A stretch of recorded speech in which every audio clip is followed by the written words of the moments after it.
Football.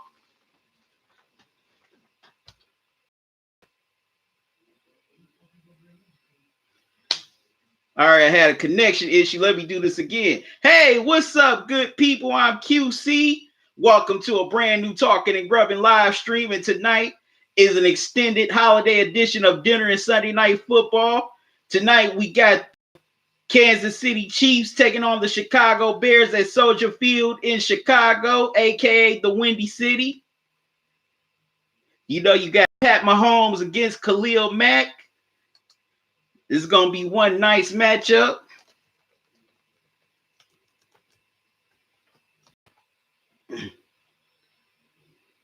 You know, the Chicago Bears sit at 7-7, while the Chiefs are at 10-4.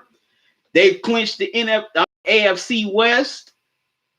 And 9 times out of 10, they're going to be the third seed in the AFC.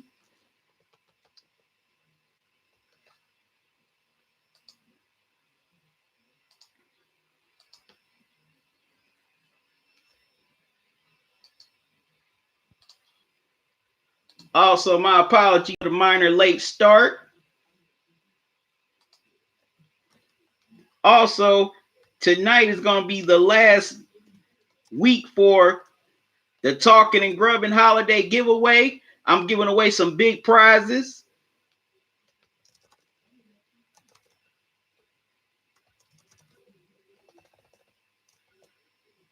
So as you come here to the live stream, make sure you hit the like button.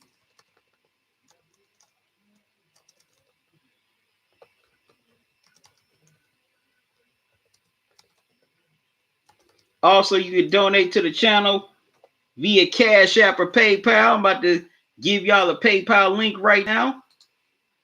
I just posted the Cash App cash tag.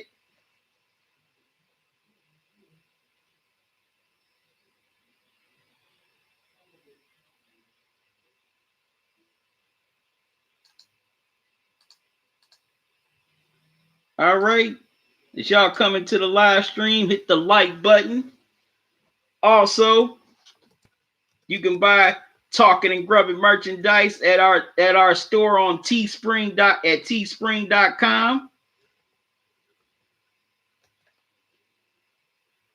Let me give you the link to that also. And from now till January 31st, you can get 20% off your purchase by entering the promo code TNGXmas. That's T, the letter N, the letter G, and Xmas. XMAS. Also, you can get free shipping by entering QC 2020.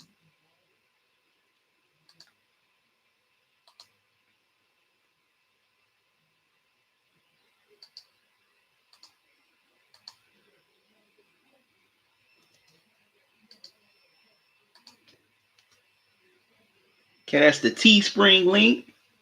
Tonight, this is the final Talkin and Grubbin holiday giveaway. I'm going to be giving away some big prizes, you know, by doing trivia, mostly connected to the game, but also one question that a lot of people did not, that no one got a few weeks ago. Hopefully somebody will definitely get this question right tonight. If you do, this is a good prize for you.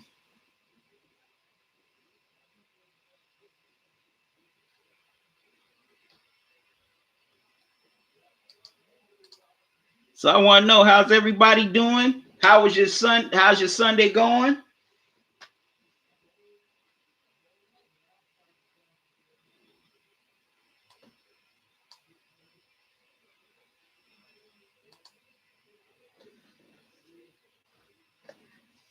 Yep. So tonight I decided to come on here an hour early instead of the usual 8 o'clock start time. I'm doing that next Sunday. I will be on here at 7 o'clock p.m. for the season finale of Dinner and Sunday Night Football. Now, we don't know who's gonna play that game next week. 9 times out of 10, NBC is gonna flex it. So basically, before this game ends tonight, we'll find out who's playing next week. on the season finale. In the season finale, in my opinion, I think it's going to be the Seahawks and 49ers because they're in a dogfight for that NFC West title.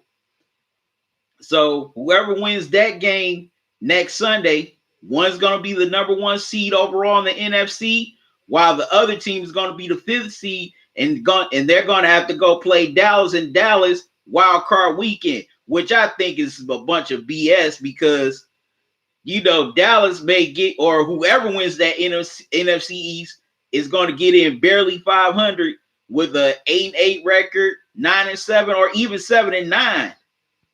So I don't think, say if it is the 49ers, that's the fifth seed, they shouldn't have to travel to, say, Dallas or Philly to play that game.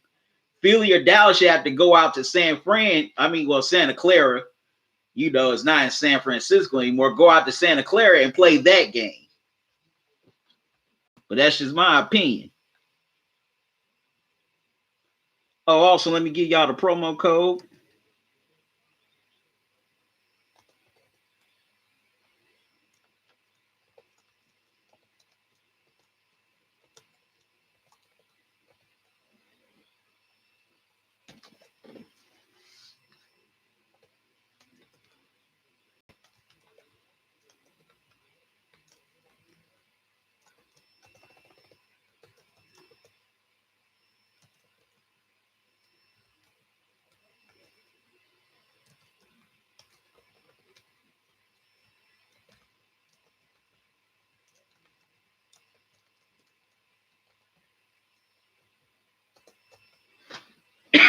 Excuse me. So, how's everybody doing tonight?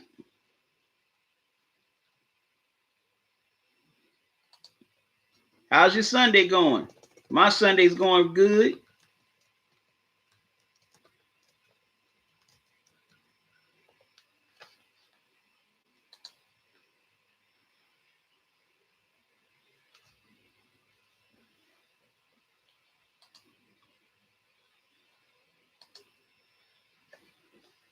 So I want y'all thoughts on this game tonight. Who do y'all think is going to win?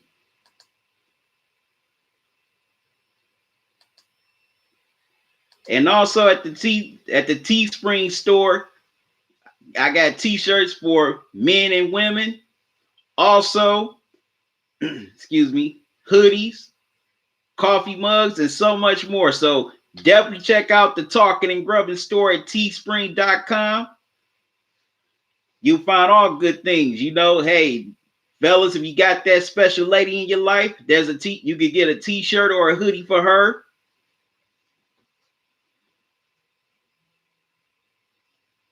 Or ladies, if it's that special dude in your life, y'all can get a t-shirt for him. Or fellas, if you like me and you're tired of your girl wearing your t-shirt all the time like mine does, you can buy a t-shirt for her. Just click on the women's boyfriend tees. That's for the ladies who love to wear their man's shirts all the time. Because I know my girl does. She loves to wear my t-shirts, especially my favorite ones. But okay, here in this matchup, you got Andy Reid going up against his former offensive coordinator, Matt Nagy, who was on the Chiefs last year. And, there's rumors going around that Nagy is on the hot seat, that he could be fired, which I don't think he should, because, the man's only in his second year. And plus, who you going to replace him with? All right, I'm seeing people coming in to the live stream. Come on, hit me up here in this chat so we can talk. I'm about to let everybody know on social media that I'm live right now.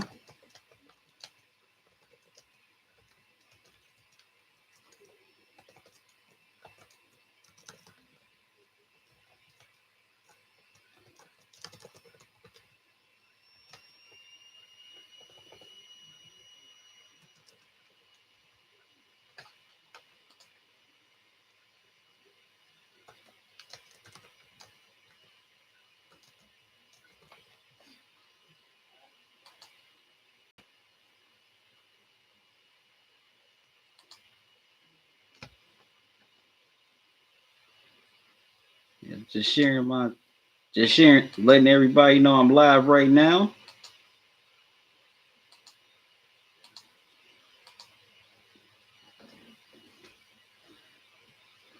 Okay, have y'all got y'all Christmas shopping done?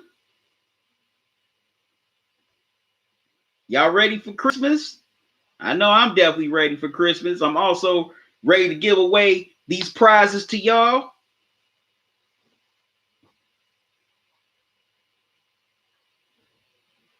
Here tonight in this final Talking and Grubbin holiday giveaway. If you don't know the rules, I'll explain it to you.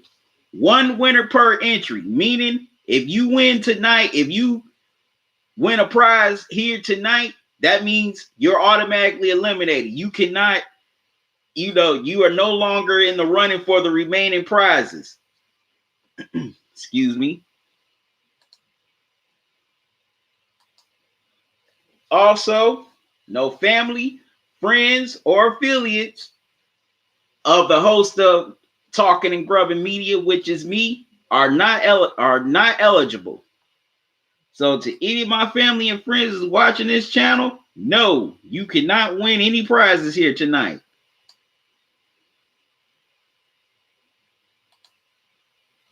And plus, some of y'all owe me money anyway.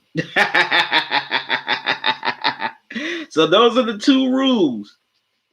One winner per entry, and if you do win here tonight, you are no longer eligible for the rest of the evening.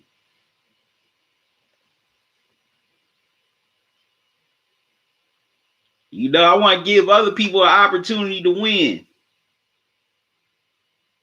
And just because this is my final holiday giveaway tonight does not mean I won't be doing any more contests in the future. I'm trying to come up with something. I'm working on something now, that a giveaway now that I'm going to do for the Super Bowl.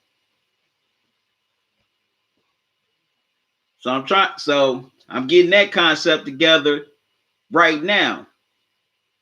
Even though the Super Bowl is about a little over a month away. A little under 2 months away, excuse me. But yeah, so I'm definitely gonna be doing something for the Super Bowl, a giveaway for the Super Bowl. So y'all definitely check that out. When I finally put it together, I'm gonna post it on Facebook, Twitter, in the community page on my channel. So definitely look out for the announcement.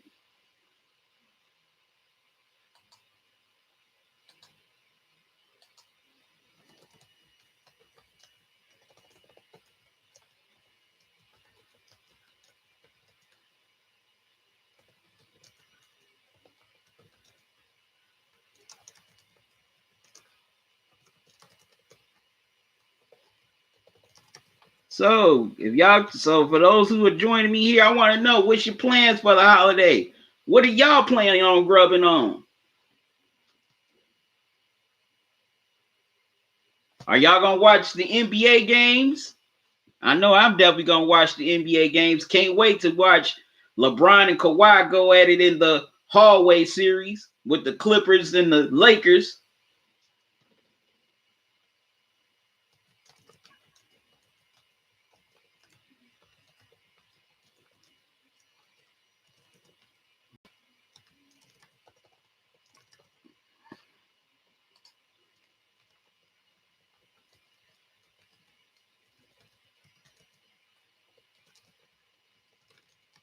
Definitely can't wait to check out that game.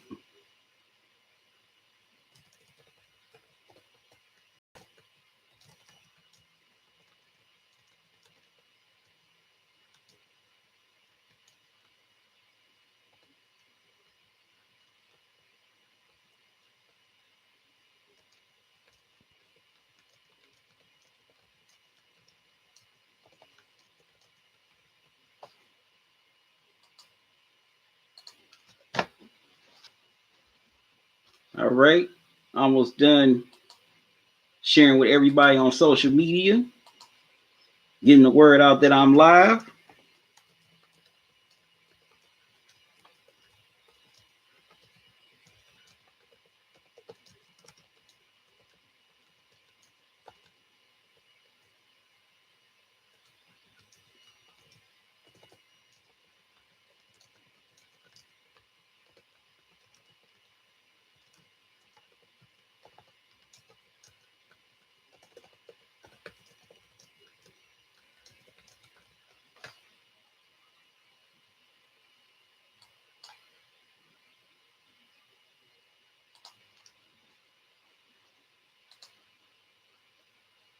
All right, what's your favorite thing about the holidays?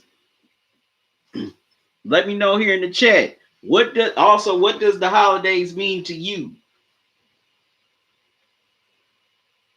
Well, first of all, you know, celebrate celebrating celebrating the birthday of the Lord. That's number one.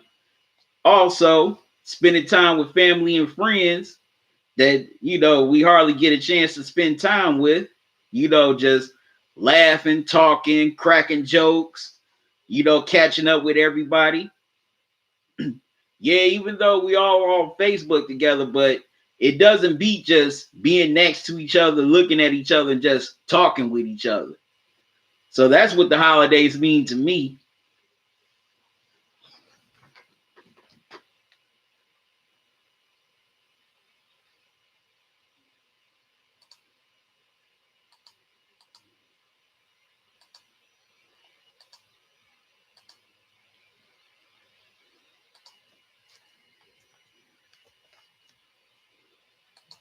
And I definitely hope that's what the holidays mean to you. If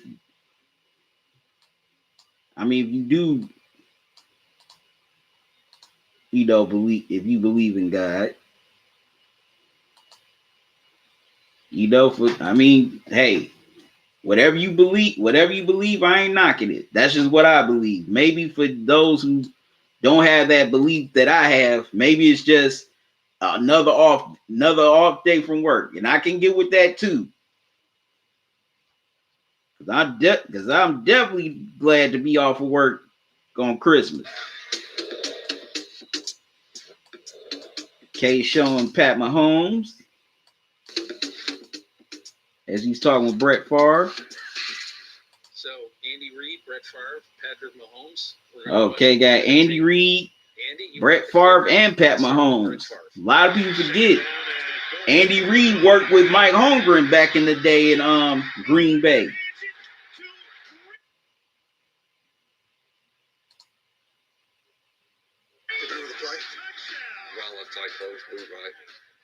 Also,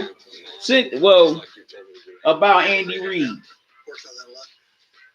Do you think Andy Reid is an underachiever, because because of his playoff failures, whether it was with the Eagles or here with the Chiefs? I've told people if I did that 100 times. Let me know in the chat. What are your thoughts on Andy Reid as a coach and his whole coaching career? Since he hasn't been able to win a Super Bowl title as the head coach.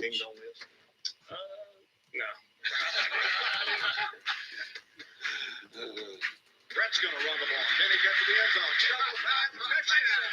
That is one ugly pass. Ugly but effective. Notice where his eyes are and where he throws it. You talk about the no-lookers. I know. Yeah, look at the guy fall down. I know.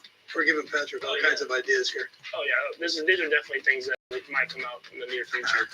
Some of them have already come out. All right, now we go to Patrick. This is the one thing I was never throwing a left-handed pass. The Broncos show blitz. Mahomes looking to the left side. He throws it left-handed to Tyreek Hill. He throws it for 6 with his left hand. So they had Vaughn chasing me. But you thought he was a SWAT on the Yeah, right hand. that's exactly what I thought. I thought he was going to swat the right hand, and I knew I needed to get the ball out because the receiver was open. They gave me the throw. It was more of like a shot play. Which is even harder. You got to save some for later. My goodness, you use them all up. Oh, yeah, no-look Thompson. The first thing about the play is I sent the motion guy in the wrong direction. It never fails. Mahomes will look left. He fires it late down the field. Caught at the 45-yard line. Robinson again. And also, everybody that's joining this the stream, do you think Pat Mahomes could win a Super Bowl with Andy Reid as his coach? Yes or no? I want to see your comments in the chat. Do you think Pat Mahomes can win a Super Bowl with Andy Reid as his coach, or do you think he needs a different coach in order to win a Super Bowl? Because Andy Reid's teams have had pretty good amounts of talent. I mean, Philly, he had Donovan McNabb, he had Brian Westbrook, T.O., Jason Pinkston, that he was a pretty good old lineman. But for some reason, he could never get that team over the hump. And finally, when they got to the Super Bowl, some of his play calling cost them that Super Bowl, especially in that second quarter against the Patriots. I definitely think that Eagles team could have beat the Patriots. They were definitely good enough to beat that Patriots team, even though, you know, the Patriots have won 2 straight Super Bowls within the last 3 or 4 years. I think the Eagles were definitely equipped enough to beat that team. But Andy Reid's play call in that game definitely cost them. A lot of players about Andy Reid, and never has any player ever said any negative word. I think that's a big part why Terrell Suggs decided to sign with the Chiefs. 2 of the greatest talents we've ever seen. Oh yeah, I also forgot about that.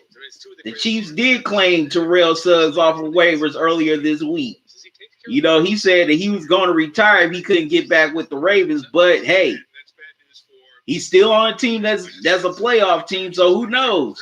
Maybe he might face the Ravens in the AFC Championship game, his old team.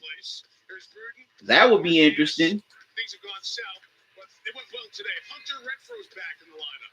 Yeah, the Raiders had injuries this year, but it's good to get him back.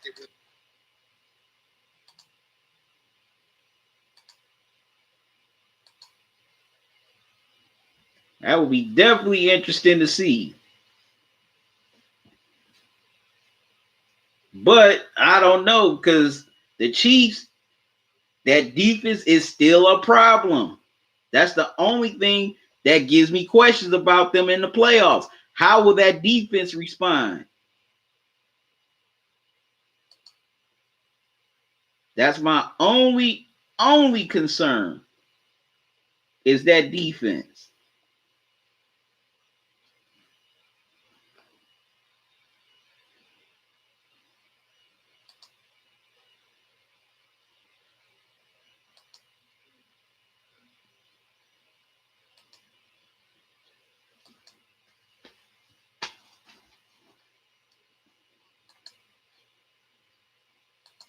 So I gotta let everybody know on my Talkin and Grubbin Twitter that I'm live right now.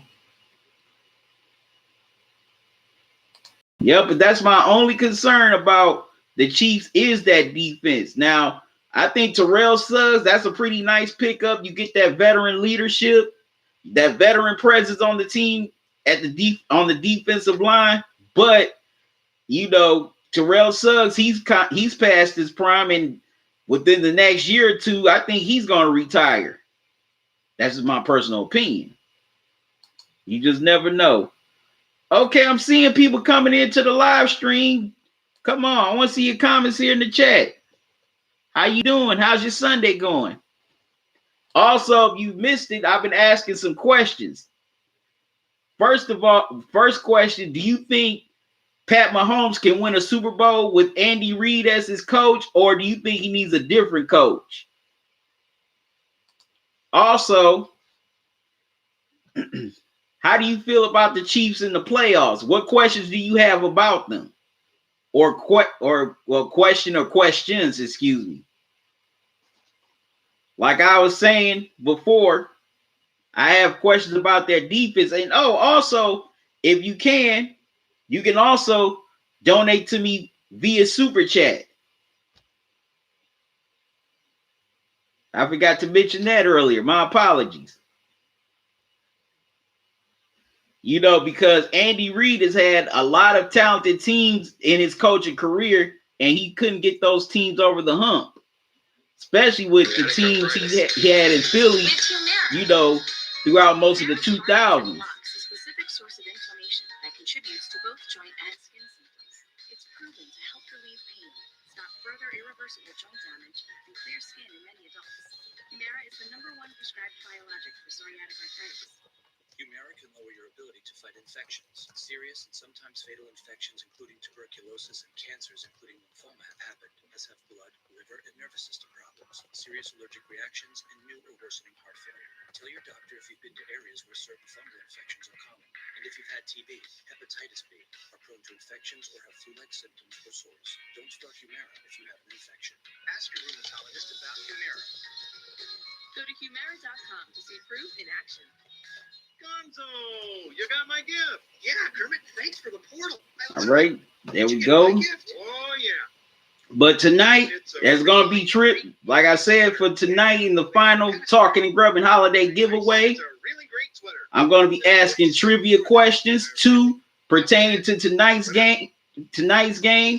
One is going to be a question that I asked on a previous dinner and Sunday night football live stream that a lot of people did, that no one got the answer. So I'm going to see if somebody can get this answer tonight. And I hope they can.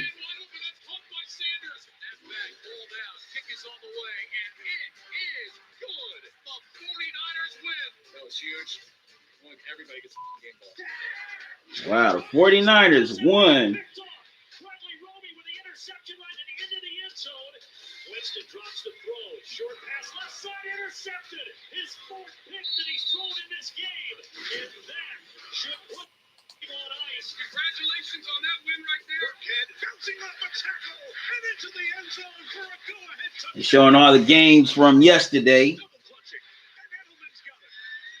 And those were some good. I'll admit those were some good games yesterday. The Texans and Bucks, the Pats and the Bills, and the Rams and 49ers. All 3 of those games were pretty good games. Very competitive, 2 out of 3 came down to the wire. Well, no, all 3 came down to the wire because the Bucks, they were driving at the end of the game with a chance to either tie to go into OT or to win the game. But Brad, Roby denied Jameson Winston, and he ran it for the pick 6.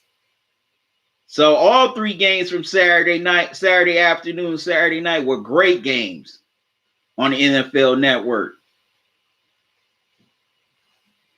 Especially the Bills and Patriots game and the Rams and 49ers game. Both were great games.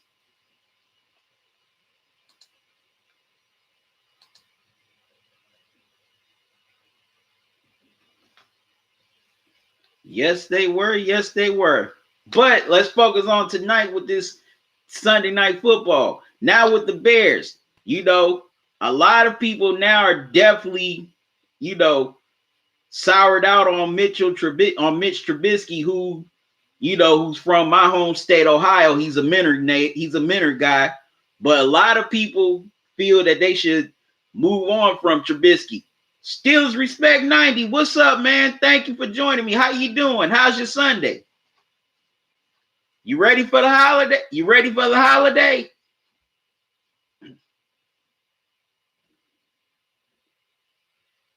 Yep, Steeler Respect. He won a prize in last week's holiday giveaway.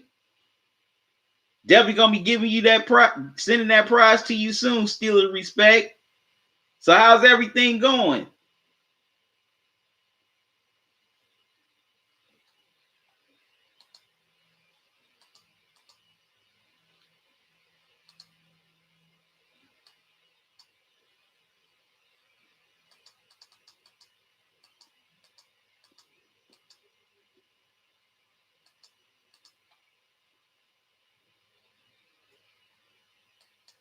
Wow, and the Cardinals are beating the Seahawks 27-13. I was just looking at the scores on my computer. Wow.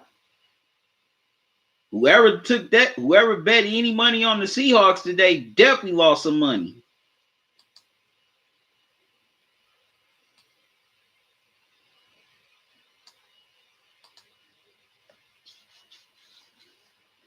Okay, Steeler Respect. Let me ask you something.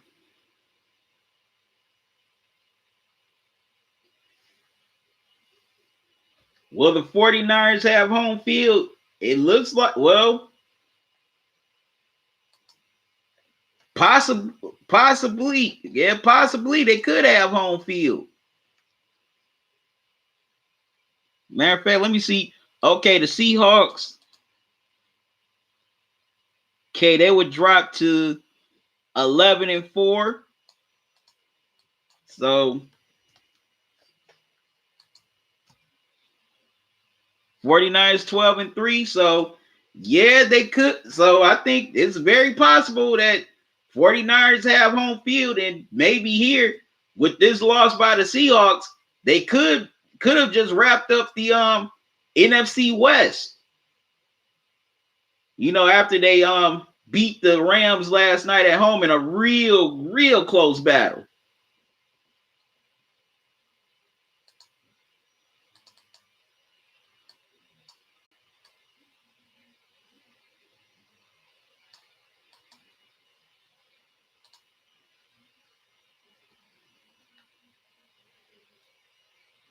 At electronic devices, trying to establish that link between the video crew that was at the Browns-Bengals game shooting the Bengals sideline and football operations. And I'm told that some of the people who were interviewed sensed that maybe there's some frustration because they're not finding that link yet between Steelers respect. You said I can't believe the Steelers offense is trash this year. Well, I mean, Steelers respect. I mean, Big Ben got hurt. Also, excuse me. Also, you know, AB and Le'Veon Bell are gone. So, I mean, if when all those three are missing or gone, you're definitely gonna get that type of result. Those type of results. I mean, and I'm very surprised that Juju Smith. Sunday night 7. Well, Al Michaels told you at the top. It's off the Andy Reid tree.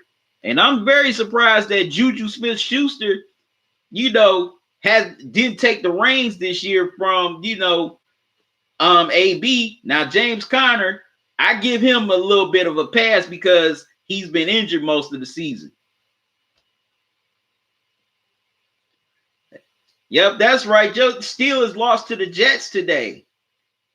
Wow.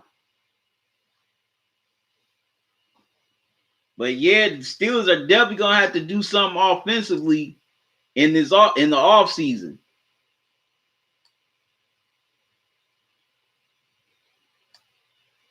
And I don't know how longer Big Ben is gonna play, but they definitely have to start drafting his replacement soon.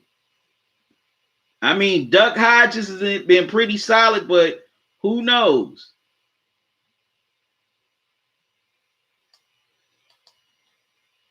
A lot of teams, you know, eventually teams are going to start getting game film on him.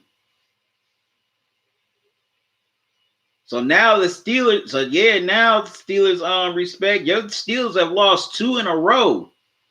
Unbelievable after beating the Browns. While some 5G signals go on blocks, T-Mobile 5G goes. Okay, you said AB commented on Mason Rudolph on a Mason Rudolph post a few days ago saying he wished he was there to help the Steelers. Well, shoot, AB, he forced his way out of Pittsburgh. How do you force your way out of 2 teams in one season? I can see you forcing your way out of one team, but 2, and then you get cut from a 3rd. So AB has nobody to blame but AB on that one. Steelers respect. Would you take AB back?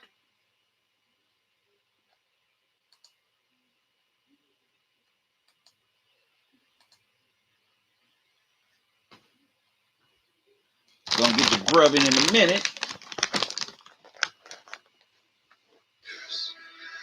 And also, Steelers respect. I have another question. I've been asking this ever since I started this. Okay, you say you want AB back.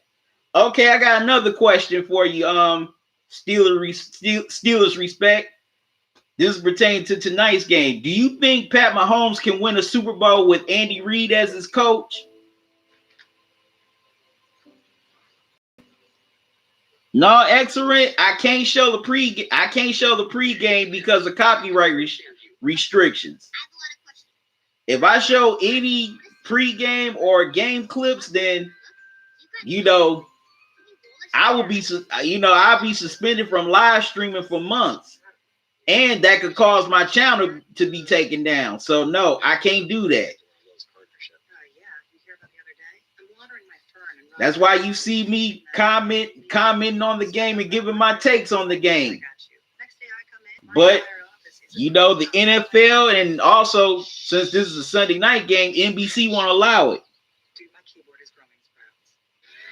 Have I tried? No, I haven't. But I do know other YouTubers have tried, and you know, this one YouTuber I know, he got shut. He was banned from live streaming for about 3 months. All because he only showed like about a 30-second clip of a fight.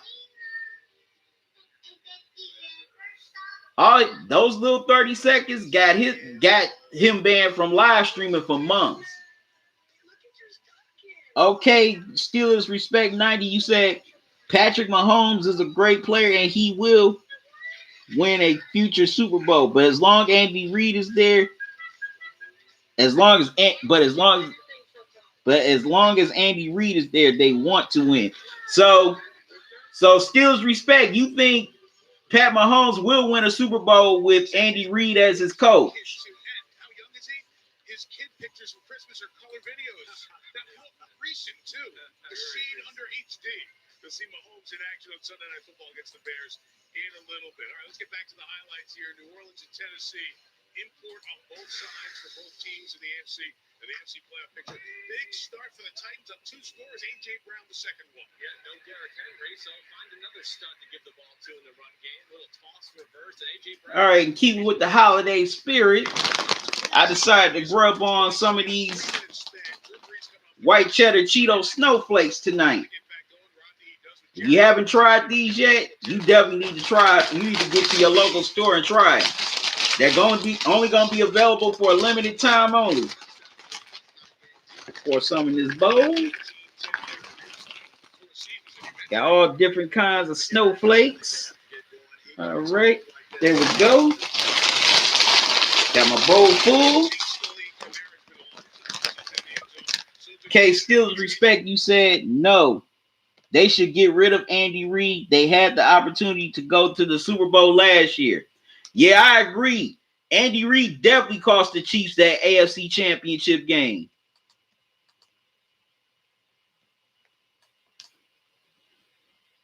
I mean, he didn't call no timeouts in OT.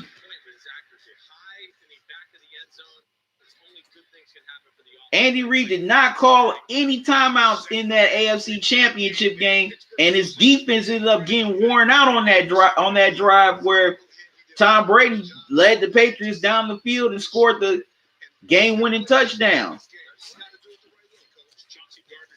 Coach, you saw the record set for most receptions in the season by Marvin Harrison. Michael Thomas needed 11 today. He got it and then some. Yes, he did. And they would have found a way to stop Tom Brady in that offense, then they definitely would have gotten to the Super Bowl. Congratulations, Mike. He set the record, but he was a little short of the goal line. 2 plays later, go back to the hand guard Mike. That's his handle on social media. Steelers respect. I knew you was gonna come with that, man. 12-3 with the 10-point win over Tennessee. Pack that I mentioned was in Pittsburgh. Le'Veon Bell gets his old team and his old colors. Check out that wardrobe. Doug Hodges, when last we left him on Sunday Night Football. Yeah, a lot of people feel that the Browns should hire Mike McCarthy. I mean, that would be a pretty good choice. Besides, you know, his experience in winning a Super Bowl, a lot of people forget him and John Dorsey have a pretty good relationship dating back to when they were in Green Bay together.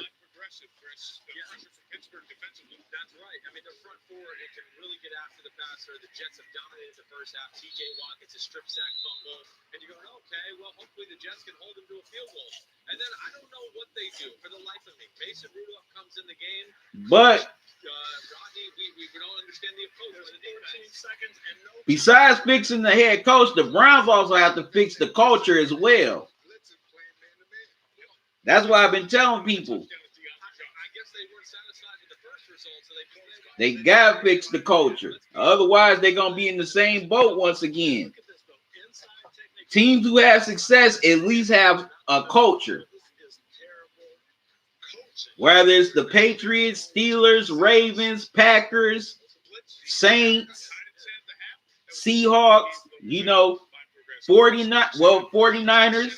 Even though they were bad for a few years, they still, were working, established a culture slowly, but now that establishing a culture is paying off dividends for them. Just like Sunday night, one last shot for Juju Smith-Schuster. It's incomplete, and Hines Ward now an assistant. So that's what John Dorsey has to do also. He has to fix the culture also and hire a head coach. So all the divisions have been won. Baltimore's locked down the one. New England trying to lock down the two. Kansas City has to win to keep the pressure on New England. Houston is hoping for a Kansas City loss. Buffalo's locked at the 5. Tennessee and Oakland and Pittsburgh are battling for the 6. But yeah, I definitely wouldn't mind Mike McCarthy being the Browns' next head coach. Four-way tie: Pittsburgh, Tennessee, Oakland, Indy at 8-8. Oakland would go on strength of victory. If the Bears win tonight, that can clinch that. It could still be clinched next week. So Raider fans, you're rooting for the Bears. Got all that? Rodney, back to Tennessee and Pittsburgh who are back. Well, I look at the Pittsburgh Steelers, and offensively, if you're rotating quarterbacks and it's week 16, you have a veteran offensive line, you can't run the ball, and also Juju Smith-Schuster is your #1 wide receiver, and he only had 2 catches. Yeah, no, I hear you. They got offensive problems. Yeah, but the Steelers respect. The Steelers definitely need to fix their offense. On the defensive side of the ball. To me, I would much rather face Pittsburgh than Tennessee in the playoffs. And I'm looking at next week with John Harbaugh in Baltimore. Okay, now my keys to the game tonight is the Bears. I want to see how they're going to come off offensively, especially on their first offensive drive. Or do you protect your guys and rest them? When I was in that position, we always rested our players. Slight caveat with Houston. Depends what happens with Kansas City tonight. Hey, Mike, I say this. As a player, I don't want to rest 3 weeks. 2 weeks is fine. I want to play at least a quarter. Okay, Steelers Respect said a few years ago, Terry Bradshaw said he will get rid of Aaron Rodgers because he thinks Mike McCarthy is a good coach. That's crazy. Aaron Rodgers is the reason Mike McCarthy had a job for years. Yeah, that's true. He said after he left Ohio State, remember he went to the second round, chip on his shoulder. He developed that mindset. Here he is, 145. That is a part of it. It was nice that you left that. But for some reason, I feel like Mike McCarthy didn't get enough out of that Packers team. He should at least got to another Super Bowl with him. The conversation around the Cowboys begins and continues. Gutty effort by the Eagles. Full highlights coming up. Football Night in America on the way to Sunday Night Football. But yeah, the Bears, I want to see how they come out offensively, especially on that first drive of the game. Can Mitch Trubisky sustain drives? Can the receivers get open? Also, the defense, can Khalil Mack and that Bears pass rush get to Pat Mahomes? Can they keep him in the pocket to make sure he does not scramble? Also, can that secondary contain Tariq Hill?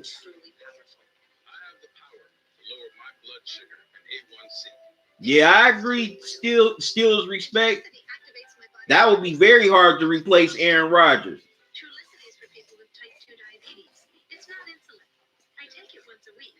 It starts acting in my body on the first dose. Trulicity isn't for people with type 1 diabetes or diabetic ketoacidosis. Very hard. Take Trulicity if you're allergic to it, you or your family have medullary thyroid cancer, or have multiple endocrine neoplasia syndrome type 2. Stop Trulicity and call your doctor right away if you have an allergic reaction, a lump or swelling in your neck, or severe stomach pain. Serious side effects may include pancreatitis. Pat 1984, what's up, man? How you doing? How's your Sunday? Pat, you ready for the holiday? I have it within me to lower my A1C. Ask your doctor about Trulicity. I'm just really stressed.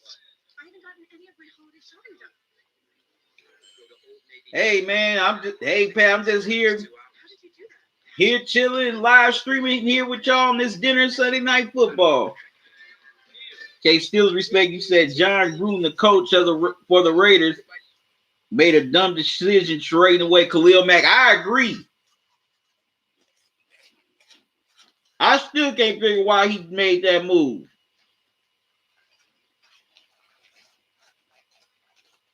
in my opinion, if Gruden would have kept Khalil Mack, the Raiders would at least be a playoff team.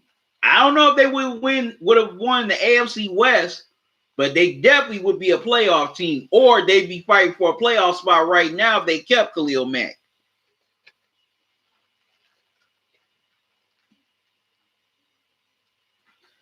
Oh, okay, Pat, you in Florida for the holidays. Where are you in Florida, Pat?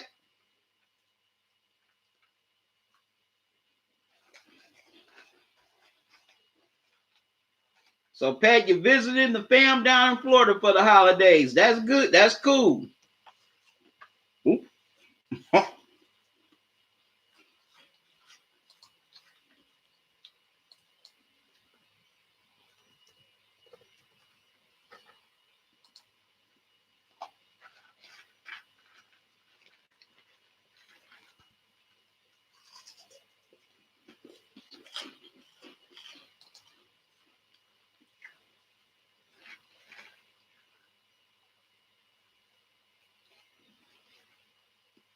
Oh, wow. Steals respect. They talking about getting rid of Derek Carr. They talking about getting rid of him in the offseason.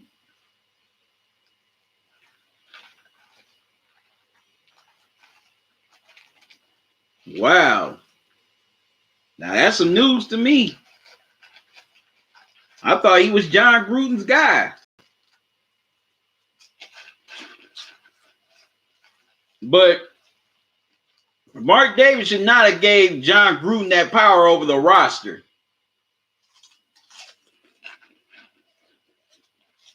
No way he should have gave him that power.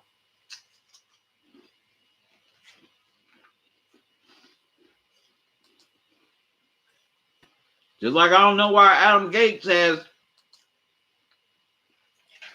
the power to have say-so over the roster in New York with the Jets.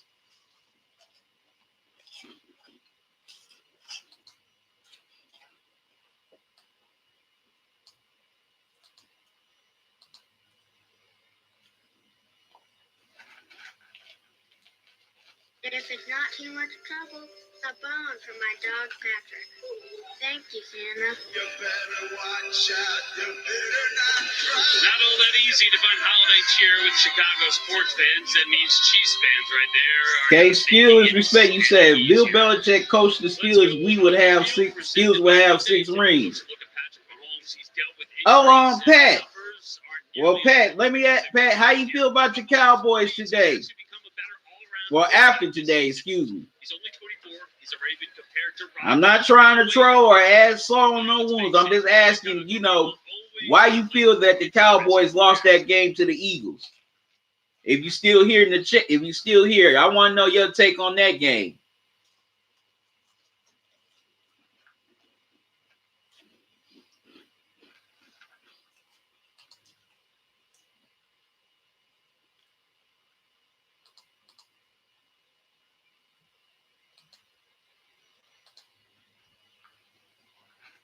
He's a man on a mission, and he's been one of the But yeah, I definitely think if Bill Belichick, heck, you can say, well, Steelers respect, you can say that about Bill Belichick with almost any team.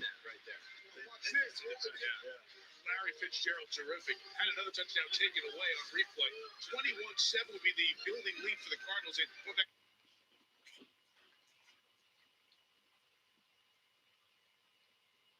Do I think, Steelers respect, you asked me, do you think the Patriots will beat the Steelers record for most Super Bowls?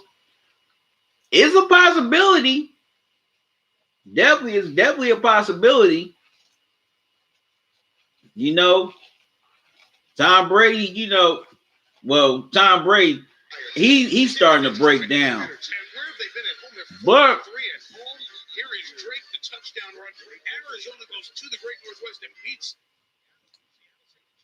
But I do think that the Patriots, if they could just find a competent offense with Tom Brady, and that defense can stay on point, yeah, I think the Patriots can definitely break the Steelers record for most Super Bowls. They got a great chance.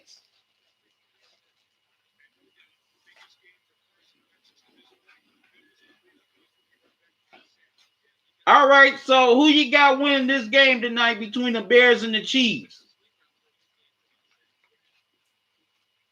I'm going with the Chiefs because of Mahomes.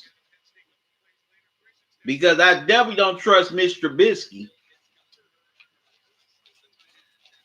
Definitely don't trust Trubisky at all. Okay, still respect. You got the Chiefs winning also.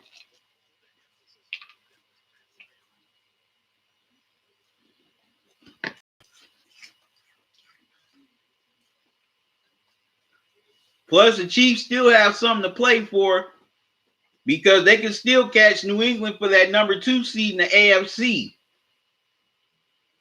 and get that first round bye. So that's another motivating factor for them to want to win this game tonight here in Chicago.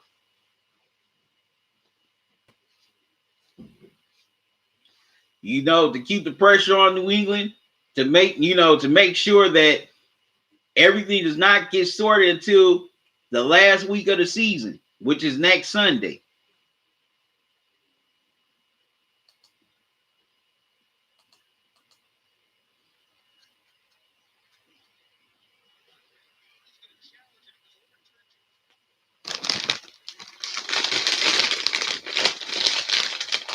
And the Cowboys, they go up to the city of brotherly love and lose to the Eagles in an NFC West in the NFC East matchup, excuse me.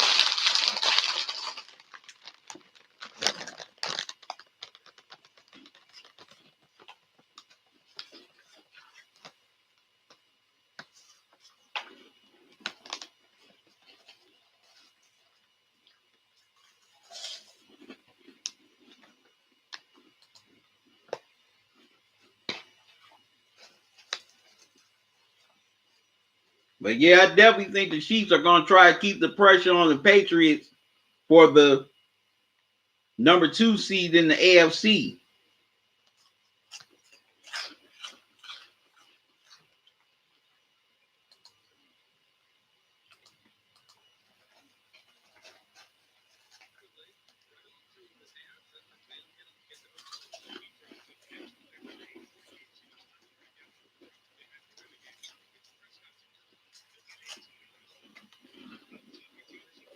Puts him back in shape later in the drive. It's Prescott. The pressure comes from Vinny Curry. Big sack in the game here. This was a huge play. Up 8 points.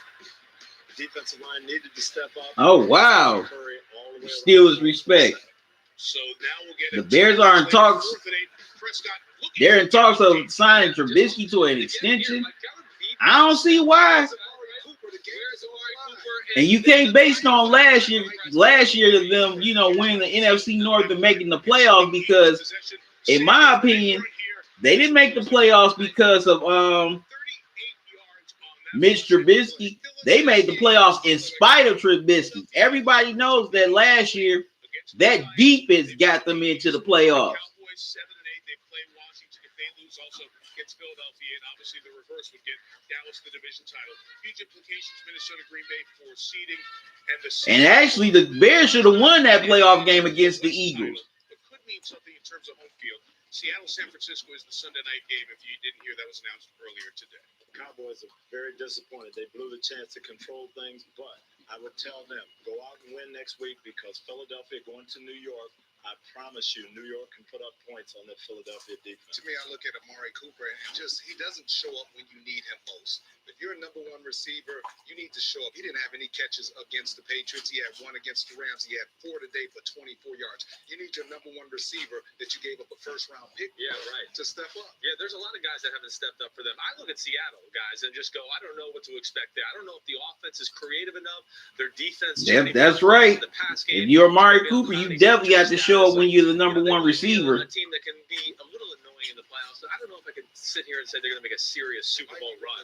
One and done, maybe one and get one upset. And watch out for Minnesota, too. That's a really fascinating game tomorrow with a ton of playoff implications with Minnesota and Green Bay. Chicago hope to be in that mix. They're not. But they can make things a little bit tougher on Patrick Mahomes in Kansas City in terms of their desire to that Monday night game with the Vikings and Packers. That's definitely going to be a fun game tomorrow night. Sunday night football after the best of Sunday.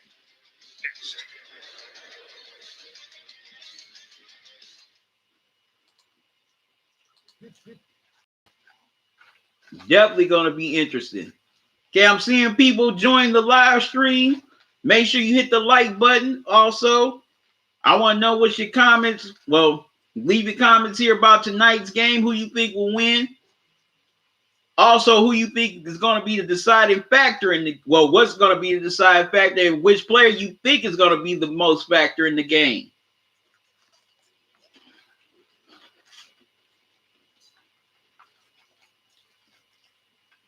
I still don't know why they want to sign Mr. Trubisky to an extension.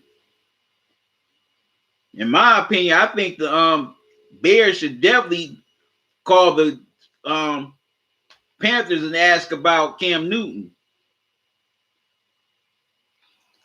Okay, Pat, 1984, you think Sammy Watkins is going to have a big game tonight? Okay. Definitely can see that. You know, the Bears secondary is going to be so focused on Tyreek Hill that, yeah, that could definitely, open up some ample opportunities for Sammy Watkins. But I think Pat Mahomes is going to be a big factor.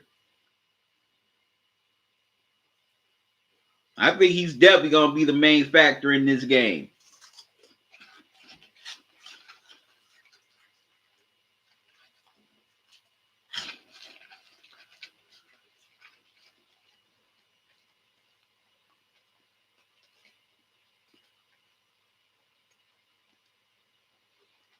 I remember when the Steelers respect. I remember when the Jaguars went to Heinz Field and beat the Steelers with Blake Bortles. And they signed up to that extension. Now, you know, they ended up letting them go.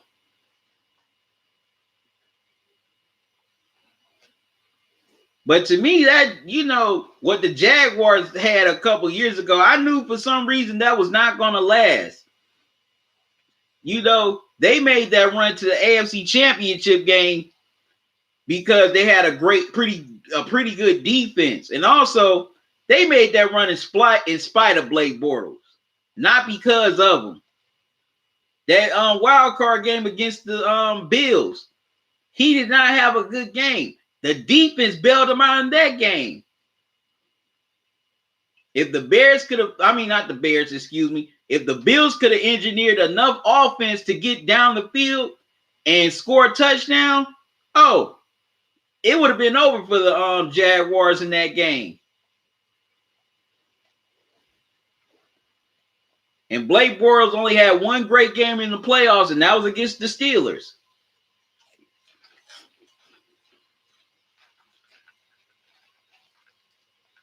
He didn't do all that hot in the AFC Championship game against the Pats.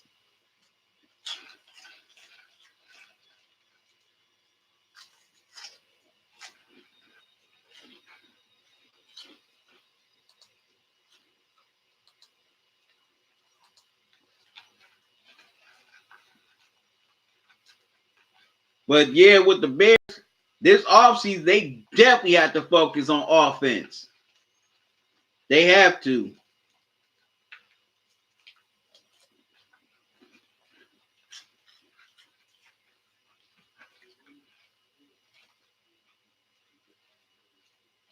They definitely got to get some nice running back, also some good receivers as well. Because a lot of these receivers on the Bears cannot get open.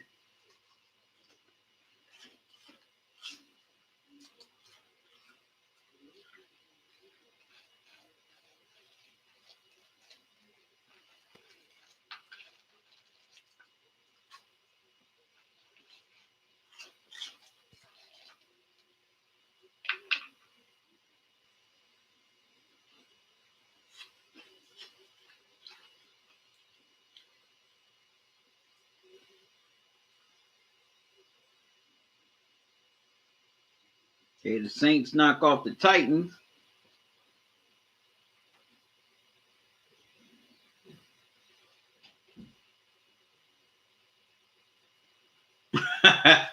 Stills Respect asked me if it was 3 minutes left in the AFC Championship game to go to the Super Bowl, who would you put in to play, Blake Bortles or Mitchell? Please. I had to take Trubisky by default. I take Trubisky by default. If it came down to those two, I'm taking Trubisky. I can't take Bortles.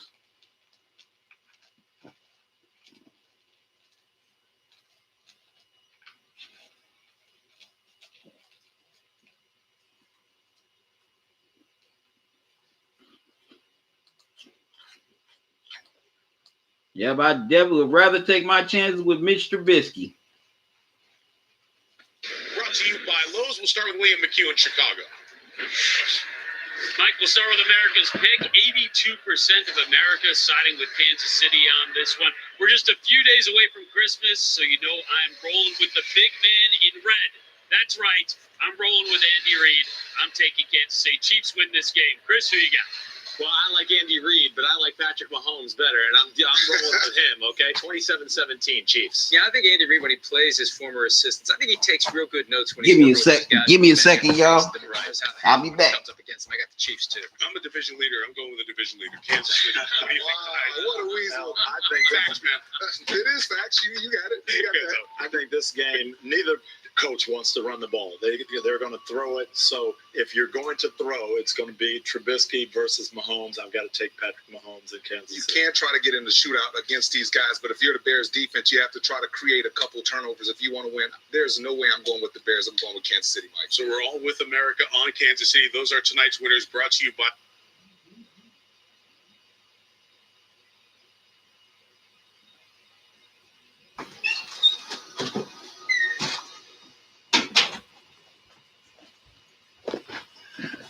Right, I'm back. My apologies. Okay, this game's about to get started in a little bit. Bears is trying to finish strong. Now Chris and Michelle start and finish strong. After Carrie Underwood and Joan Jett, we'll get it to them. Thanks for watching Football Night in America. Merry Christmas. Enjoy Sunday Night Football on NBC. All right, also, I want to know what y'all plans for the holiday. What y'all getting into for Christmas? Spanish audio provided by Telemundo Deportes. Oh, man. Steelers respect. Pat Mahomes being compared to Joe Montana. That's an interesting comparison. What's up, Intelligent Psycho? How you doing? Thanks for joining me. I've been on here for a little over an hour. I got the Chiefs winning this game tonight. You know, they got a lot to play for. They want to keep the pressure on the Patriots for that number 2 seed. And plus, I trust their offense more. So I'm rolling with the Chiefs tonight. Who you got, Intelligent Psycho?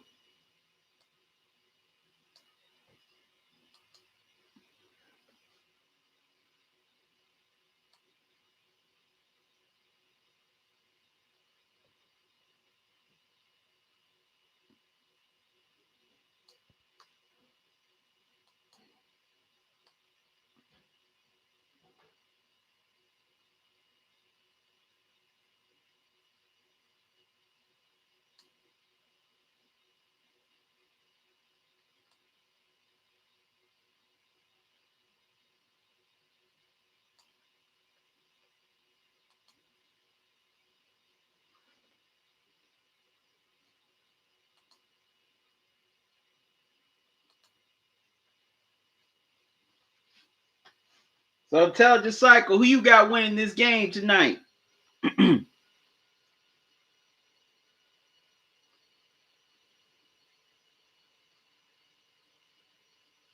Bears take the field. Okay, Intelligent Cycle says to Steelers respect. I don't pay attention to those comparisons. It's different eras of rough, gritty, grind out football versus today's QB offense today versus today QB offense have an advantage. Yeah, you make a good point, Intelligent Cycle. In today's game, the quarterback does have more advantage than he did back in the 80s when Joe Montana, Phil Simms, Dan Marino, Elway, and all of those dudes played. Heck, even more in the 90s. They definitely have more. The QB definitely has more advantage now more than ever. Because the rules have been modified more toward, to favor the QB more.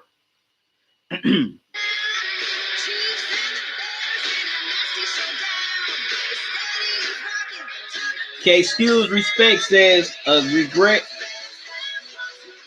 bet. The Steelers regret not paying Le'Veon Bell.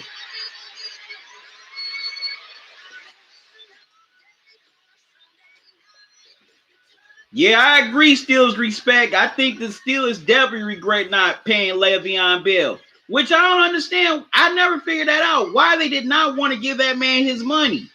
I mean, come on. This man was a top 10 running back. Y'all could give him a nice deal. Even if you didn't want to break the bank for him, at least give him a nice deal where he could at least be comfortable. Okay, Intelligent Cycle, you said I have Pat Mahomes and the Chiefs. Okay, Intelligent Cycle, you going with the Chiefs tonight. You said since they signed Terrell Suggs, long night for the Bears. Yeah, that's going to be very interesting to see also. How does Terrell Suggs fit in with this Chiefs team? That's definitely going to be interesting to see. Definitely curious to see how he fits in. Old T Sizzle.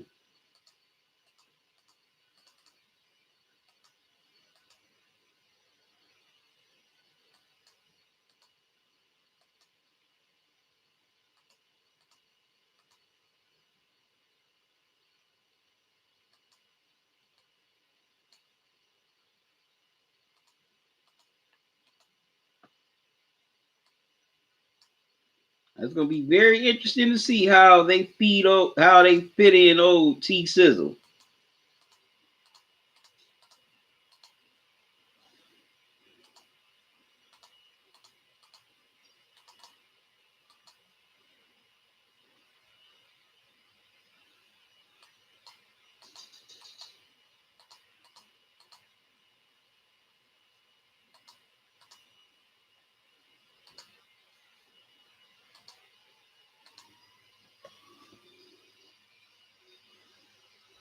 Last week. Okay, Steelers Respect says Le'Veon could have been a wide receiver.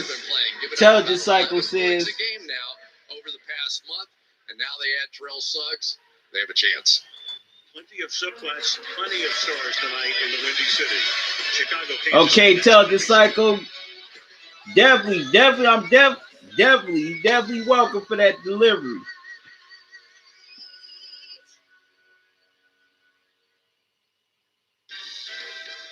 Sunday Night Football is brought to you by Geico. Okay, you said your plan, Intelligent Cycle. You said your plans for Christmas are, excuse me. Okay, Intelligent Cycle. You said your plans for Christmas are not to think about that BS Rise of Skywalker movie. Actually, I've heard some pretty good reviews about the movie. Is it that bad? Is the movie that bad? Intelligent Cycle.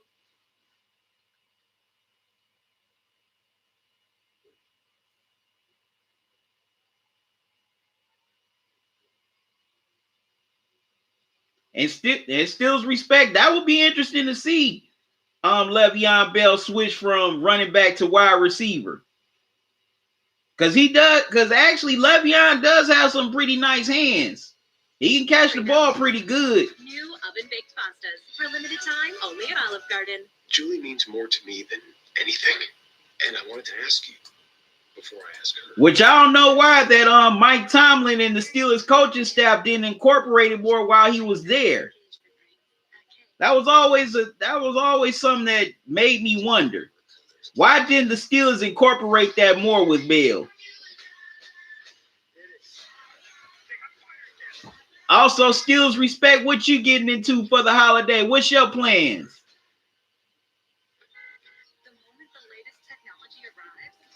Also, tonight, I'm going to be giving up for the final Talking and Grubbin holiday giveaway.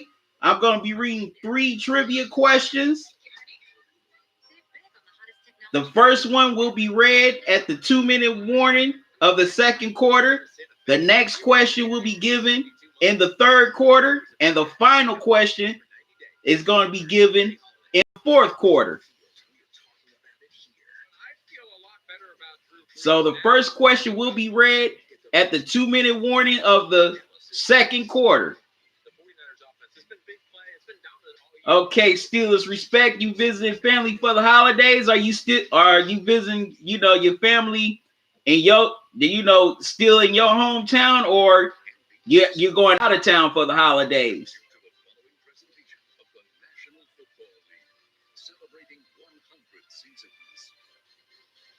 Okay, Intelligence Cycle, you said about the new Star Wars movie, you said, excuse me, you said, yes, it was ignore the Star Wars mythology and take old characters, try to build up fan service. Wow, so you did not like this, you did not like Rise of Skywalker at all. Wow.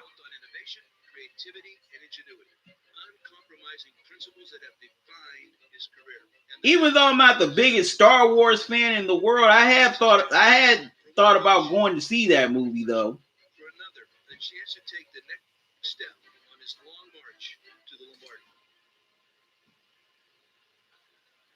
there they are, the good buddies, Andy Reid and Matt. Also, before this game starts, let me ask y'all a question. Why do y'all think Andy Reid has never won a Super Bowl? With all the talented teams he's had, and also he came up under Mike Holmgren in Green Bay.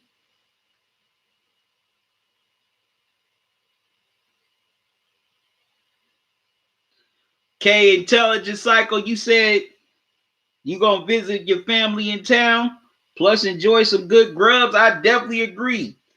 If you don't mind me, Intelligence Cycle, what's your family cooking for Christmas?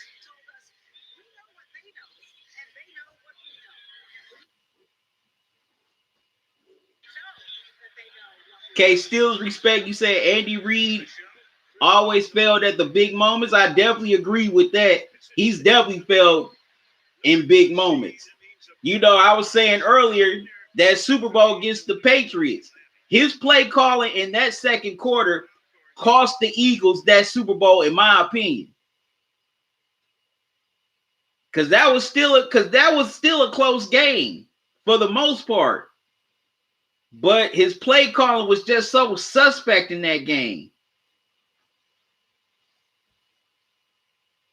If he would have called a better second quarter, I think, Donovan McNabb, Brian Westbrook, and T.O. would all have Super Bowl rings right now, in my humble opinion.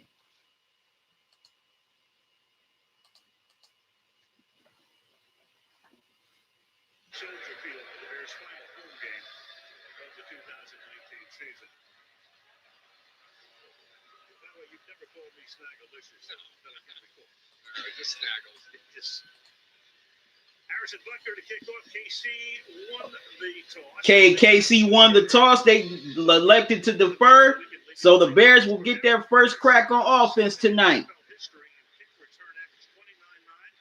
1 would be the great former Chicago. Devin Hester. And you know what? I do want to get a Walter Payton NFL 100 jersey. I saw some of those online. They look pretty nice, especially the blue and the classic white jersey.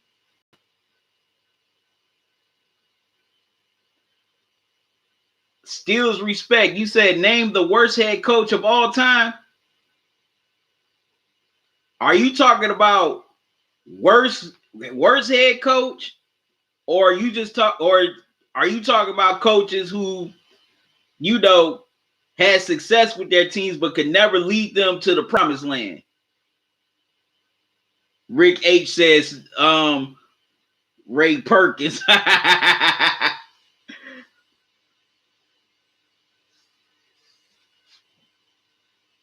If you're talking about coaches who never did anything, I mean, who were just bad, I would have to say Hugh Jackson would be my worst coach of all time.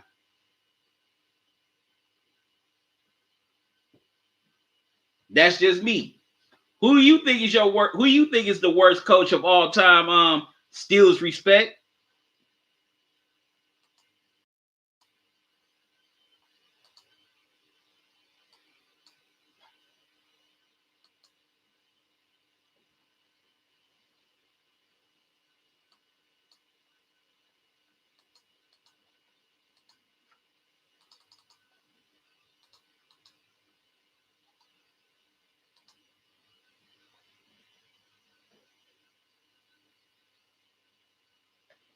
Oh man, Intelligent Cycle. That sounds good.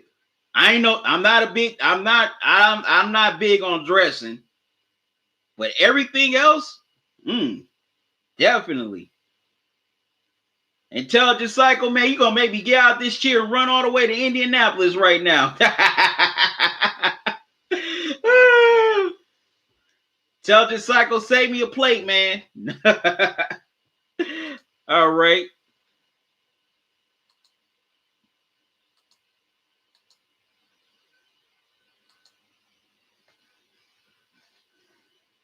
Okay, now game is underway. Okay, on first down. Okay, Trubisky throws an incomplete pass intended for Javon Williams.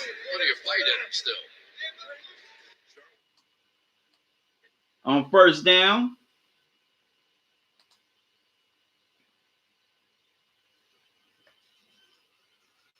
Steelers respect. You said Todd Bowles for the Jets. Pretty interesting, but I mean, but in Todd Bowles' defense, he didn't have any talent to work with. So I'll defend him on that point.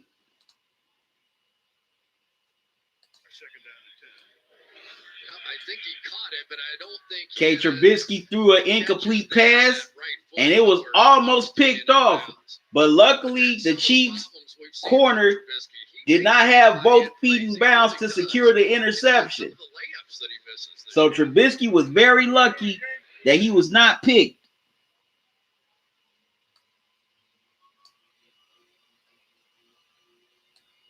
Very lucky.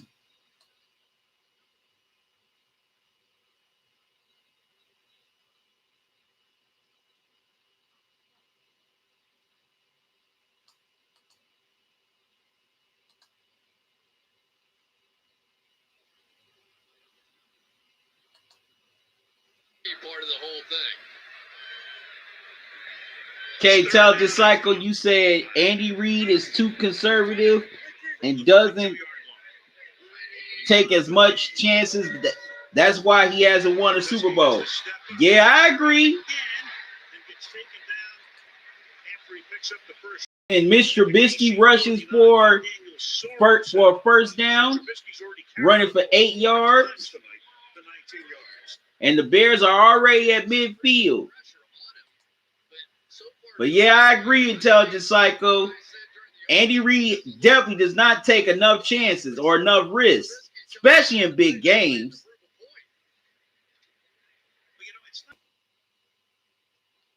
And I never figured that out for the life of me, why he never took more risk.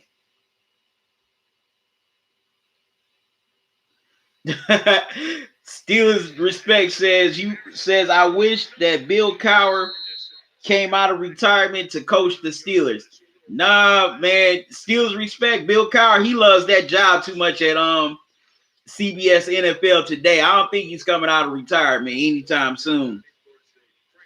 And in some ways, you can't blame him. I mean, you know, if you had a chance to choose between being a coach, being stuck in an office for 13 to 16 hours a day, and being an analyst for just a few weeks out of the week. Well, basically a weekend out of the week for about good 4 months. I think you take that analyst job in a heartbeat. Okay, they give it to David Montgomery and he gets stuffed.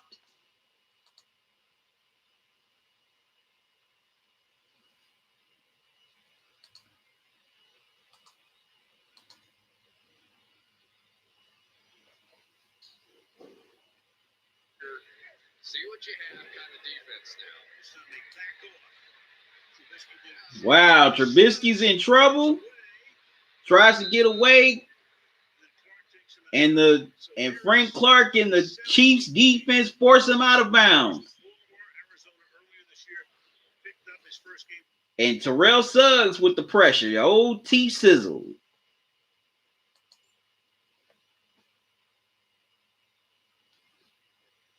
Yeah, that would be interesting to see how he would handle the whole AB situation if he would have coached the Steelers.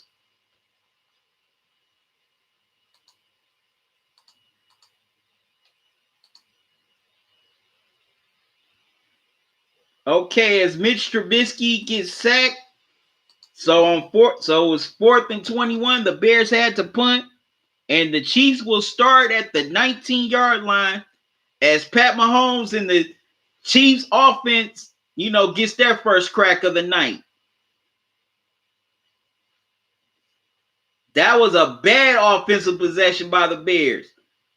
And I don't understand that. Matt Nagy, he sat up under Andy Reid for all that time. You would think he would take more chances on offense. When he got hired to be the Bears head coach, basically Matt Nagy was like an offensive guru. But it's like Nagy does not put, the Bears, especially the Bears the Bears offense, in situations where they can succeed.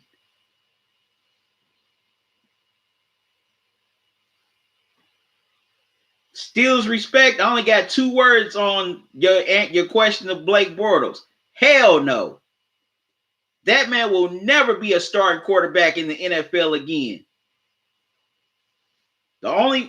He's currently the backup in LA with the Rams. The only way he will ever start again if, God forbid, Jared Goff gets hurt. That's the only way Blake Bortles will see the field again as a star in the NFL.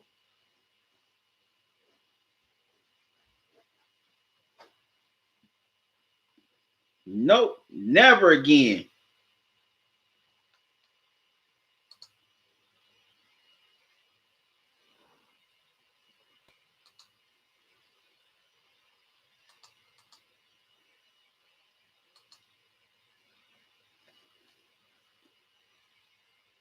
And looking at Soldier Field, I always wanted to go to a Bears game at Soldier Field. I've always wanted to go visit other NFL stadiums for a game. While Sunday Night Football's on its break. Do y'all have any NFL stadiums do you want to visit? If so, leave them in the chat. Which NFL stadium or stadiums that you would like to visit one day? Or if you could, which one or which ones would you visit?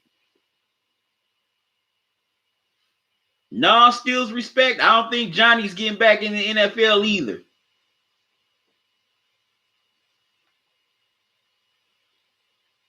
He's definitely not getting back in the NFL. Not only because of his play, but also all the stuff he was doing off the field when he was in the NFL. I mean, people compare, Baker Mayfield to Johnny, but at least, even though Baker has had a bad season, at least Baker is trying to be a better NFL player. Johnny Manziel never tried to be a better NFL player. You can say a lot about Baker, but at least Baker at least Baker is committed to trying to be a better NFL quarterback, where Johnny wasn't trying to be a better NFL quarterback. So no. Oh yeah, that would definitely be cool. Steeler respect to go to the new Raider Stadium in Vegas. Yeah, that would be one I wouldn't mind going to.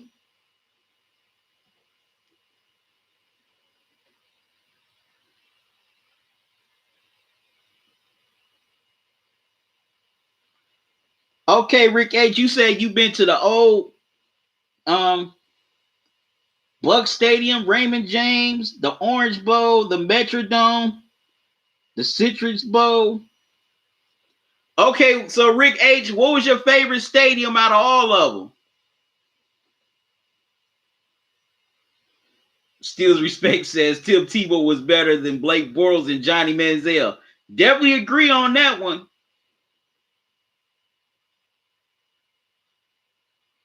Intelligent Cycle said Jim Zorn, former head coach of the Redskins, is the worst. Yeah, he was horrible. Yeah, he was definitely horrible.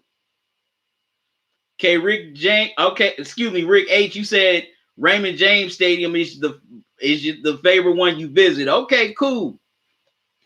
All right, now the Chiefs. Pat Mahomes and the Chiefs offense get it cracking on offense, and Pat Mahomes already has them at midfield. He threw a pass down the middle for 15 yards to DeMarcus Robinson. So it's first down. Okay. Now Pat Mahomes tries to rush up the middle. He only gets 2 yards.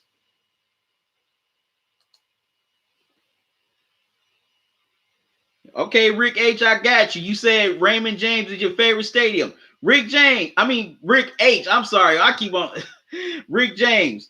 How is Raymond James Stadium?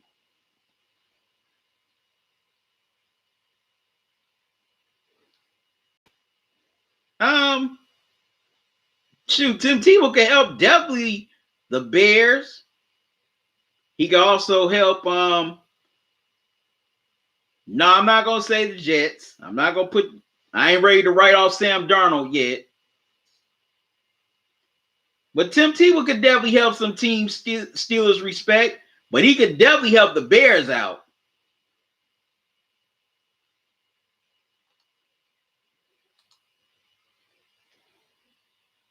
Okay, and Pat Mahomes throws another first down to Blake Bell for 10 yards.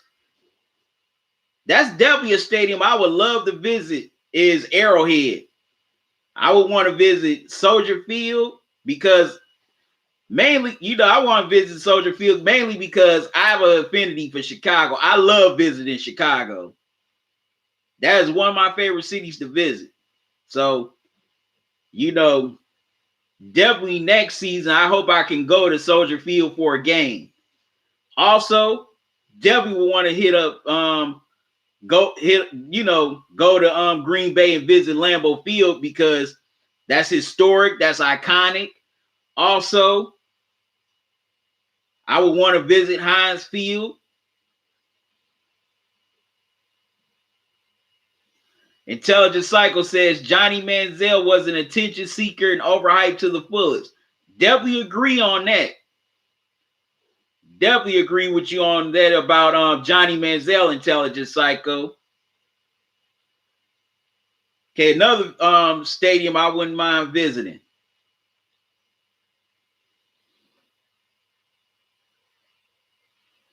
Okay, Steelers Respect asked me, what's your thoughts on Vince McMahon bringing back the XFL?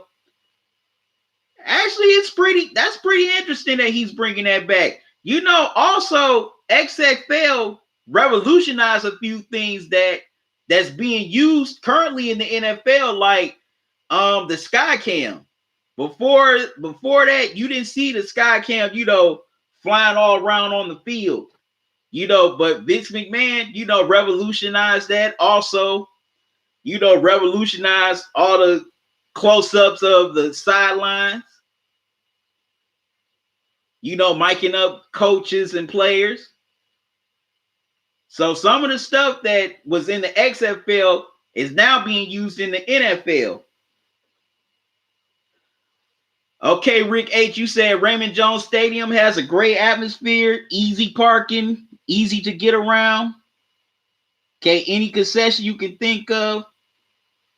And back when the Bucks were contenders, okay, was rocking. Steelers respect. I might watch the first few games of the XFL just to see, just to see what it is and how they're going to market this time. And also how the production value is going to be. If Steelers respect, if you ever watched that 30, if you haven't watched that 30 for 30 documentary on the XFL, definitely watch it. That was a pretty good documentary. There was some stuff in that documentary I didn't know about the XFL and all the behind the scenes stuff. And you also find out why it failed. Okay, Rick H., you said I like Chicago as well. I went to boot camp just outside of Chicago. Rick H., which part of the military did you serve?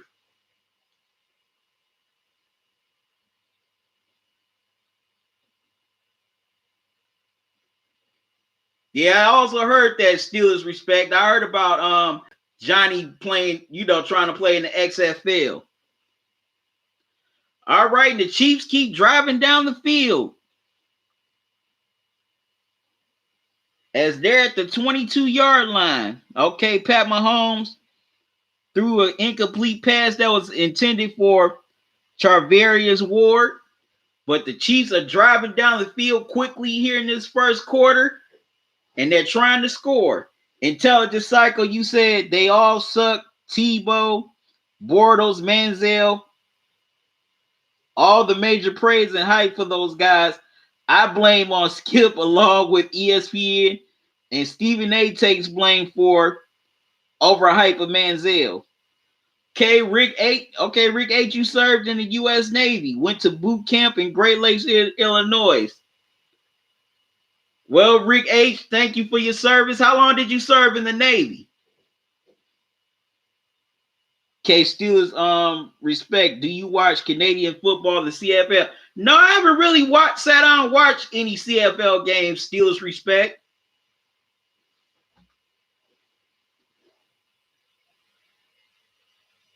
I did watch a lot of arena football. Man, I'm sorry that league is gone. And also saw what was that league that just got defunct this year? The AAL. No, the AAFL. I was watching the AAFL, before they disbanded. But I haven't watched any CFL. K is 3rd and 4 for the Chiefs as Mahomes throws another incomplete pass.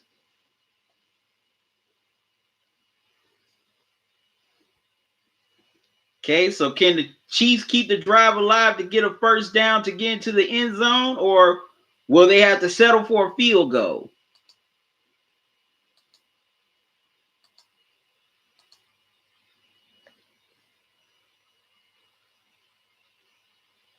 Okay, Rick H., you served 6 years in the U.S. Navy. Okay, from 83 to 89. Okay, cool. Okay, Rick H., where were you, if you don't mind me asking, where were you stationed?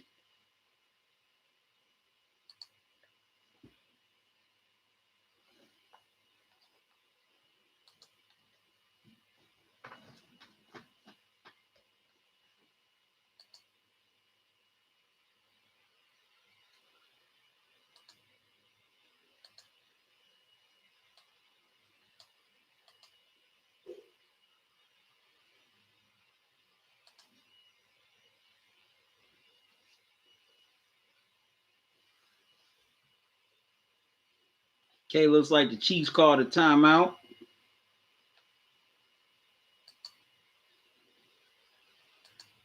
See, timeout was called. Teams want to talk things over to see what they're going to do on this 3rd and 4.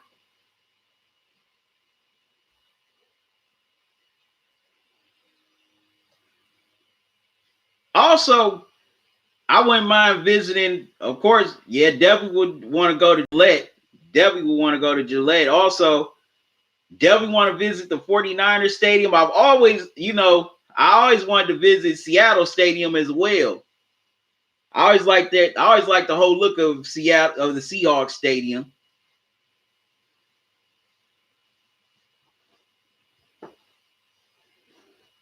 Also, I wouldn't mind visiting the Ravens Stadium either.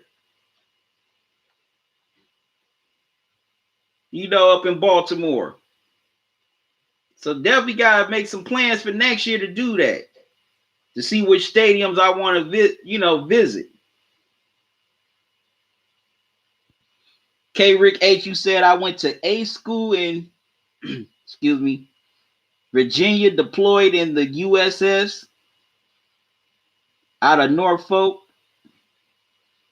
and then transferred to US and Lux out of Mayport, Florida.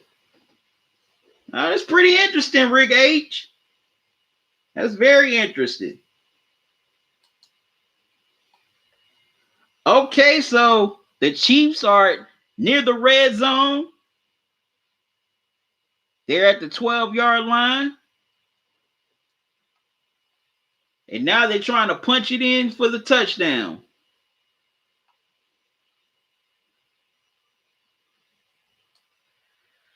Sheffers will be the ultimate authority. Neutral zone it. Number 99 defense. 5-yard penalty results.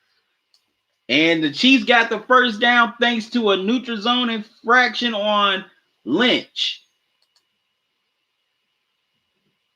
It's 3rd and 5 for the Chiefs, as Mahomes threw an incomplete pass, which was intended for the tight end, Travis Kelce. Another Ohio dude. He's from, from my area, Cleveland, Ohio. He's from the suburb of Cleveland Heights. Rick H, you said I've been all over the Meridian Sea and the North Atlantic. Wow, that's pretty cool. Okay, Steelers respect. You said Antonio Brown's dad, Eddie Brown, was a great wide receiver. He should have played in the NFL. He won multiple championships playing professional football across the world. Wow. Okay, thanks for that trivia fact, Steelers respect. That's something I didn't know. Learn something new every day. Thanks for that. Definitely thank you for that trivia. Okay, and the Chiefs punch it into the end zone thanks to Pat Mahomes rushing for a 12-yard touchdown. And Harrison Bucker,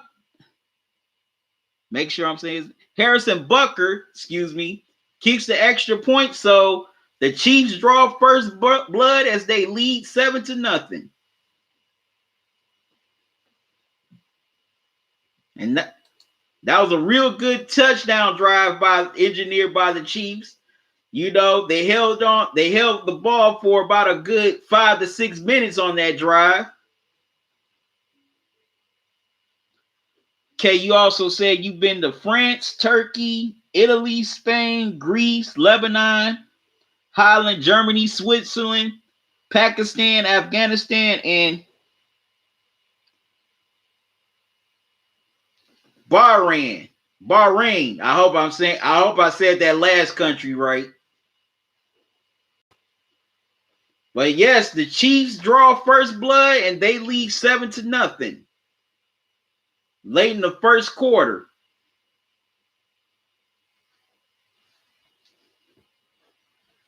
But yeah, there's definitely some NFL stadiums I've been wanting to visit for a long time. Steelers respect. I watch the UFC sometimes, but not often. Man, you ain't have to retract your comment.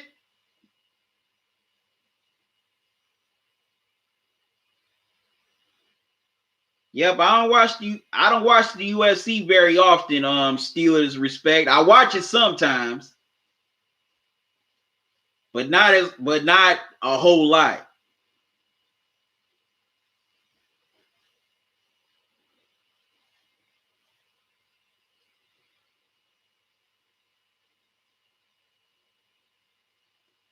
Yep, but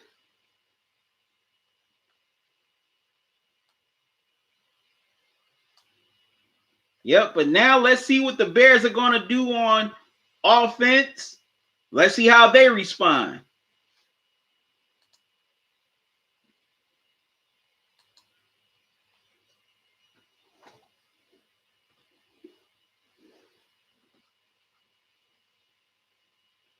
You know, another stadium that I want to visit. I also want to visit the new stadium that the Vikings just opened up. What was it? Last year, year before last? I definitely want to check out that stadium because that definitely looks like it's nice.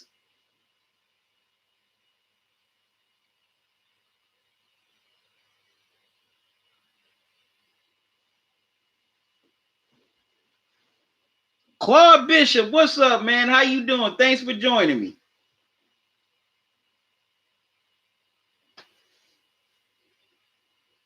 Yeah, and that's messed up about Colin Kaepernick too, because hey, I think he's better than a lot of these QBs that they got now in the NFL.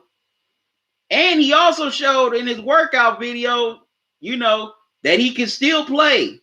So now, you know, nobody can sit up and say, oh, he can't play anymore. Claude Bishop, you said my Steelers suck, but my brother's Cowboys lost, and your Browns should have drafted Lamar Jackson. Baker Mayfield is terrible. Okay, you said not bad. I mean, I say, as far as Baker, Claude, a lot of that with Baker, a lot of that is coaching. Now, yeah, he does definitely need to take some of the blame for, you know, how the Brown season has went, but that's not 100% his fault. I'm sorry.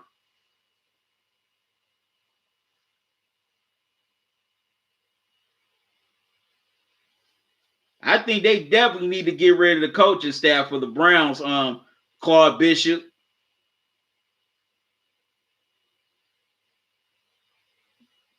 K Steelers respect say the Steelers should sign Colin Kaepernick. I agree. What do they got to lose? They definitely wouldn't have nothing to lose by signing Kaepernick. But Claude Bishop, as far as Baker, next season is really gonna tell what he is.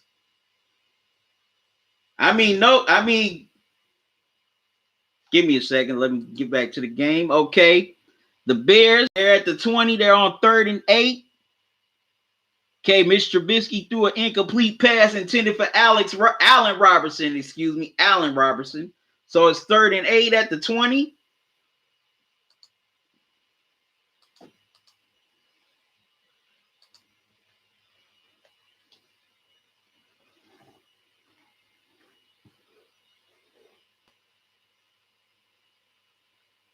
And Trubisky throws to Anthony Miller, but only gets 2 yards. And the Bears will have to punt.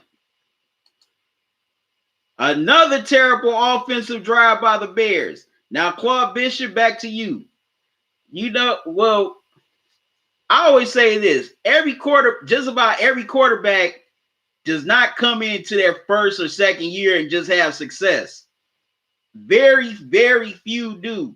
Even Hall of Fame quarterbacks didn't come into the NFL having success right away. You know, Peyton Manning, Troy Aikman, they were terrible their first 2 years.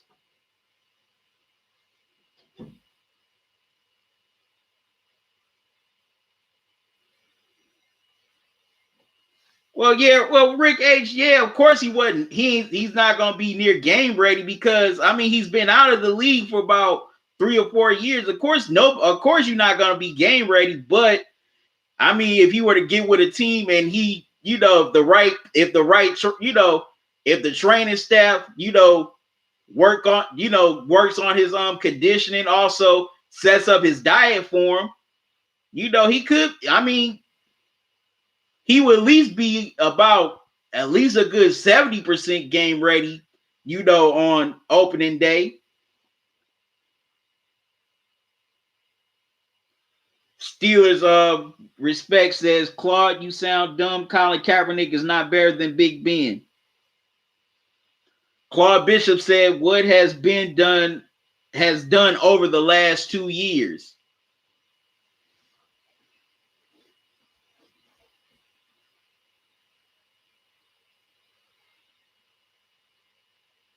Claude Bishop said led the NFL in red zone interceptions last year. And also he said poor leader. So I knew Big Ben led the NFL in interceptions last year, but I didn't know a lot of them were in the end zone.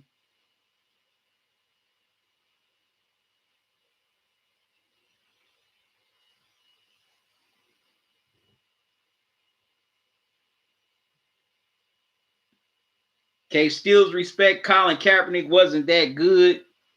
Washed up, Claude Bishop says.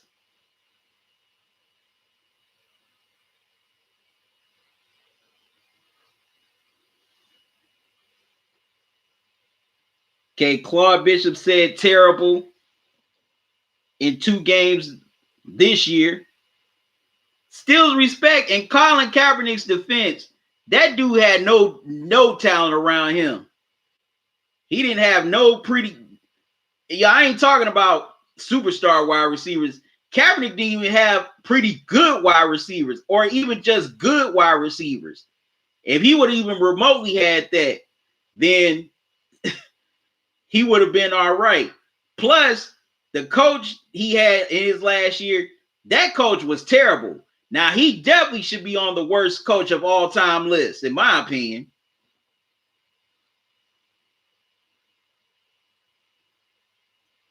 Rick H says Kaepernick was throwing to very inexperienced receivers, and he had no. Okay, you trying to say no? Okay, no rush coming at him, and they were having to stop to catch the ball. He couldn't hit them in stride.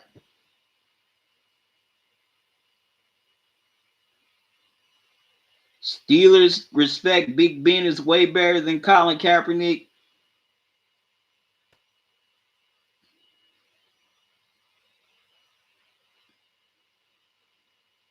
Claude Bishop, Kaepernick last year in the league, 16 TDs, 4 INTs.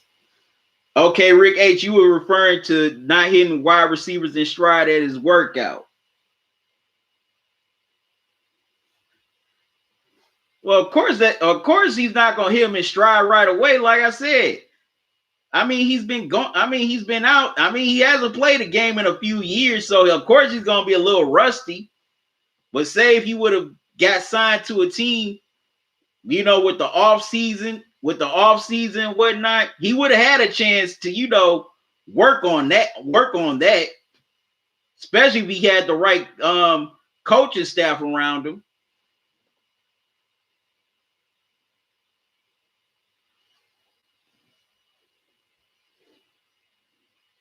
Yeah, but again, that 1-10 wasn't his fault. His last season, that situation was bad just all around for Kaepernick. The coaching was bad, and plus that front office got rid of a lot of their talent. They got rid of Crabtree, they got rid of Frank Gore. They let a lot of their real good players walk.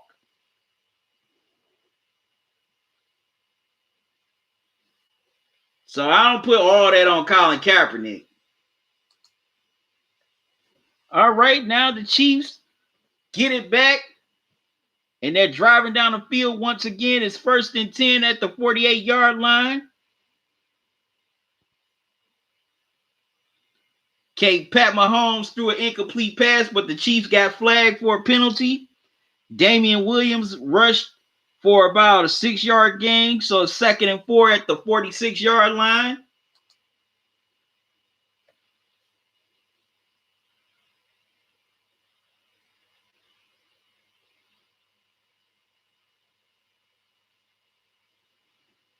Okay, Claude Bishop says that Big Ben chased away Todd Haley. Top 5 offense in 5 years. And Claude feels that it's not all Kaepernick's fault. It's a team game. I could definitely agree on that.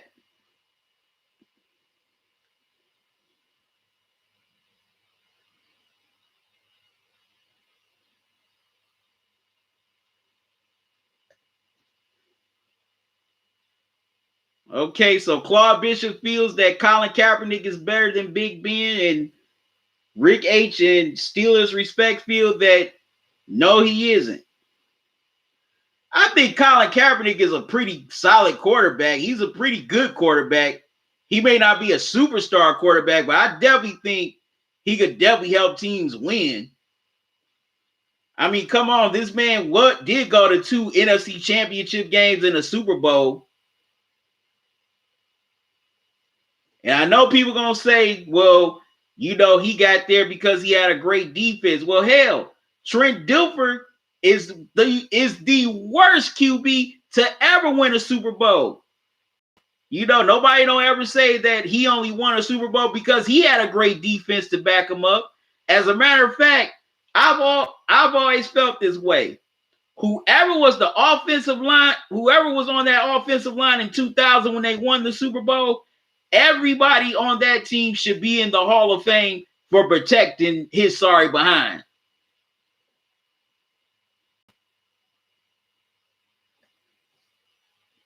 No, I disagree with you on that, Rick H. I don't think Kaepernick is just a game manager. I disagree.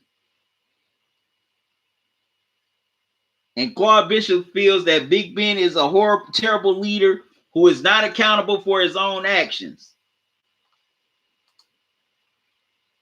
And once again, the Chiefs are driving down the field, trying to score again. Okay, Pat Mahomes threw an incomplete pass down the middle intended for Sammy Watkins at the 39-yard line. So looks like they may just have to settle for a field goal here. Or will they punt? The Chiefs.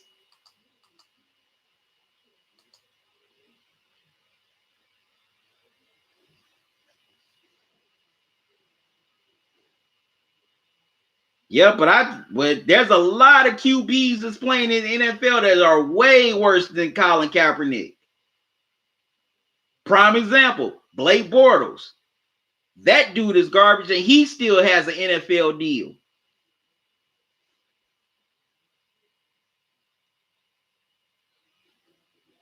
Kaepernick had better Super Bowl numbers than Big Ben. Look it up. As a matter of fact, Colin Kaepernick was this close to winning a Super Bowl. But if Jim Harbaugh, didn't have bad play calling near the end zone, who knows what could have happened in that Super Bowl? He was trying to score 4 straight times instead of trying to kick the field goal to send it in OT because he didn't trust his own kicker.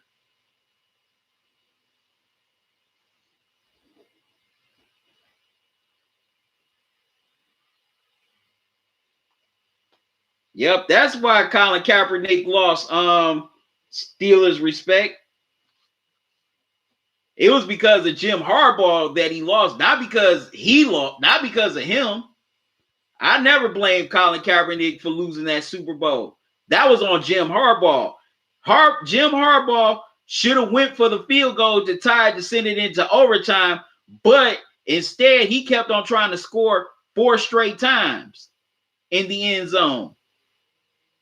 All he had to do was just kick the field goal and let it be settled in overtime. But no, he didn't want to do that.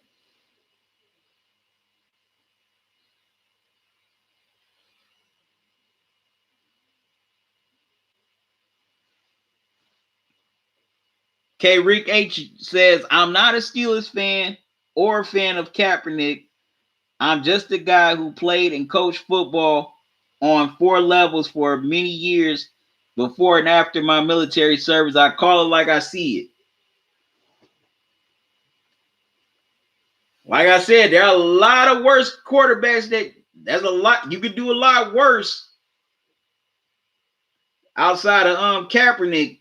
There are a lot of garbage QBs in the NFL that don't need to be in the NFL. A whole bunch of them, whether they're starting or backups. Harris Bucker kicks a 56-yard field goal to extend the Chiefs' lead to 10-0. All right, coming up at the 2-minute warning, I will be giving away the first trivia question tonight.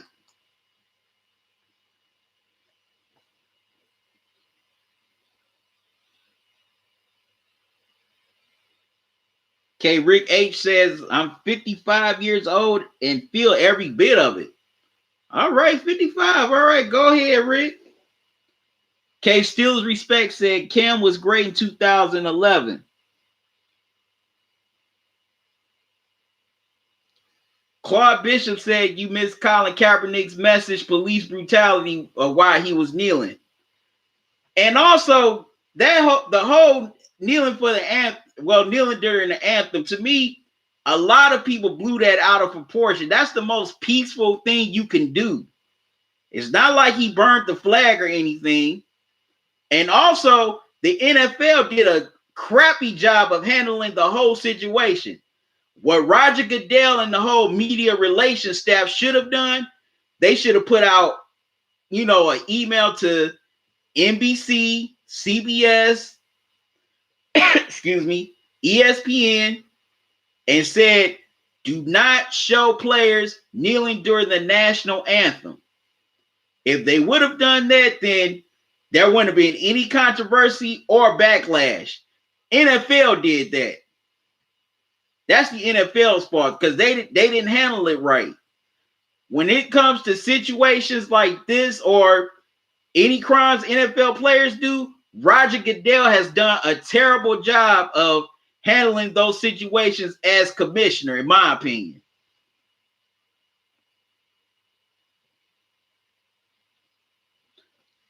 Okay, Rick H chimes in saying, replying to Clark saying, I'm a veteran and I don't hold Cap's kneeling against him. I served so people like him had the freedom to do that. See, and a lot of veterans did defend Colin Kaepernick on his kneeling, whether they agreed or disagreed with him kneeling during the anthem.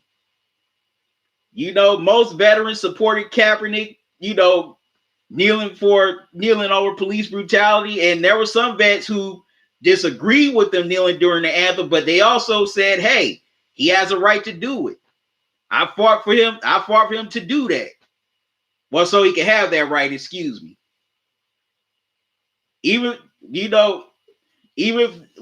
Excuse me, lost my train of thought for a second. Whether vets agreed or disagreed, they all said it. Hey, we fought so he could have that right. And that was disappointing to me that some veterans definitely just criticized them very hard for that.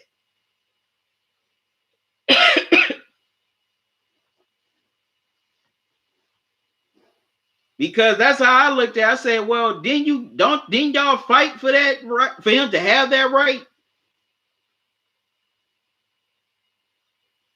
Steelers Respect says Cam Newton needs to work on his release and accuracy of the football. He always gets sacked and injured. Yeah, I agree. Definitely needs to work on his accuracy. Okay, now the Bears have the ball back. 2nd and 10 at the 46-yard line. Trubisky threw an incomplete pass intended for Allen Robinson. Early in the second quarter, the Chiefs are leading the Bears 10-0 here on Sunday Night Football.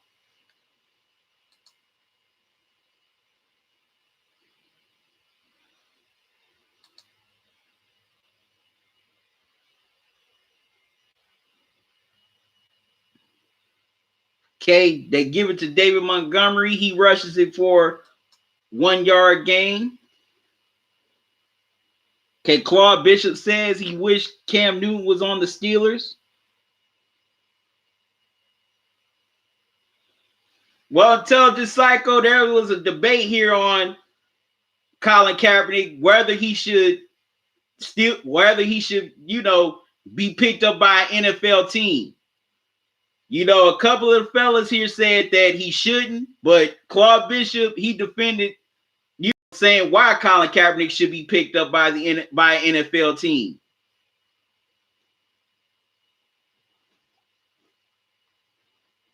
And I still think Kaepernick should have been picked up by an NFL team. But we all know why he's not going to be picked up by one.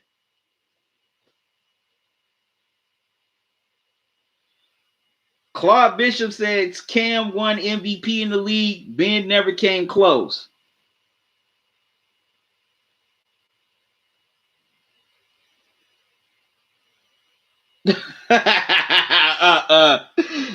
Rick H said, I'll trade any one of your Jameis Winstons for a bag of Cheerios and a McDonald's French fry. Oh, man.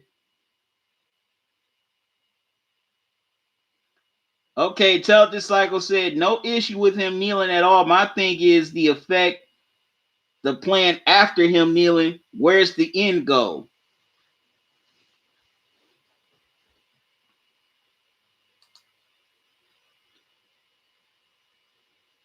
Okay, 3rd-9 for the Bears. Trubisky throws to, looks like Allen Robinson, but he couldn't get the first down, so it's 4th down, and the Bears have to punt. Well, Intelligent Cycle, my thing is, for starters, the NFL players that are currently active should have picked up the mantle and continue the kneeling. Now, some players have continued it, like Eric Reed, Kenny Stills, but at least about a good 2/3 of the NFL players should have picked up the torch and kept on kneeling. But they were so doggone afraid of these NFL owners, they chose not to continue. That would be definitely a start, that definitely would have been a start of, what Kaepernick was trying to do. Continue to what he was trying to do. By still taking a knee during the national anthem.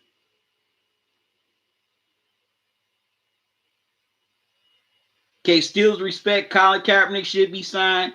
Rich H said, I've been a Bucks fan for 43 years. Claude Bishop says the Steelers should have picked him up and they would have probably clinched the playoff spot already. Yeah, you never know. Maybe if Colin Kaepernick would have been starting for the Steelers, maybe Steelers would be in the playoffs right now. That's an interesting point, Claude. Rick H, they wanted to keep their jobs. I understand that, but also, Rick H, the players also have a players union that they can definitely go to and file, file something with the NFL about basically infringing upon their First Amendment rights. Because when they're kneeling, it's before the game, not during the game. The national anthem is not played during the game, it's played before the game. So basically, before they step on that field, that's their time. They're not on the NFL's time. They're not on the team's time. That's their time. I agree, still respect. The Bears definitely should go after Kaepernick.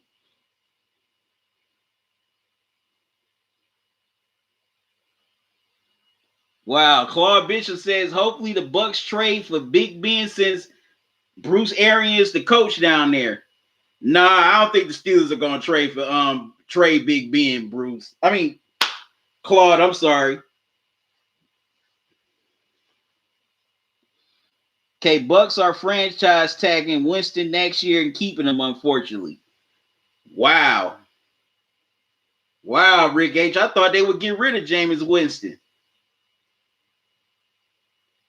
but they're gonna franchise tag him. Wow.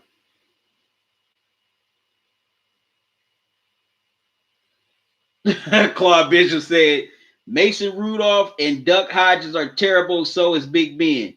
Duck Hodges, the book is still out on him, but Mason Rudolph, yeah, Mason Rudolph is garbage. Okay, you know, because I was looking at the highlights of when the Steelers played the Rams last what was it? Yeah, last month. It was right before, you know, the Browns and the Steelers met here in Cleveland. And Mason Rudolph was garbage in that game. The only reason why the Steelers won that game against the Rams was because of the defense. And then turn around that game against the Browns, man, he was horrible against the Browns.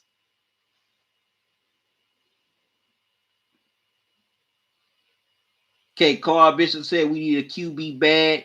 Rick H said franchise tagging him and paying him $27 million next year. Wow.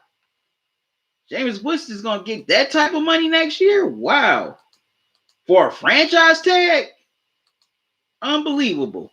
Okay, KC back on offense. It's 1st and 10 for the Chiefs at the 38-yard line.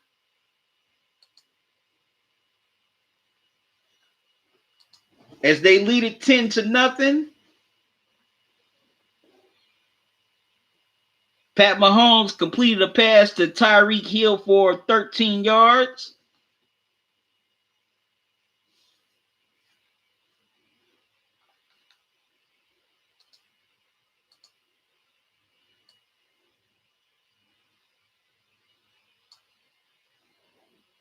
Well, 1st and 10 at the 36, excuse me.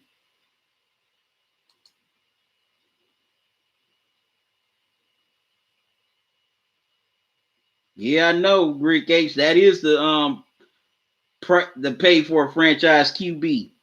Claude Bishop, Big Ben is out of shape. He looks like an old lineman or a slow moving tight end. That's cold. That is so cold. Pat Mahomes completes another pass to Tyreek Hill for 15 yards. And the Chiefs are moving down the field once again.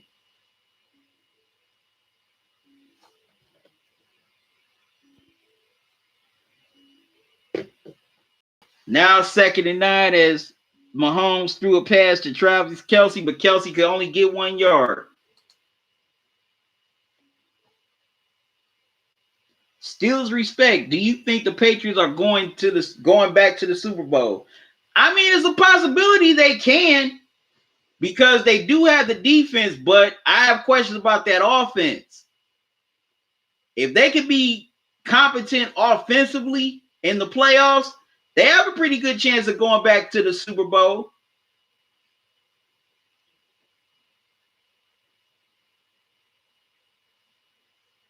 Okay, Intelligence Cycle says the Dolphins, Chargers, Broncos, Panthers, Jaguars, bunch of those teams can sign Cap. Yeah, they definitely can. Especially the Broncos and the Panthers and the Chargers too, because Phillip Rivers, he's getting up there. He's on his way out, in my opinion.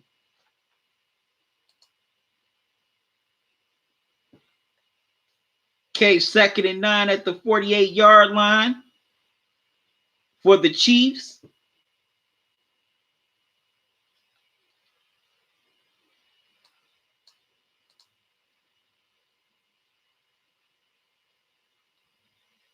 He came from Kansas City. But when you take Kelsey out of the mix, or a tight end in the case of the Chicago Bears, you can't do some of this stuff because the tight end is not getting double teamed and banged around rushers and everything.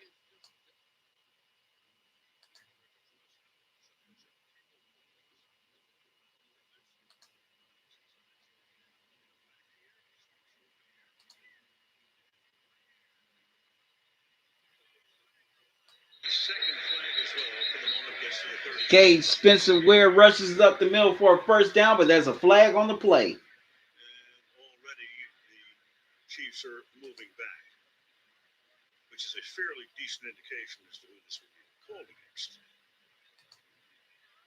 Then again, we've been fooled before. You're all over it. Yeah, I agree. Steelers respect. Phil Rivers should definitely have a Super Bowl ring. Okay, Claude Bishop said Ravens going to the Super Bowl, but I hope I'm wrong. My player number 71 on the offense. Holding is declined. Illegal block in the back is accepted. Okay, there was 2 penalties on the Chiefs. One the Bears declined, the other they accepted, which was a legal block in the back. Intelligence Cycle replying to Steelers respect 90. Nope, the Ravens will shut that talk up.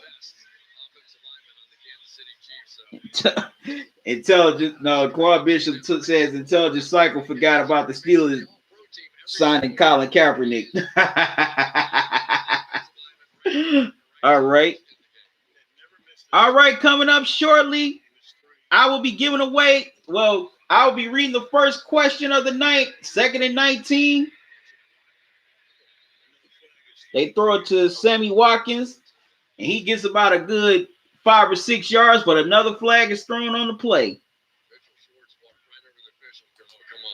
Looks like it's on the O lineman, Mitchell Schwartz. Holding number 62. Offense. Okay, they got Mitchell Schwartz for holding.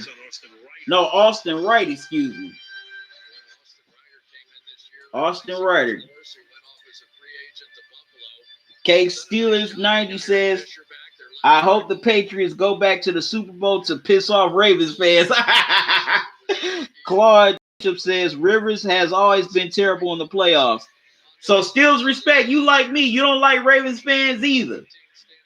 I know, them Ravens fans get on my nerves. I can't stand Ravens fans right now. They're just as bad as Cowboys fans. So 2nd and 28 for the Chiefs.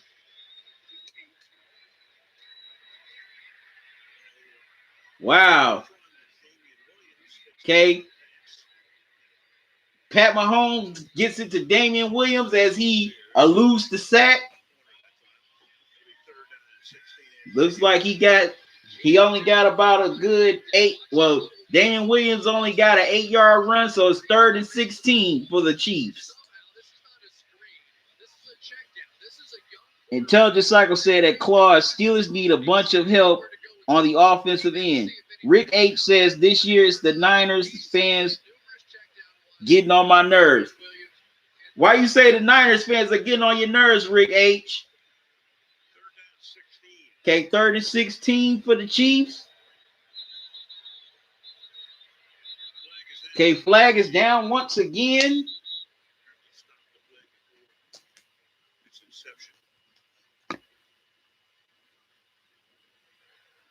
Second charge timeout. Chicago. Okay, the Bears take a second timeout. Their second timeout of the night. Well, the first half, excuse me. They want to talk things over. Let's disrupt the marketplace. Okay, Steelers respect 90 says Patriots should sign Antonio Callaway to help that offense. Man, Antonio Callaway, he's talented, but the only problem was that dude messed up a lot off the field. And if any team signs Callaway, he's going to have to serve a 10-game suspension before he could play next year. So if any team takes a risk and signs Antonio Callaway, Callaway's going to be gone basically for most of the season. He's going to be in the similar situation that Kareem Hunt was this year.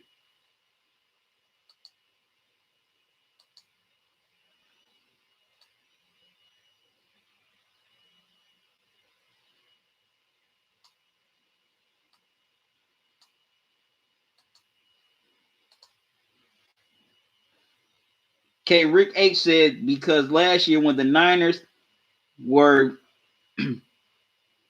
4-12, there wasn't a Niners fan to be found. Now there are thousands, and they still talk trash. You think they won the last 5 Super Bowls?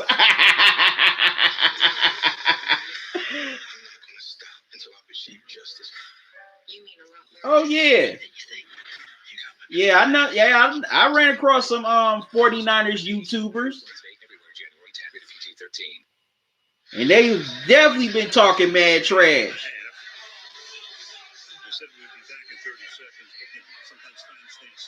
Okay, have any one of you Steelers fans seen our QBs play this season?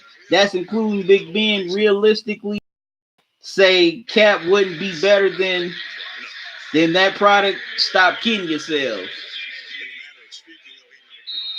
All right, coming up, I'm about to read the first question of the night in the Talkin and Grubbin Holiday Trivia giveaway. So definitely be ready. Okay. It's 3rd and 16 for the Chiefs.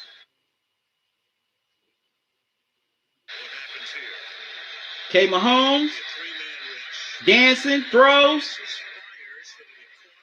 and gets it to Kelsey, but he's gonna be short of the first. This is an interesting decision right So it's gonna be 4th and 4. Got this offense out there. I have great faith in the way As Kelsey was tackled by Ha Clinton Dix. So will the Chiefs go for it or will they punt with a 10-0 lead? All right. 2-minute warning, good people. So now I'm about to read the first question of the night in the Talkin and Grubbin Holiday giveaway. What I'm going to give away here tonight is a $25 Visa gift card. Now, I asked this question the week before last on Dinner and Sunday Night Football, but no one got the answer, so I decided to bring it back here tonight. Okay, in Super Bowl 48, who was named MVP in their victory? A. Marshawn Lynch. B. Richard Sherman. C. Malcolm Smith. D. Russell Wilson. Whoever the first person to get the right answer in the chat, you will win this $25 Visa gift card. Okay, Intelligent Cycle says, surprisingly, I don't see a bunch of them Ravens stands who try to talk mad trash. Oh, Intelligent Cycle, I definitely see those Ravens fans talk mad trash all the time. Stills respect, you got it. It's Malcolm Smith. So you win. So congratulations, you win the $25 Visa gift card. So, Stills respect, I need you to email me your address so I can send that gift card to you. You on a roll, man. You done won 2 prizes in a row. You done won 2 weeks in a row.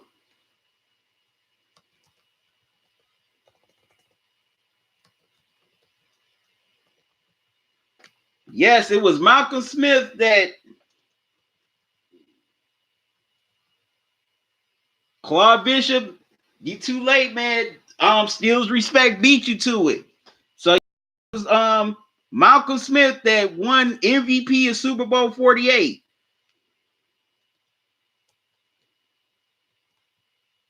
Which a lot of people didn't know that. And he had a big game too. He had a fumble. He also had a pick 6.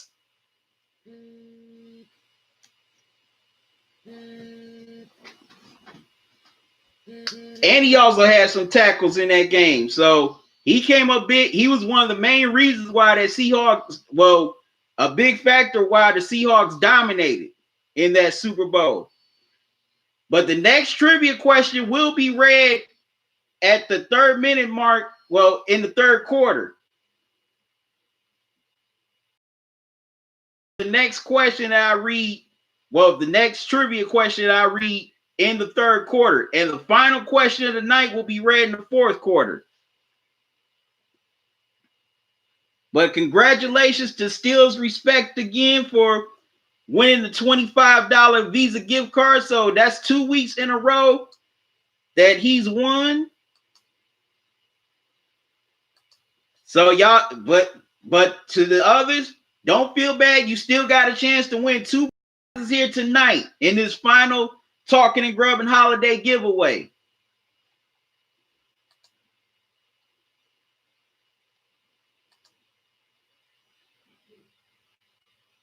Okay, and the Chiefs get the first down thanks to a illegal use of hands penalty. So it's first down for the Chiefs at the 33-yard line.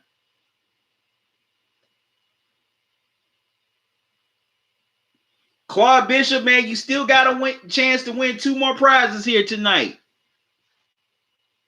So don't feel bad. You still got a chance tonight.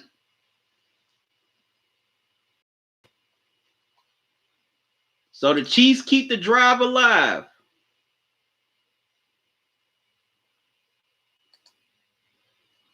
Okay, 2nd and 5 as Mahomes gets it to Travis Kelce for a 5-yard gain. And now Damian Williams rushes it up for a big gain. And now the Chiefs are near the red zone. It's 1st and 10 at the 19-yard line. So, yep, y'all will definitely have a chance to win 2 more prizes tonight, as I have 2 more trivia questions here in this final Talking and Grubbin holiday giveaway.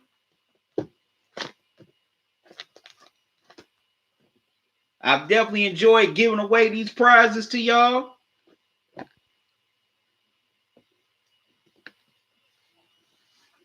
These last couple of weeks.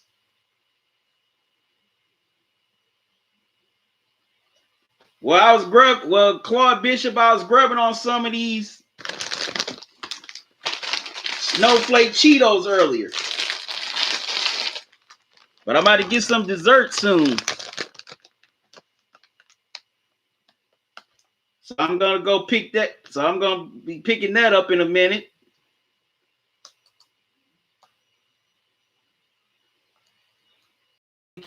Kansas City called a timeout to talk things over.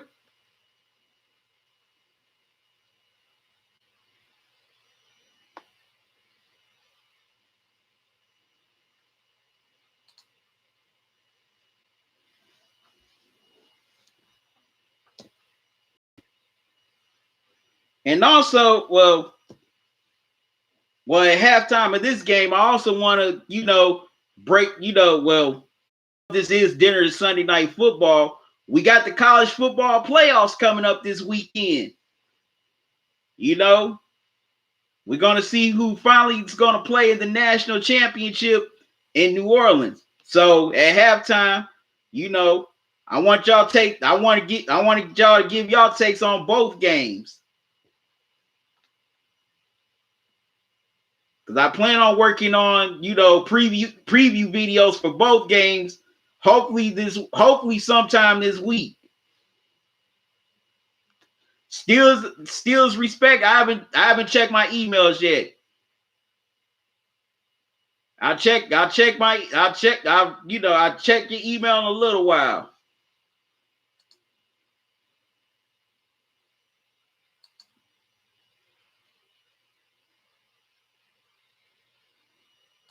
Also, now, okay, y'all know some.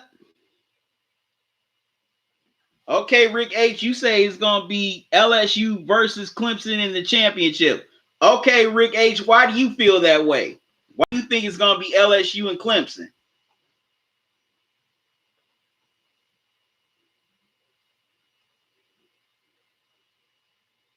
And also, by the end of the night, we should find out which Sunday night football game is going to be flexed next Sunday for the season finale. In my opinion, I think it's going to be the Seahawks and 49ers. That's just my opinion.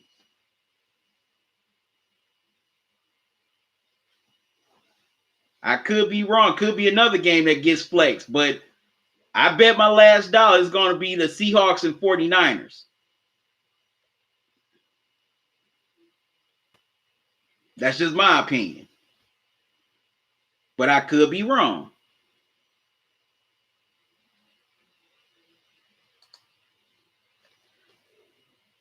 All right, it's first and goal for the Chiefs at the 6-yard line as Pat Mahomes gets it to Travis Kelce for a 13-yard gain.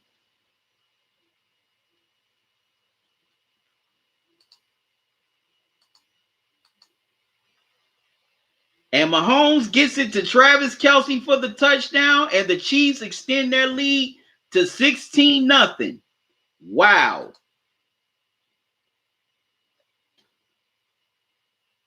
Seth, what's up, man? How you doing? Thanks for joining me. Happy holidays. You ready for Christmas?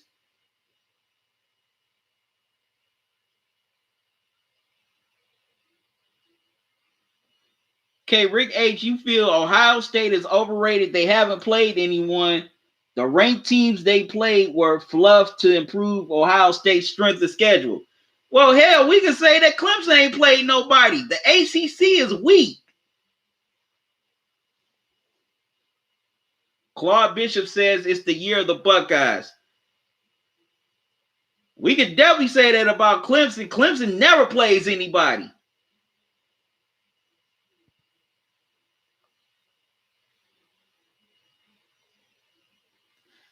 Yeah, but Rick H, you can outscore anybody all day, but you got to stop people. That LSU defense is very suspect to me. I definitely do not trust that defense. Okay, Seth, you said, yeah, I haven't been here in a while. I'm definitely ready for Christmas. All right, Seth, what you getting for Christmas?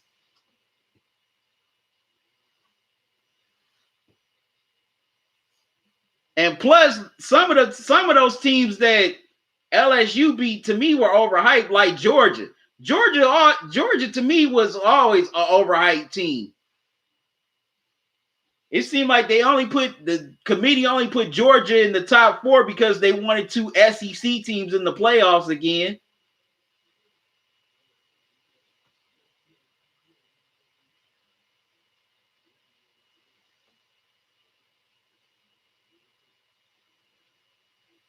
Yeah, but Rick H, that team is not the same, man. They still had their offense from last year, but that defense is not the same, dude. A lot of that defense went to the NFL. Okay, Seth, you hoping for a new computer? Okay. Okay, the one you guys 10 years old? Well, definitely hope you get that for Christmas.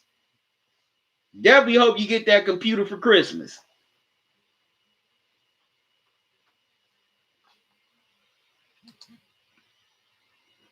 K is coming up late in the second quarter. The Chiefs lead 17-0. They are already putting it on the Bears. And Pat Mahomes already has 160 yards for a touchdown, no picks. And also has a rushing touchdown. Okay, Tyreek Hill has 53 yards. Travis Kelce has 50 and a touchdown. Trubisky, he has been very abysmal with 48 yards. Matter of fact, the whole doggone Bears offense has been totally abysmal.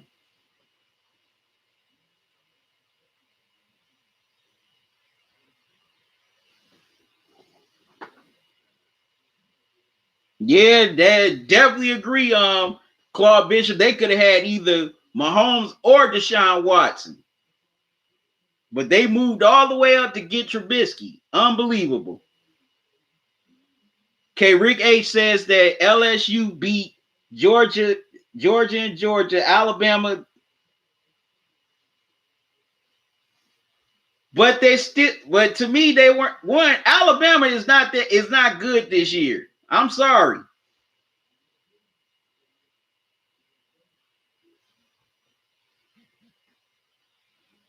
But Rick H, let me ask you a question. You're talking about their offense. I haven't heard you talk about their defense. Offense sells tickets, but defense wins championships, bruh. You can have the best offense in the world, but if you can't stop nobody, it doesn't amount to jack-ish. And like I said, Georgia was overhyped. I don't know why people act like Georgia was like a world beater. Georgia was overrated to me. And Alabama's not good this year. And Florida was overrated.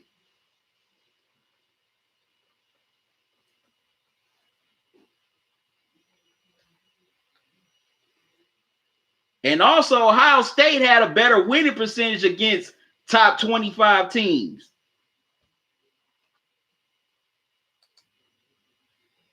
All right, that's halftime. The Chiefs lead the Bears 17-0. Y'all excuse me, I'll be right back.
All right, had a little connection issue. Rick H says LSU defense isn't great, but the offense is excellent. LSU is basically the NCAA version of the greatest show on turf. Yeah, but at least the greatest show on turf still had a pretty nice defense. This LSU team does not have a good defense at all. Also, now I'm going to get into some dessert, y'all. I'm about to get into this non-dairy vanilla cake cookie dough that I brought at Target earlier today. Never had this before, so I decided to try it. And it's made with almond milk. It's actually good.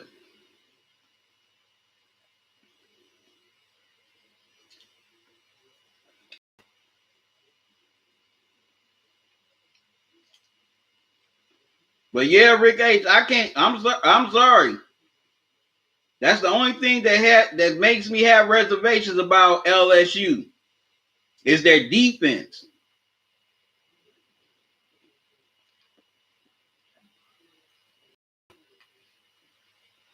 Because if they run up on the right defense can shut down that great offense.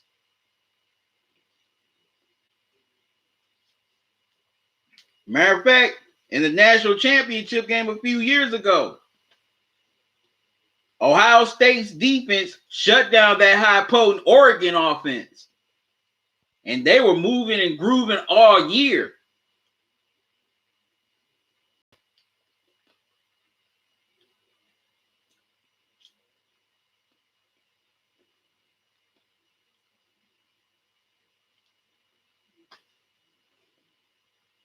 And also, with Oklahoma,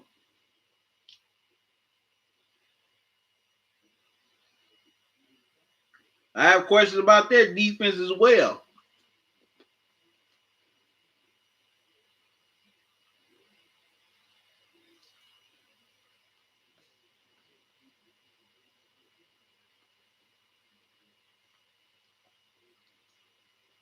Okay, Rick, you said OSU versus Clemson will be a close game, but LSU versus OU will be a blowout. I disagree. I don't think Oklahoma's gonna get blown out by LSU.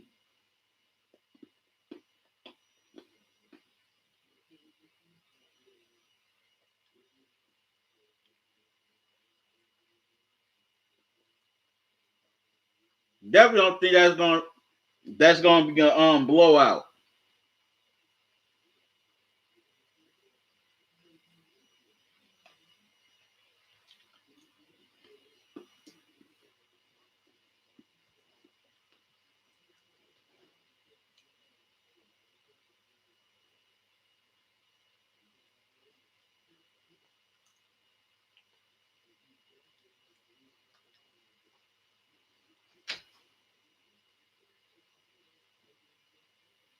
Okay, Rick H, you said LSU championship game will be an 8-point game. Rick, let me tell you, can I ask you a question? You're not picking LSU and Clemson because you live in the South or you're an SEC fan, are you? I'm just curious.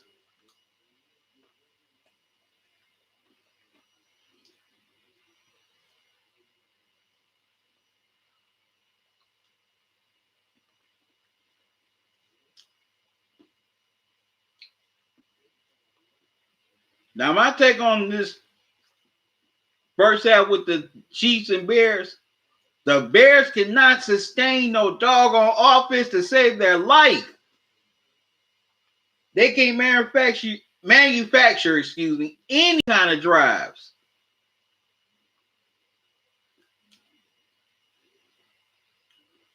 And that definitely falls on Matt Nagy. Andy Reid is definitely calling a great game, and he's coaching circles around his old offensive coordinator. Okay, Rick H, you've been a Hurricanes fan for 45 years. Okay.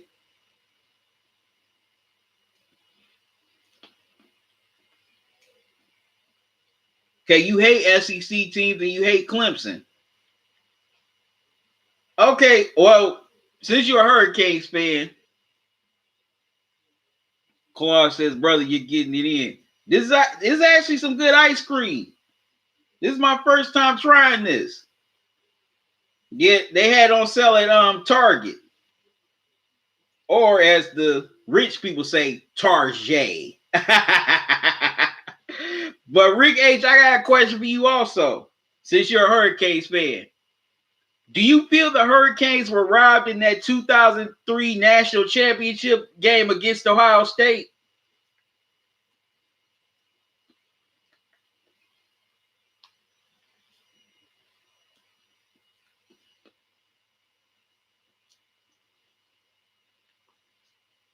Yeah, Claude, I do NBA games occasionally. Well, I do live stream NBA games, and I'm going to start live streaming NBA games probably around next month.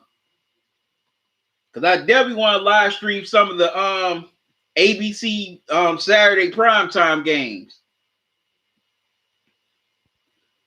Okay, Rick H, you feel that the Hurricanes were robbed in 2003.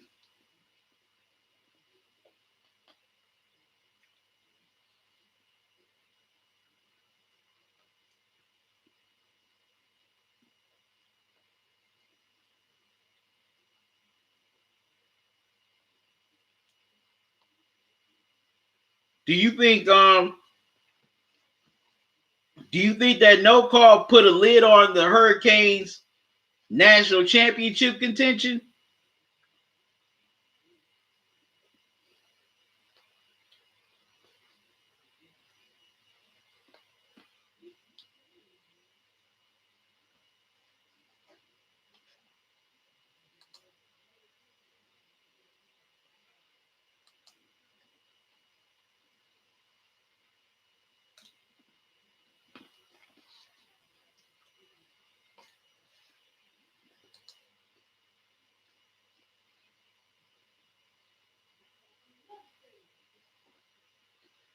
Okay, Rick H, you said, but to be honest, the game shouldn't have been close enough for one play to decide it.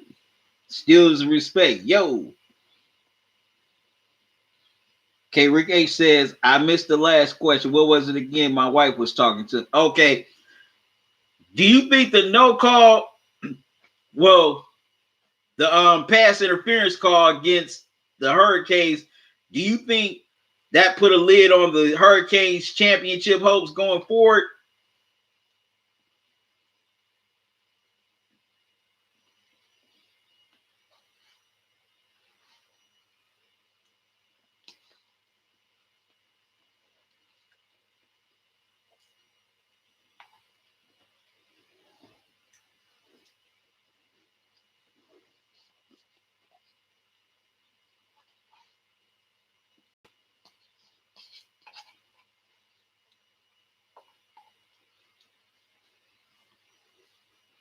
And also, Rick H, speaking about the U, watching those 30 for 30s, on Miami, I definitely learned a lot about them, especially the teams of the 80s.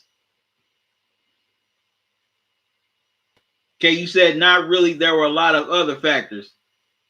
Yeah, you got a point. The Hurricanes were definitely embroiled in a lot of scandal throughout the 2000s.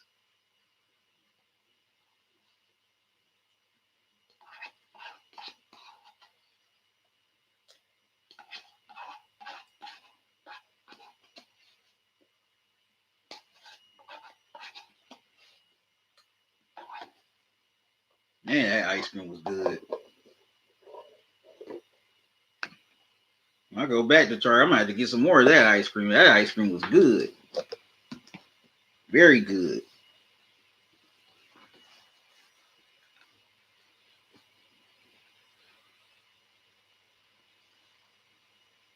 Yeah, you're right. They definitely had some scandals in the 80s and 90s too.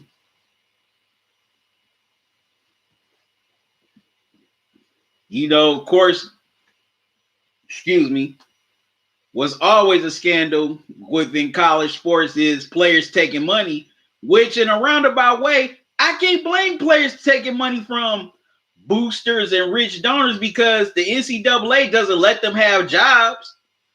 So who can blame them for taking money? That's why I feel that that college athletes should be paid.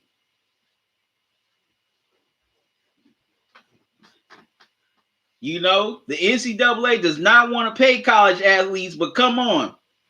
All these schools make money when their team goes to the college football playoffs, the NCAA tournament, the College World Series. But you telling me you can't give them a certain percentage from their jersey sales? Come on. And y'all make millions for school. Millions for these schools, for the schools that go to these big events. As a matter of fact, when I saw the ESPN 30 for 30 on the 80s Miami Hurricanes, one of the players said that every year the school would make money off of us when we were competing for national championships. A new building would go up.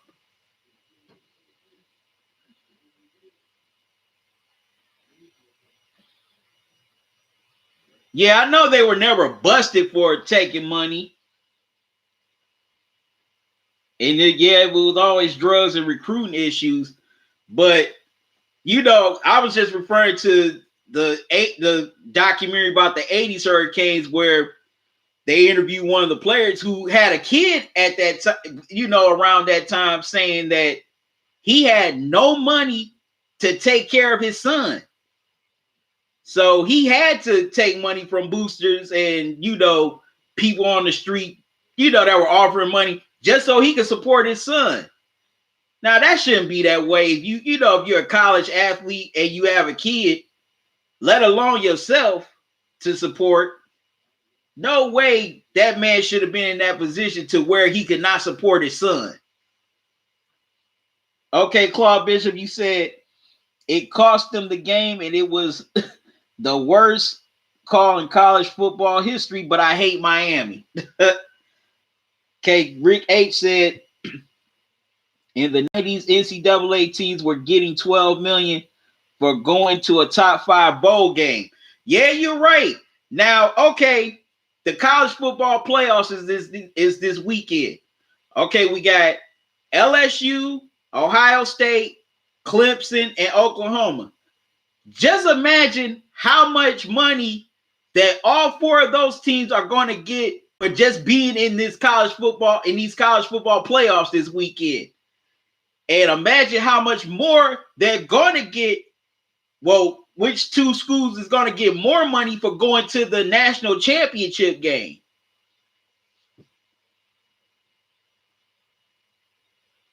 Rick H said, you say the players should benefit from that. Yeah, they should have benefited from that. So like I said, with the college football playoffs coming up this weekend, imagine all the 4 schools that's going to make money just for being here in the college football playoffs, and imagine the 2 schools that's going to make even more money for being in the national championship next month. Like Chase Young got suspended for a couple of games just because he took a loan from a family friend just so he could fly out his girlfriend to Pasadena to watch him play in the Rose Bowl last year. Now, if the NCAA would give them, a certain percentage of the profits from their jersey sales, then Chase Young could have saved up that money and flew and paid for his girlfriend's ticket to Pasadena. Okay, Rick H says each program gets $25 million for going to the semifinals. Wow. Okay, 25 times 5.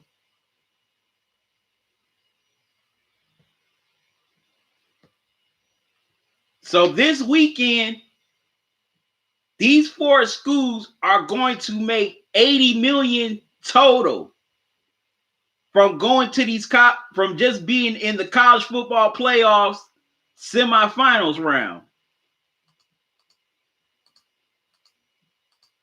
Well, no, excuse me, $100 million. My mistake. Altogether, these schools are going to make $100 million just for playing in the college football playoffs this weekend.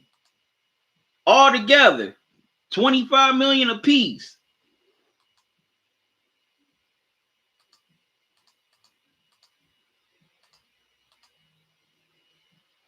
$100 million total. What's up, TC, my brother? How you doing? Yeah, but Rick H, imagine. Yeah, 88. Yeah, you might. Well, if you round it out, that's $100 million. $25 million apiece. But Rick H, imagine which 2 schools is going to make more money when they get to the national championship. Say, for purpose of conversation, it's Ohio State and LSU, or Ohio State and, or say Clemson and Oklahoma, or LSU and Clemson, or LSU and Ohio State. Just imagine how much more money those 2 schools are going to make just for getting to the national championship.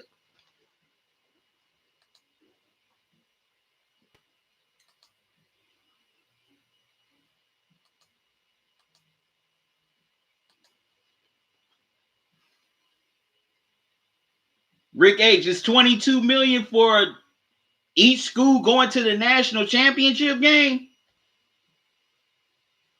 Wow.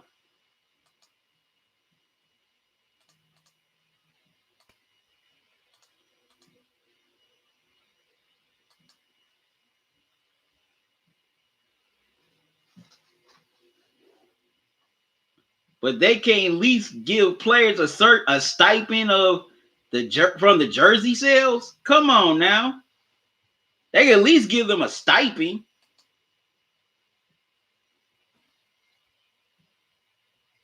Oh, the teams in the championship game get $32 million apiece. Wow. Rick H, do you know how much the winning team and the losing team get for being in the national championship? Okay, $22 million for the semifinal games. Okay, for the college football semifinals.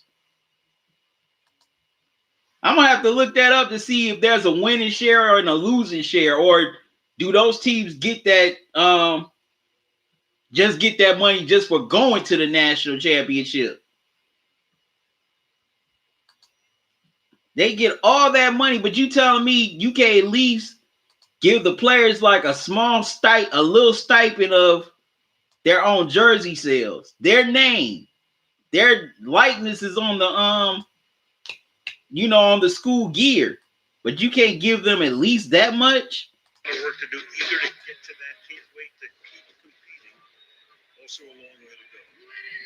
Okay, third quarter starting. The Bears have the ball. Second and 6. And they give it to Montgomery. He gets a first down. What'd you take away from that? Yeah, let's take a look at a good run play here, right? Every once in a while, we see the Chicago Bears do something. This is a zone running team. They're going to get some blocks in here and just allow their outstanding young. Yeah, I know the money goes to the athletic departments, but the NCAA can't work it out to where the players at least get a share of the jersey sales.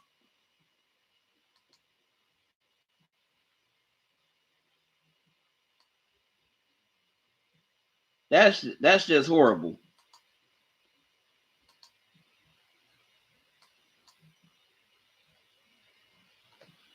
Okay, about around the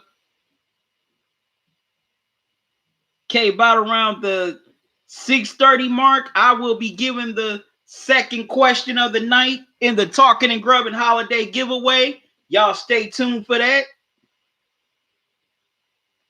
Around the 6:30 mark, I will be giving the second question. He gets it. Yeah, I agree with you, Rick. They can, but they don't want to. And that's very sad. When he was talking about that is extremely sad. I thought that was just as interesting. He said, and in my opinion, that could be a way for them to learn financial literacy, whether they go to the pros or not. He gives his guys a chance to make plays, and he understands that that's what all the Bears fans want. And at least to date, you have to say. Okay, 2nd and 8 for the Bears. No, 2nd and 9 for the Bears, excuse me. Trubisky gets pressured, and he has to basically force an incomplete pass.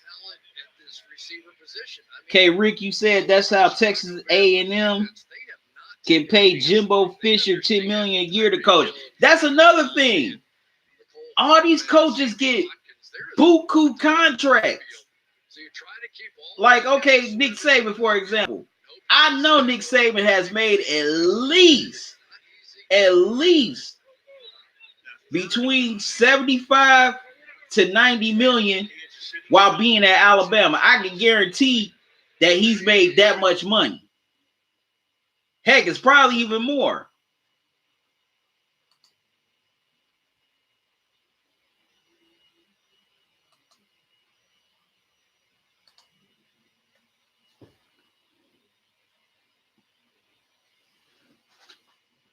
Okay, 2nd and 3 for the Bears at the 44-yard line. Trubisky throws a pass to Allen Robinson for a 7-yard gain.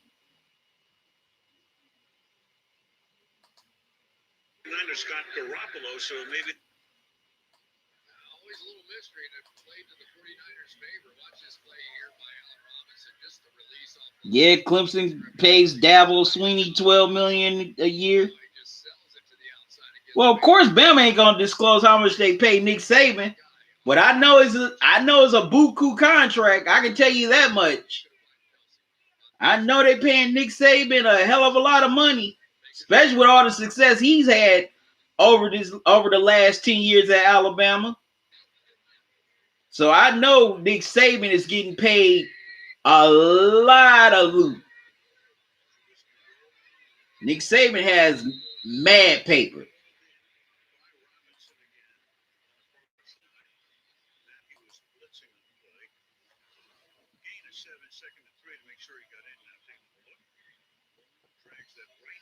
Okay, Mr. Trubisky throws an incomplete pass intended for Javon Wims. It's 2nd and 10 at the 39 for the Bears.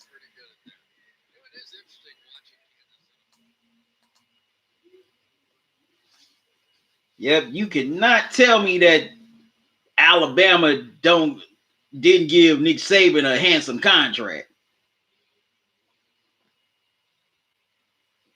Oh, yeah, he's definitely the highest paid coach in the NCAA, Rick H. Saban's definitely the highest paid. He's got to be. If he isn't, I would be very shocked.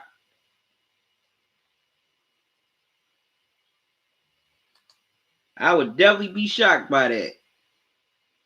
But he's definitely got to be the highest paid coach in all of in the NCAA. Okay, 1st and 10 for the Bears at the 23-yard line. This is the first drive that they have sustained all game long. Mr. Trubisky is driving the Bears down the field as they're near the red zone.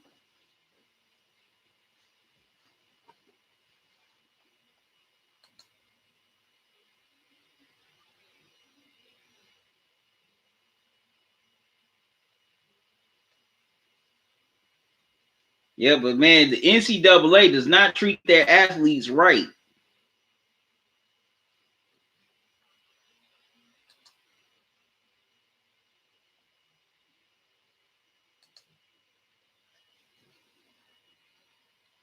Okay, they give the ball to Tariq Cohen for a 2-yard gain. So it's 2nd and 8 at the 21 for the Bears.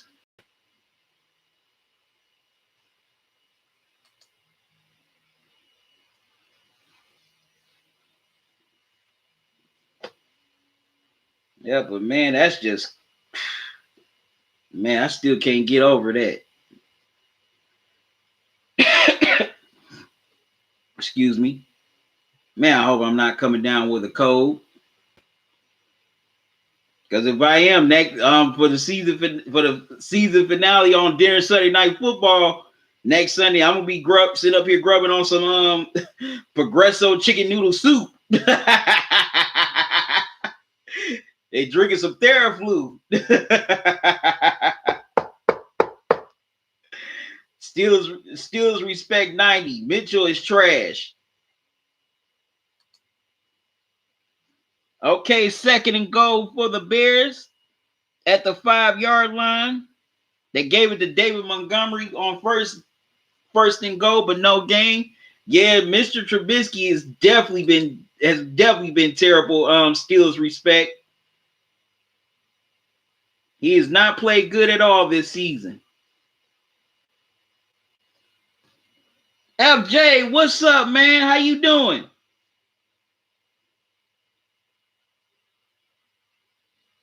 Oh, man, Rick, that's messed up. Your wife and daughter had the flu right before Christmas, man. That's messed up. Yeah, definitely keep fighting it off. Also, I hope your wife and daughter get well. FJ with OBJ, he's frustrated with the coaching. That's what that is. And I think that Freddie Kitchens might have sealed his fate today as the head coach. That's just my opinion, but you just never know. Okay, 3rd and goal at the 5. Trubisky throws an incomplete pass intended for Anthony Miller. And then he rushes right for just 1 yard. What the heck are the Bears doing on offense? Wow. Unbelievable. Well, all right now, so it's time for the second question in the Talkin and Grubbin holiday giveaway. I know I was a little late, reading y'all comments, but I'm about to give y'all the second question of tonight. And this is a Bears question. Who is the Bears all-time sack leader? A, Mike Singletary. B, William Refrigerator Perry. C, excuse me.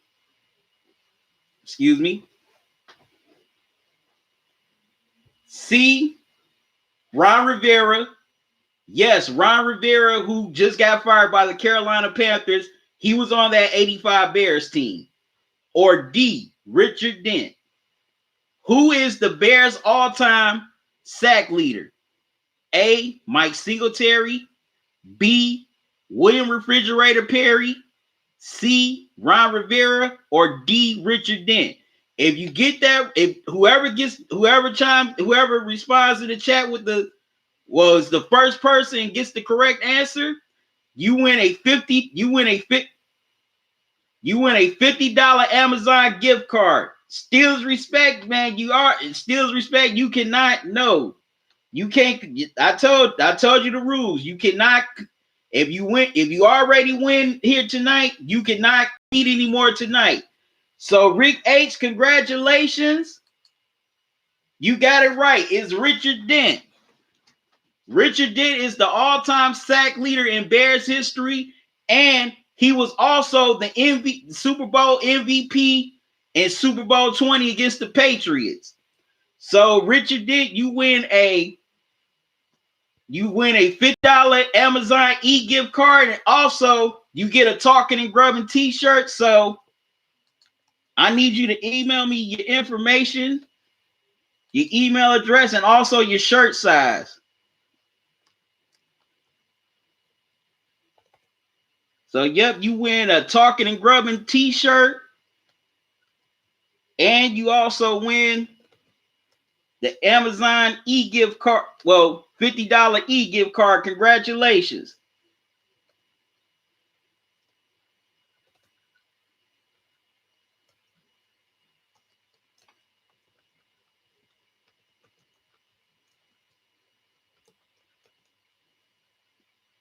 Okay. Okay, so, yep, so Rick H got it right. It's Richard Dent, the all-time sack leader in Bears history, who was also the Super Bowl 20 MVP. So you other guys, don't worry. So anybody who hasn't won yet, you still got one more chance to win tonight here in the final Talkin and Grubbin holiday giveaway. Matter of fact, Steals respect. Let me check my email right now.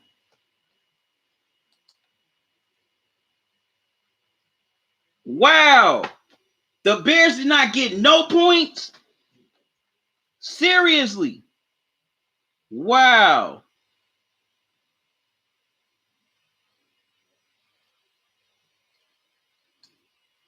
Unbelievable. Bears ain't get no points, and they were at the goal line. Man.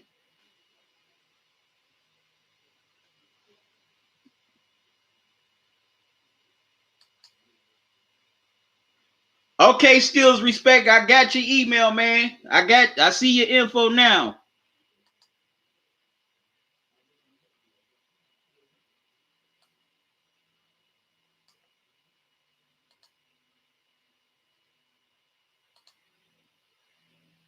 Steals respect. I need your yeah, I asked for your home address, Steals respect. I also need your city. I need your city, state, and zip code. So please email that to me. Don't worry, Claude. You still got one more chance to win, man. Just hang tight. I'm gonna read the final question in the fourth quarter. You still got a chance to win. And Rick, no problem, man. No problem. So Rick, please give me that. So please email me your info as soon as you can, Rick. Rick, I need your Rick, I need your email address and also your home. I need your home address and your t-shirt size.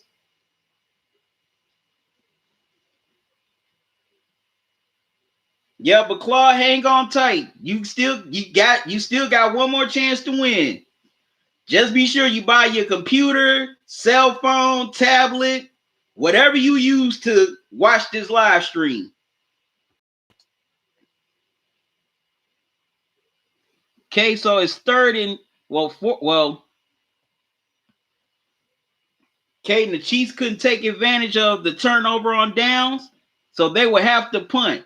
I still cannot believe that the freaking Bears were at the 5-yard line and did not get any points. Wow. Not a touchdown, not even a field goal. Man. Unbelievable. Okay, Rick, thanks a lot, man. Wow. Unbelievable. No points for the Bears.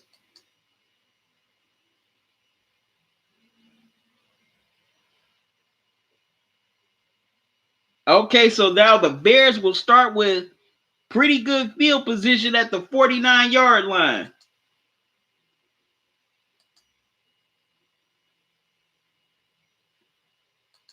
I think Matt Nagy might have sealed his fate here. Matt Nagy might be getting fired after this season. I could be wrong. But come on. What kind of play calling was he doing? You're right at the 5-yard line and you don't get any points? None? Unbelievable. Just unbelievable, boy.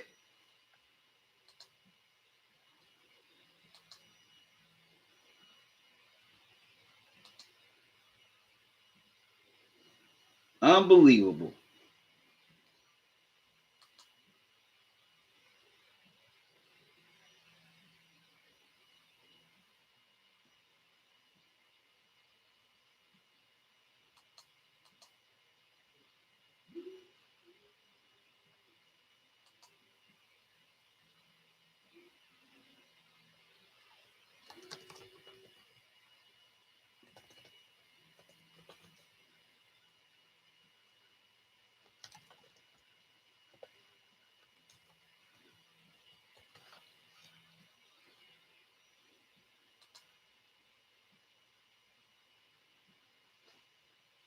Okay, so the Bears get the ball back with pretty good field position near the 50-yard line.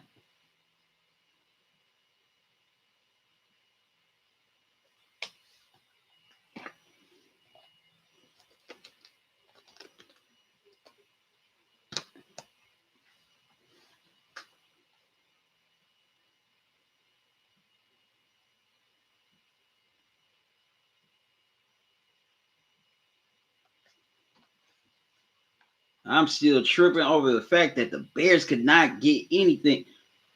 TC, the Chiefs are up 17-0 late in the third quarter. The Bears had an opportunity to score, but they couldn't cash in, which thanks to some dumb play calling.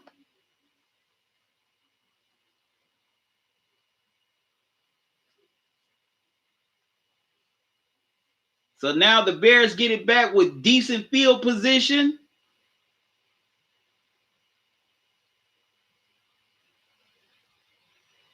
I understand intelligent cycle. We all got to take a breather every now and then.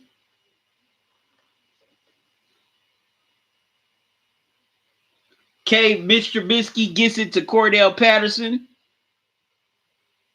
for about a yard or two. So it's 3rd and 4 at 45 for the Bears as they gave it to David Montgomery. He rushed for a yard. To me, the Bears got to get into their offense quicker.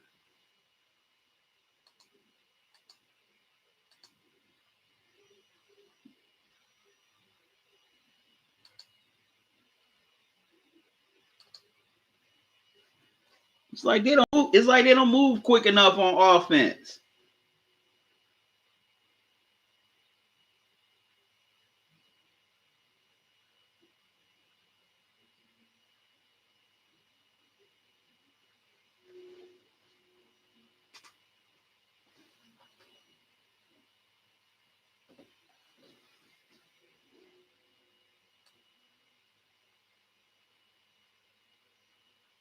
Okay, the Bears get a first down thanks to Kansas City committing a roughing the passer penalty. So now they have it first down at the 30.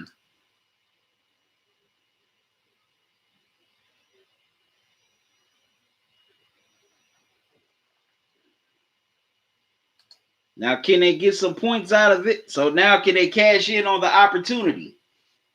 With 1:39 left to go in the third.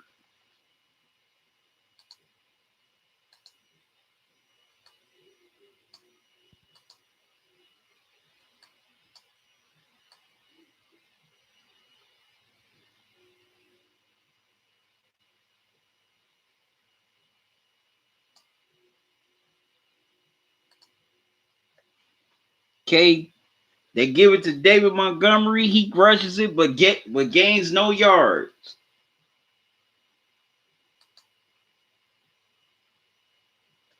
Okay, Intelligence Cycle says, but the play calling is whack for the Bears. Give credit to the Chiefs, and the Pats have a shot against this. Good luck to them.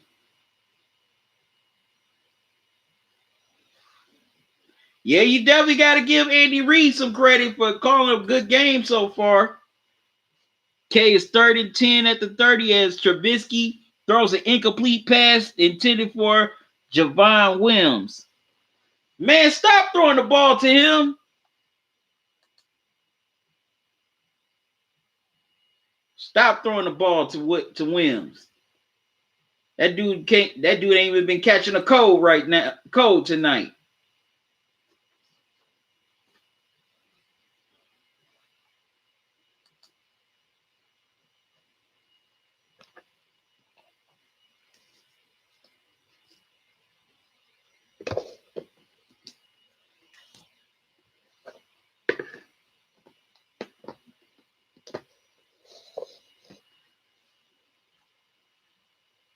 K. Trubisky throws a short pass to Allen Robertson, but it only gains 2 yards, so it's 4th down and 8. Wow. The Bears can't even take advantage of a roughing the passer penalty. Okay, Rick, I'm going to check out your email in a minute.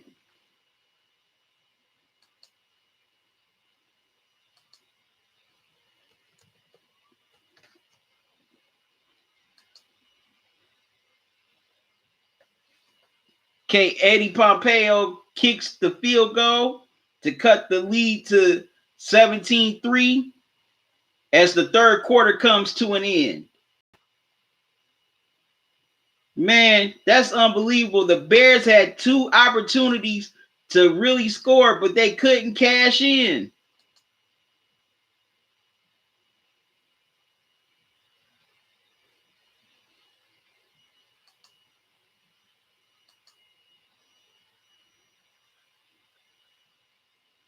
Okay, Steelers respect. I got you. Okay, I got your full address. All right, thanks for sending it to me.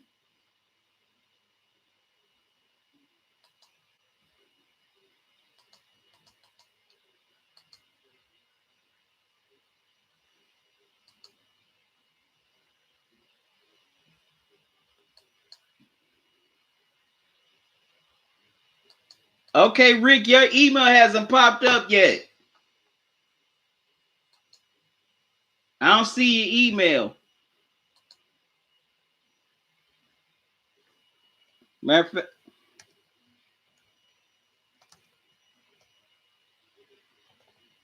Yeah, Rick, I don't see your email, man.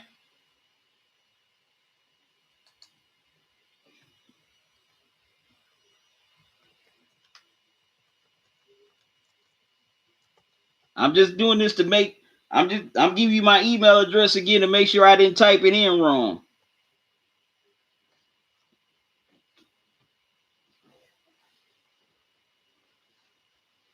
Yeah, Rick, I haven't received your email yet.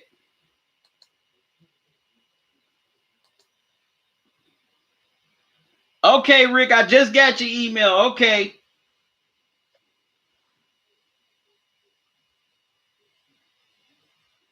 Well, Rick, I'm glad you found the stream. I'm reading your email now. Thank you. I greatly appreciate it. So, Rick, you down in Florida. So, what's the weather like right now? King Patriots, what's up, man? How you doing? Thanks for joining me.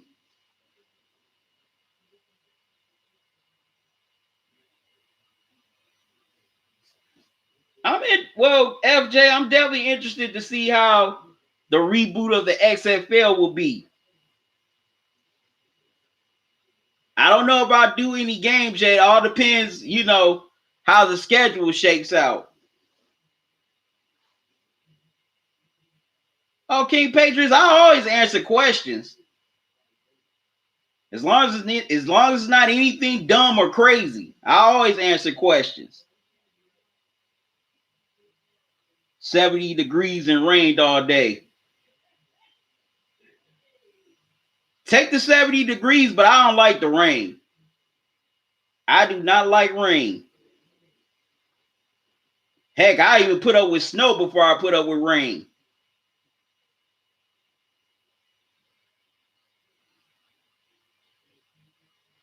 I say Tom Brady is one of the GOATs, King Patriot. I don't say he's the GOAT. Joe Montana's challenging for that title pretty hard.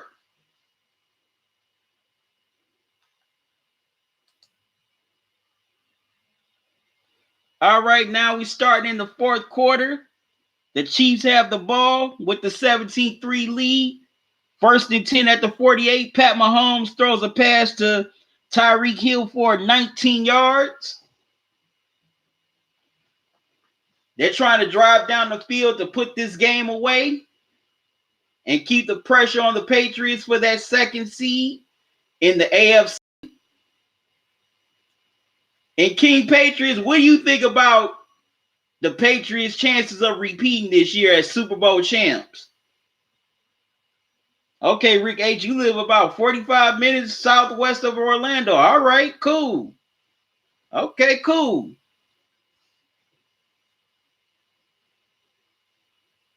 That's pretty interesting. I've been wanting to take a trip down to Florida. Like to Miami, Tampa, maybe Orlando. Maybe.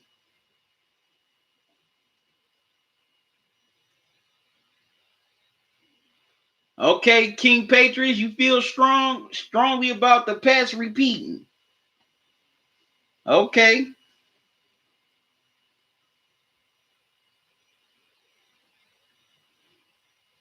King Patriots, if the Patriots do repeat, it's going to be because of the defense, not because of their offense.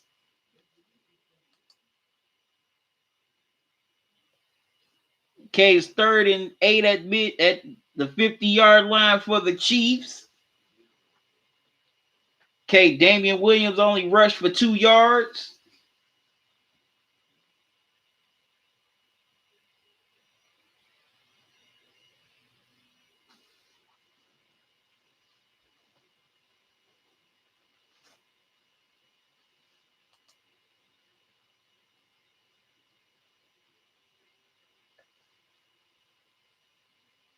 Yeah, Brady could definitely use better receivers.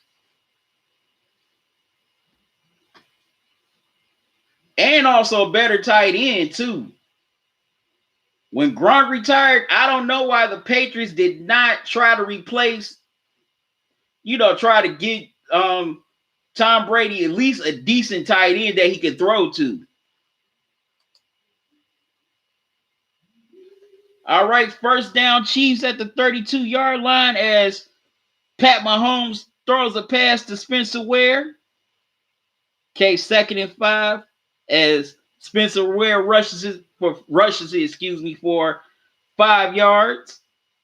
They're at the 27-yard line, and they're threatening to head towards the red zone again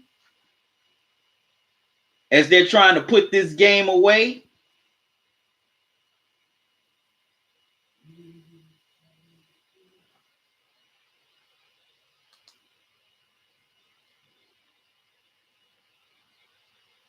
Rick said Brady needs to be 5 years younger. That's cold. King Patriots, Brady can play until he's 50. I disagree with that one. I don't think Brady can play all the way till 50. Nah, he's not going to play all the way till he's 50.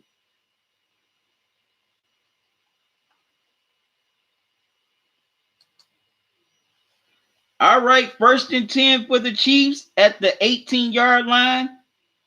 Mahomes throws an 11-yard pass to Travis Kelce. They're definitely threatening towards the red zone once again. Also, stay tuned for about around the 6-minute mark of this fourth quarter. I will be reading the final question for the Talkin and Grubbin holiday giveaway. It's second and 6, for the Chiefs at the 12. Damian Williams rushes it for 4 yards.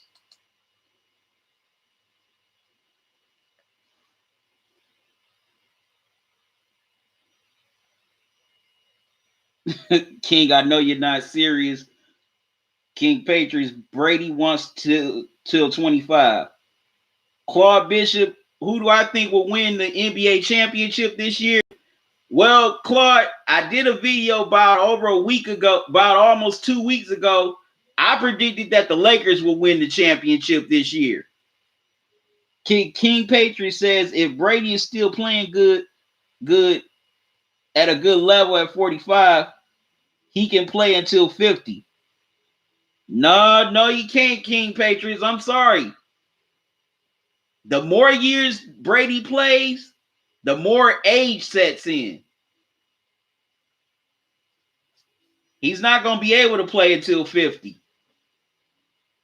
And Rick H says, age, no weapons, and a weak offensive line will keep him from playing one more year. I agree. That's another thing that nobody talks about. The Patriots' offensive line this year is not good. Brady does not have a good offensive line around him. All right, and the Chiefs scored a touchdown. Pat Mahomes throws it to Damian Williams for a 14-yard gain. And the Chiefs lead it 23-3. And they are definitely about to put this game away. Harrison Bucker misses the extra point. So it stays at 23-3. But the Chiefs got the big touchdown to give them some breathing room. And they are definitely about to put this game on ice. Yeah, Pat Mahomes is definitely a future star, King Patriots.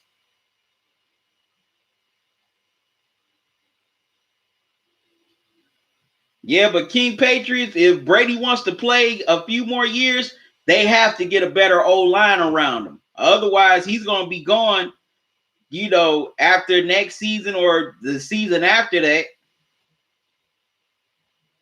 What do I think about Dwayne Haskins? He's pretty solid. I'm interested to see how the Redskins are going to, put a team around him.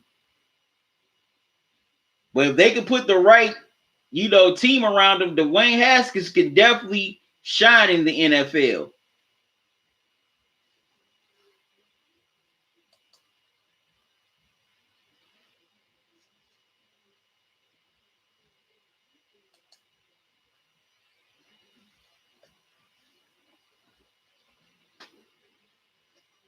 So if the Chiefs deep, so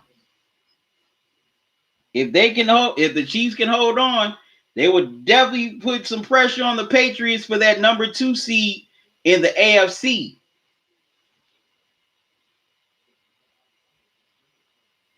Rick H says Mahomes is already a star. In another year or two, he will be elite if he can stay healthy. Definitely agree. Definitely agree.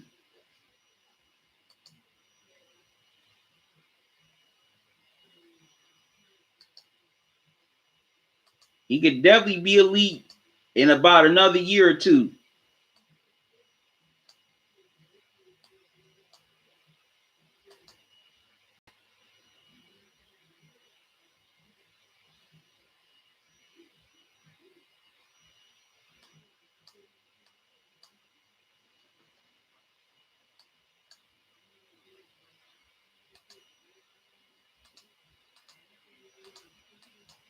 Okay, so the Bears will get it back on offense.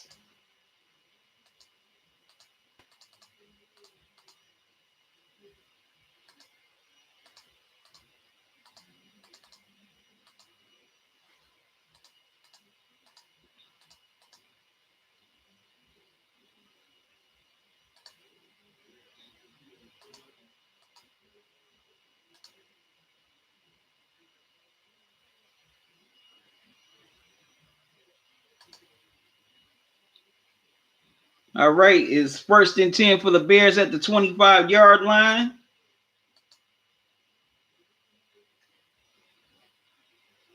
Okay, Claude Bishop says Mahomes is elite now. King Patriot says, imagine if Brady plays until he is 50 and wins season MVP and Super Bowl. Then he is definitely a legend of all athletes of all time. King Patriots, Brady is not playing until 50, dude.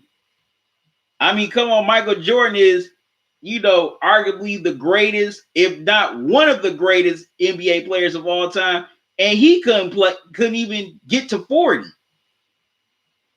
And plus, look at the position Tom Brady plays. He plays QB. Now it'd be different if he was playing, say, wide receiver, but he's playing quarterback. That's the most position where, the most position in football where players get hit. Okay, Rick H, responds to King by saying, you do realize how much Brady has fallen off this year. I definitely agree. To me, for Mahomes to be elite, he needs to lead his team to the Super Bowl. I can see that argument, Rick. As you reply to Claude's comment.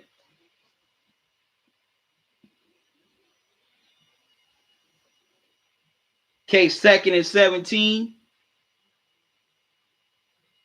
Okay, Trubisky throws it to Jasper Howard for a 20-yard gain. So it's 1st and 10 for the Bears at the 38.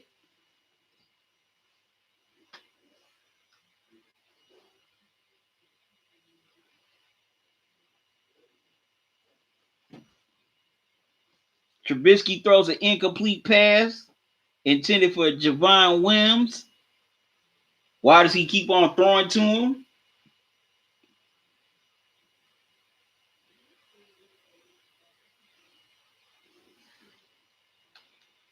The Chiefs have 308 yards of total offense here in this game.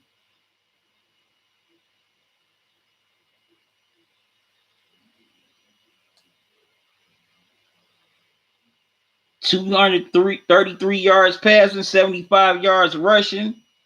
The Bears have 101 yards passing and rushing.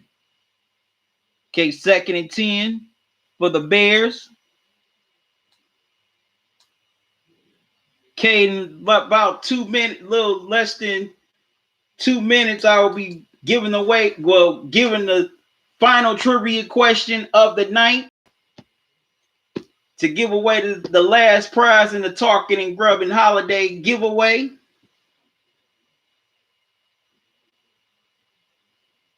Claude Bishop interception coming up soon. King Patriot says quarterbacks last longer than wide receivers, but they get hit the most. Rick says the easiest position in football is kicker, and kickers don't even last in the NFL to 50. That's true. King Patriots, how many elite years do you think 30-year-old wide receivers have in the NFL? Claude Bishop, Mahomes doesn't play defense.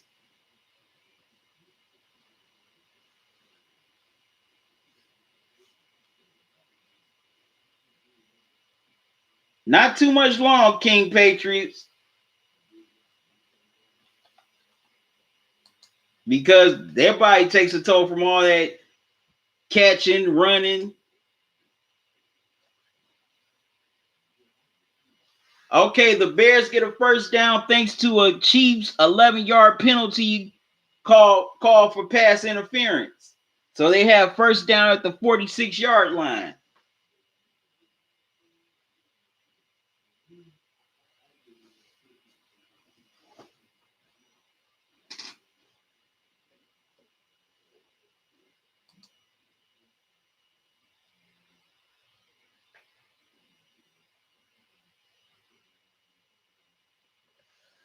So King Patriots, if you still here, why do you think Brady can play play until he's 50? Rick H feels that Brady at most Brady has one more year left. I can agree with that, or two.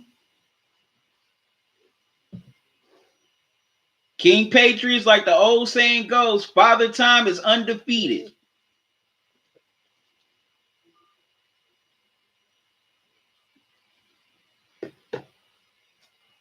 Yep, Father Time is undefeated.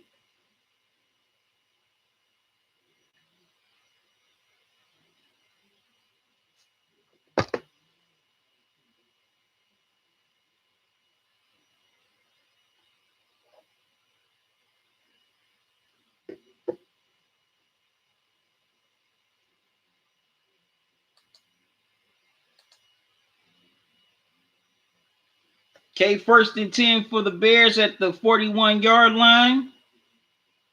As the Chiefs get called for holding. Okay, Trubisky throws an incomplete pass intended for Tariq Cohen. Now second and 10 at the 41 for the Bears.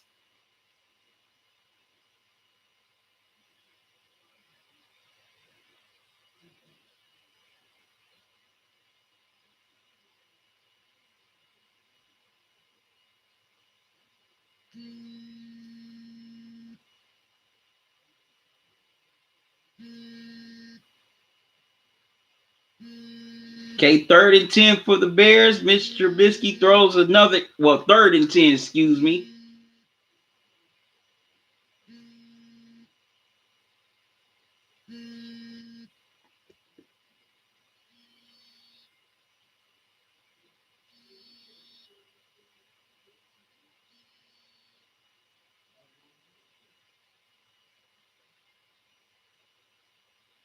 And Mitch Trubisky gets sacked by Chris Jones for a 13-yard loss. So the Bears will have to punt. Another stall drive by the Bears.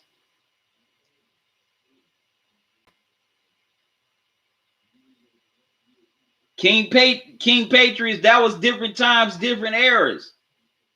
A lot of defensive players are more stronger, bigger, and more physical. Rick H says Brady has to play the NFC West and the AFC North next year.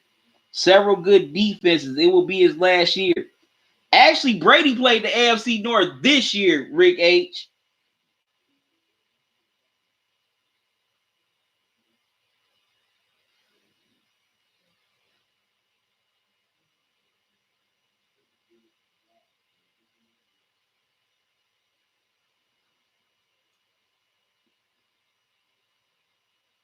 Okay, Rick H. Blender's last 10 years were played as a kicker.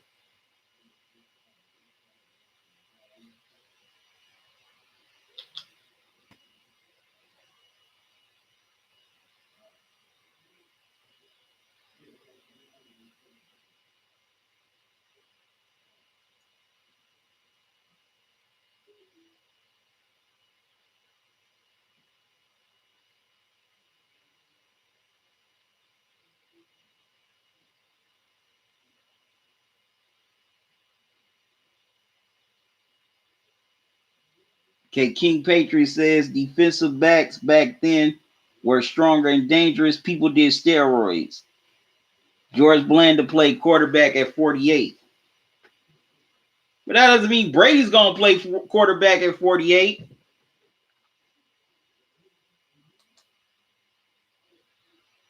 Okay, 1st and 10 for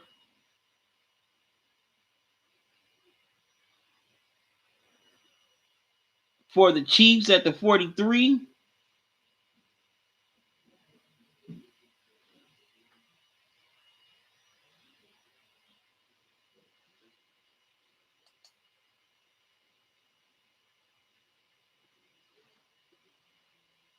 Well, no, for the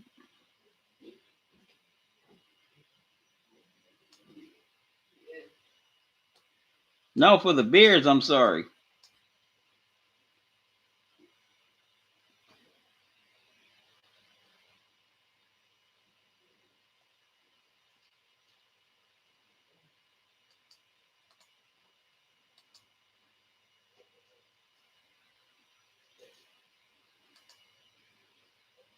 Okay, Trubisky passed to Eric Sober for 11 yards.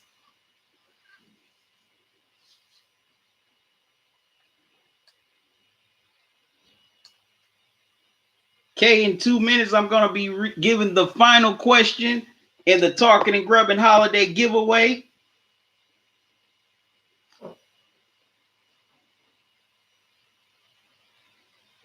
Okay, no, my mistake, the Chiefs. Okay, Damian Williams rushed for 5 yards, 2nd and 5 at the 48.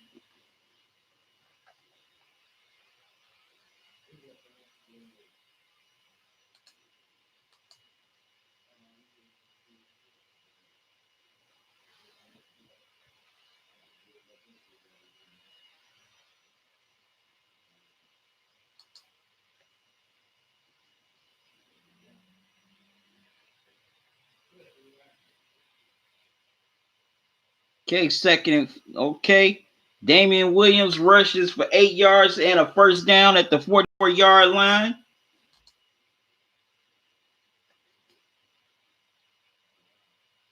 Rick, you're like 70 years old. Oh, no. Rick A says, I was watching football when Blanda was playing. King Patriots. Rick, you like 70 years old? Says, I've been a Bucks fan for 43 years. Before that, I was a Dolphins fan. 55. Okay, King Patriots is 25. Wow, Rick, you were around watching the Dolphins' perfect season. That was pretty fun. Okay, 2nd and 7 for the Chiefs at the Bears 41. Damian Williams rushes for 3 yards. All right, less than 10 minutes, I will be giving away the big prize and also giving the final question in this holiday giveaway.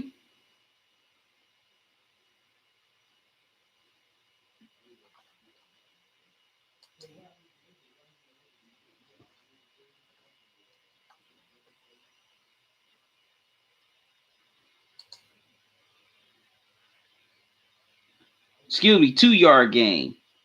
Okay, now Damian Williams rushes it for 2 yards. It's 3rd and 5 at the 39-yard line for the Chiefs.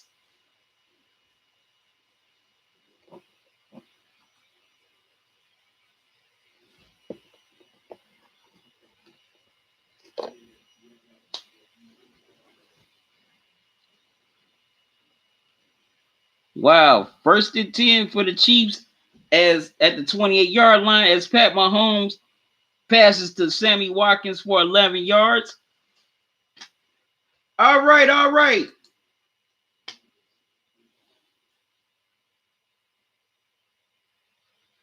Whoa, you were 8. All right, now here's the final question in this holiday giveaway. Whoever gets this right is going to win a pair of Your Beats earbuds by Beats. So here's the final question. Okay, now a lot of you may or may not know that Chiefs owner, the late Lamar Hunt, coined the phrase Super Bowl. Now, one day he said he got it from his kids playing a certain game. So I need you to fill in the blank. Lamar Hunt saw his kids playing this toy. No, well, it's multiple choice. My mistake. Okay, let me start over. The late Lamar Hunt, the Chiefs owner, coined the term Super Bowl. He said he came up with the phrase while his kids was playing a certain toy. And okay, so fill in the blank. What Lamar Hunt saw his kids playing a toy called Super Blank. Here are the options. A, Super Ball. B, Super Rope. D, Super Football. Or D, Super Rope. The late Lamar Hunt coined the term Super Bowl after seeing one of his kids play this popular toy back in the 60s. And this toy was called Super what? A, Super Ball. B, Super Hoop. C, Super Rope. Or D, Super Football. Whoever gets the right answer, Steelers respect. You cannot play anymore tonight, man. You already won. I said this earlier. Anybody that's won tonight is not eligible. So anybody can come up with the whole name or just even the last part. You win the pair of Your Beats headphones. Well, excuse me, earbuds. My mistake. So if you could come up with the full term or fill in the blank, you win this. So I'm gonna give the last question again. Lamar Hunt coined the term Super Bowl after watching one of his kids play with this popular toy.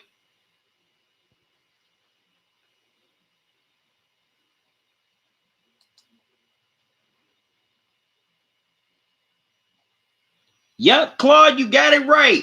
It was Super Bowl. And it was a bouncing rubber ball. Claude Bishop, you got it right. Congratulations. You win these Your Beats earbuds. Lamar Hunt coined the term Super Bowl after watching one of his kids play with a toy called Super Ball, which was a very popular toy in the 60s, which was a bouncing ball. So, Claude Bishop, you got it right. It was Super Ball. You got it right. So you win the Your Beats earbuds. Congratulations, Claude.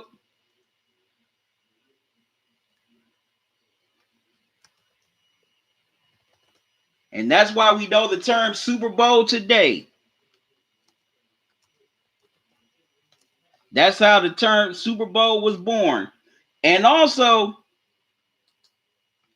I didn't know this.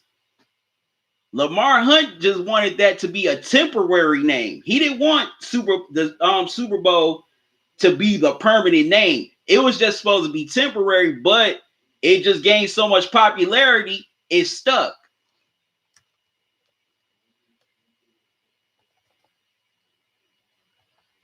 So, yep, Claude Bishop, you are the winner.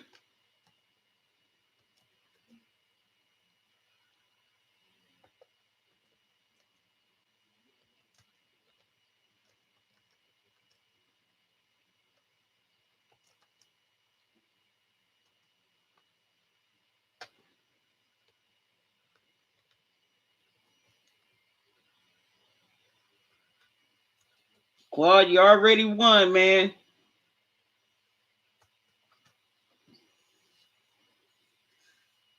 It was ball. You got it right.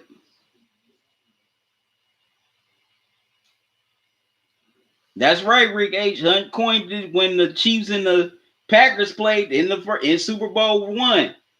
Well, actually, it wasn't called Super Bowl. It was called what? The NFL Championship game. That was the name of Super Bowl one, the NFL Championship game. Right, it was called the NFL AFL Championship. But like I said, Lamar Hunt didn't want Super Bowl to be his actual name. That was just supposed to be temporary. But it just gained so much popularity that it stuck.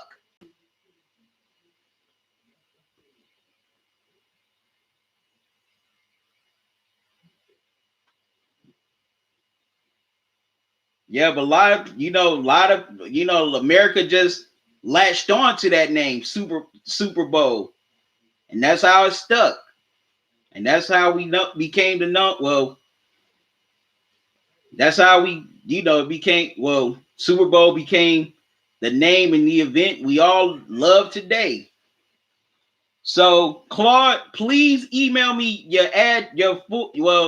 name and your address as soon as possible.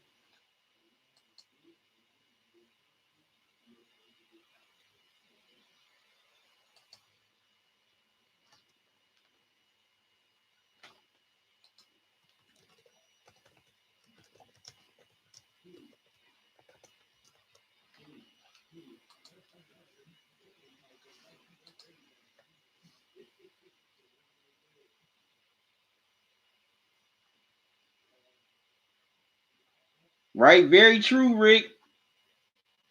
After the merger, Super Bowl 3 was the last year for the AFL. That's true. So, yep, Claude Bishop, please email me your name and your full address so I can send these to you. Yep, that's right, Rick. The Jets were the only the only AFL team to win the Super Bowl. I was with old Broadway Joe.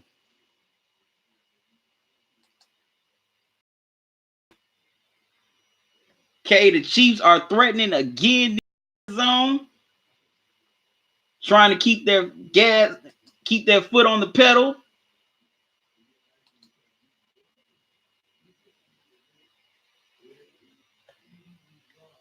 I'm sweating under these lights.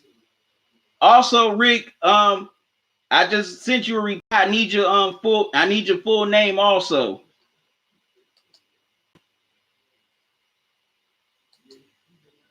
to your email, so I know who I'm sending your stuff. Well, so I know who I'm sending it to.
Okay, 4th and 6 for the Chiefs.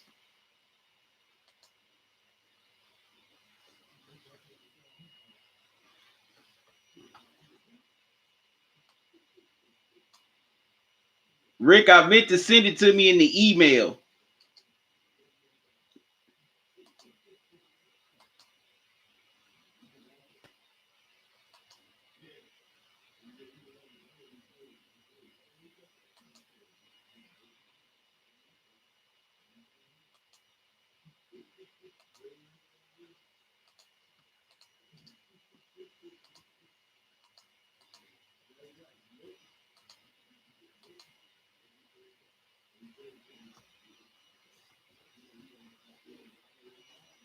But I got it. I sent it to myself. Okay. Okay, I can respect that. You got nothing to hide. Yep. Yeah, Steelers respect. That was the Super Bowl. Joe Namath guaranteed that the Jets will win. And he was right. They ended up upsetting the Baltimore Colts in that Super Bowl.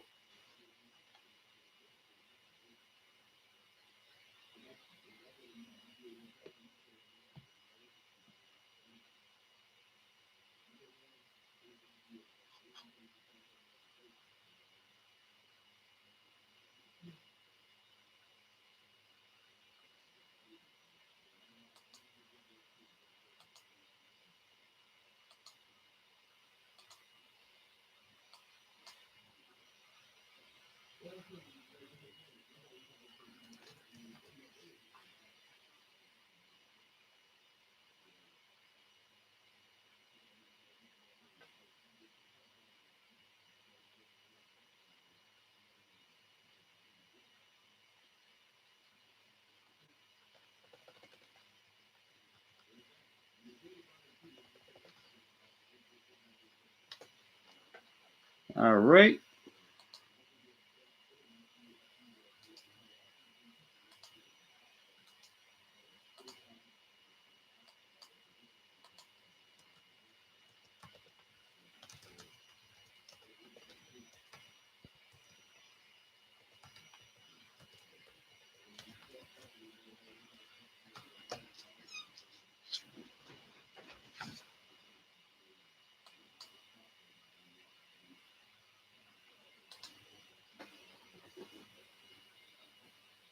Yep, they beat the Colts. Bubba Smith later said it was rigged and the Colts were told to lose to ease the NFL AFL merger. Wow. even back then, people people were saying sports was rigged. How interesting. Okay, as the Chiefs kicked the field goal to extend their lead to 26-3. Now the Bears have the ball back, second and 10 at the 35-yard line with 140 left to go in this game.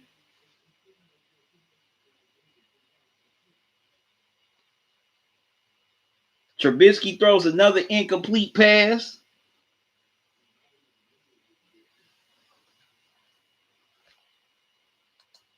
Also, y'all be sure to come back here next Sunday for the season finale of Dinner and Sunday Night Football.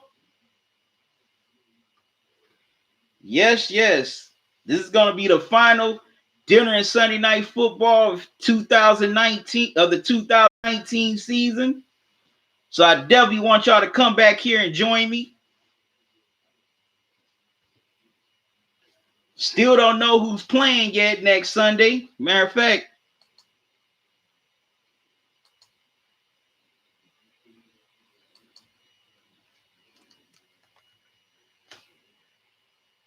let's see if there's an update from the Sunday Night Football people on who's playing next Sunday in the season finale.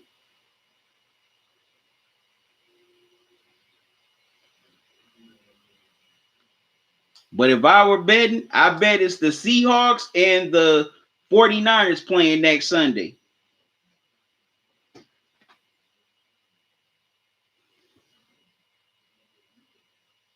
So, FJ, is it official? It's going to be the Seahawks and the 49ers? Okay, Rick, of the 6 original NFL teams, 5 owners had direct ties to organized crime. NFL was created so gamblers would have another sport to bet on. It's a very interesting story.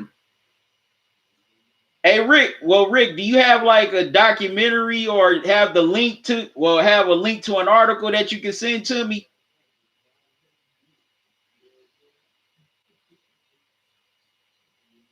So it's official. It's going to be the Seahawks and the 49ers next Sunday. I definitely had a feeling that it was going to be them or the Steelers and Ravens if the Steelers would have won today. So, all right. It's been announced that it's going to be the Seahawks and the 49ers next Sunday here in the season finale of Dinner and Sunday Night Football. The NFC West title is on the line. One team will be the number 1 seed. The other team will be the 5th seed we'll have to play the NFC West winner on the road. Steelers respect, man. Josh Gordon, he had all the potential in the world to be a superstar wide receiver, but he messed it up because he couldn't, he's wasted potential, wasted talent. All because he couldn't shake his demons. That breaks my heart.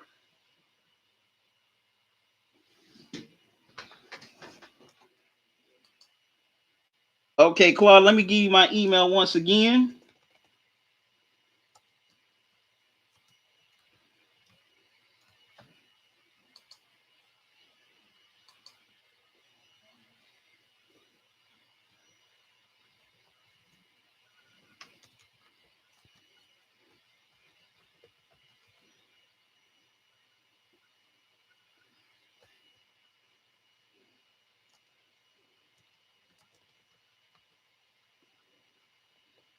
And if that doesn't work, Claude, I'm going to give you my other one.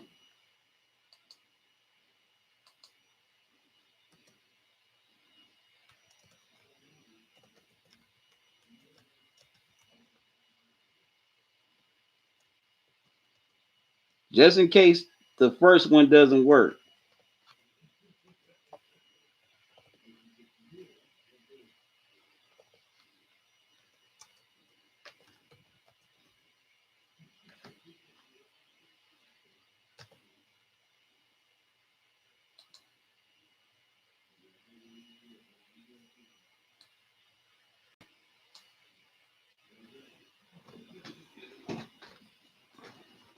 Yeah, I agree, Rick H. Gordon definitely could have been a Hall of Famer, but unfortunately, he couldn't shake his demons. And that is just so tragic. And it's a shame that he wasted his talent like that.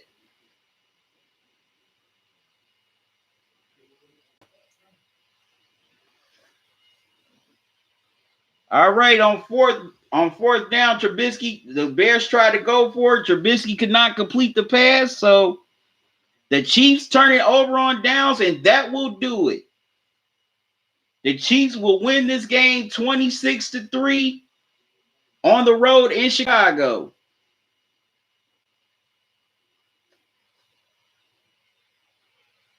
Claude, tell me how Claude is the email working, or are you still having problems? Like I said, I put in my other email address if you're having issues with my Talkin and Grubbin email.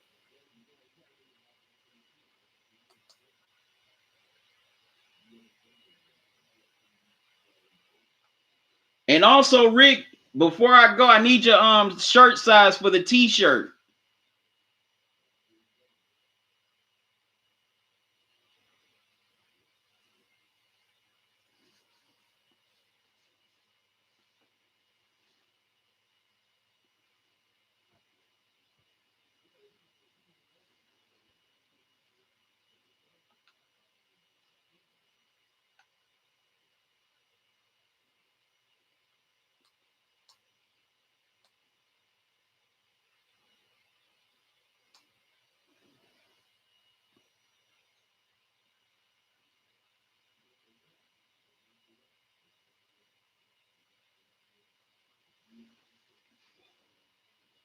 Rick says, what's sad is players like Michael Irvin, Chris Carter, and Lawrence Taylor got away with it for years and are in the Hall of Fame. Okay, you said medium or large. Well, for the most part, at least they still showed up. Despite the fact, all the stuff they were, doing off the field, they still managed to show up.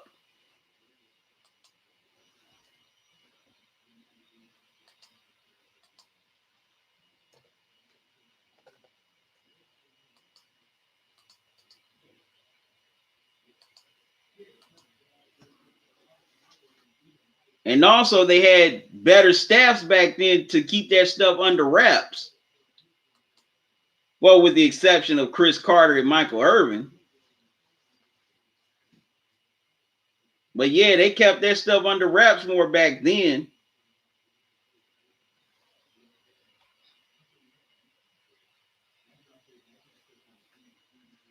Okay, Claude. Okay, Claude. Well, Claude, this replay should be posted within the next hour or two. Look at the replay. 9 times out of 10, the chat should open up. Look for my email. Look for my emails.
Come on.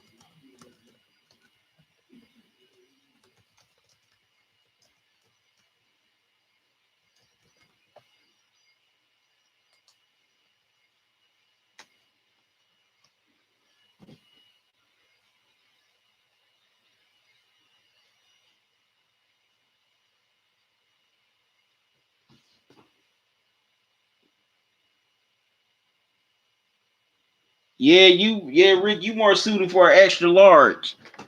You say you 6 feet.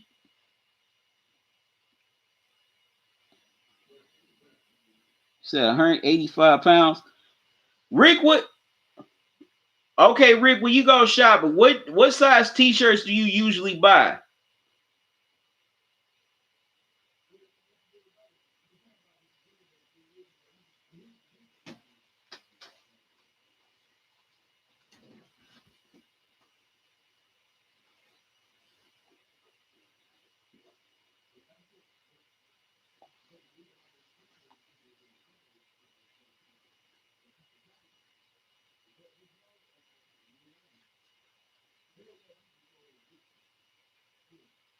Yep, this Sunday night football game was kind of a doozy.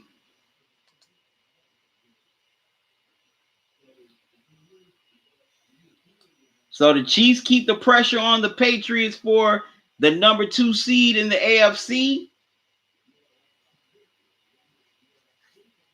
And now next Sunday is the season finale of Dinner and Sunday Night Football.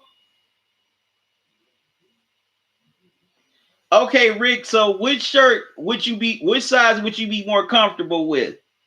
A large or a medium?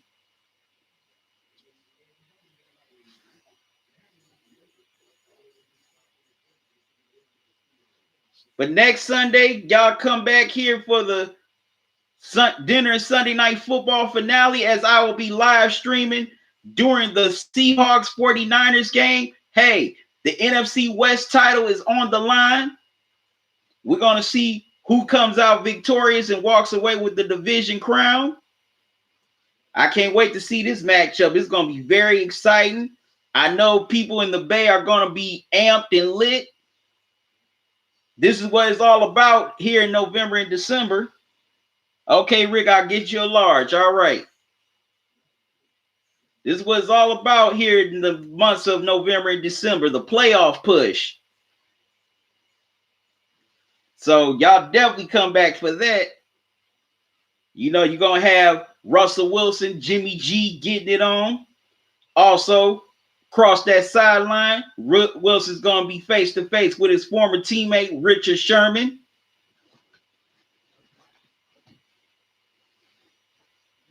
So that's going to be a very good game. My wife usually buys my T-shirts, so they fit like she wants them to.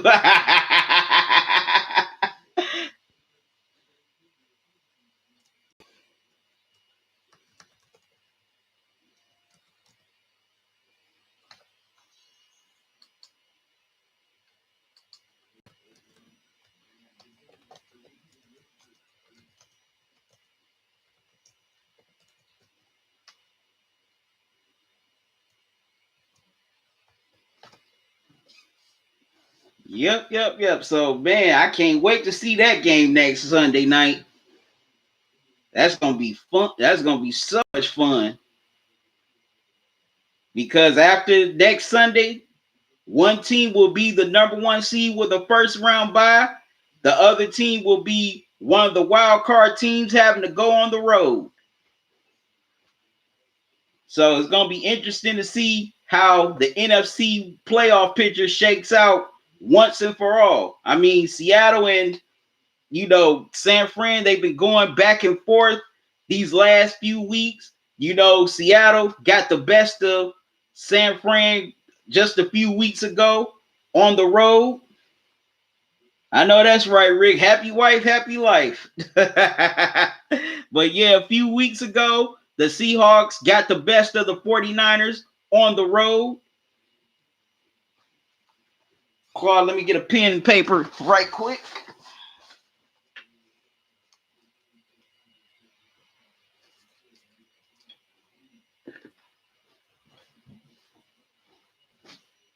Ooh. Okay, there we go. All right. I have to take down yours right now.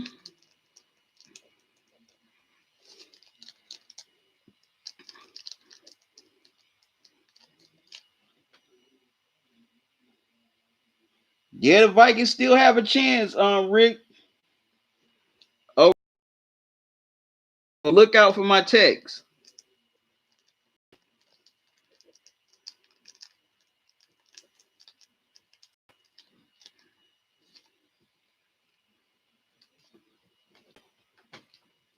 All right, there we go. Yeah, that's gonna be another interesting race tomorrow night. The Vikings and another game. Well, another interesting game tomorrow night. The Vikings and the Packers. The Vikings definitely still have a shot at the NFC North. That's right. So that's another interesting matchup that's going to be very great to see. But I definitely can't wait to see this Seahawks and this 49ers and Seahawks matchup, because the 49ers are playing, if I'm not mistaken, they're playing there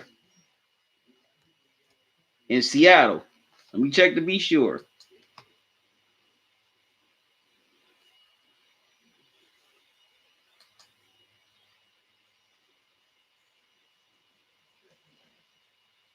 Yep, 49ers will be playing in Seattle. So yep, that game got flexed for the season finale.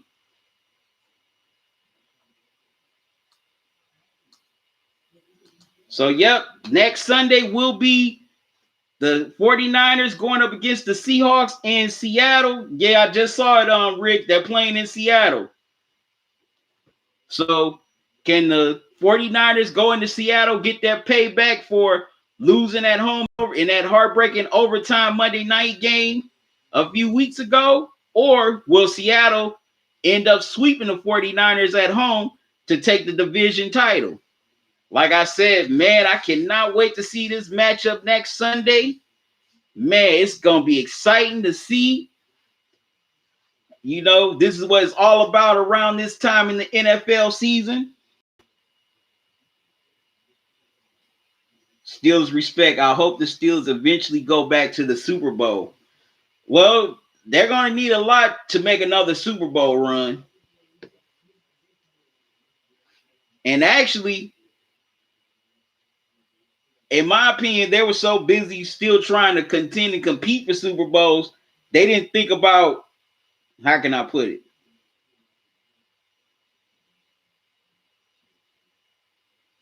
They didn't think about rebuilding, after such players such as James Harrison, Troy Polamalu, and all of them left.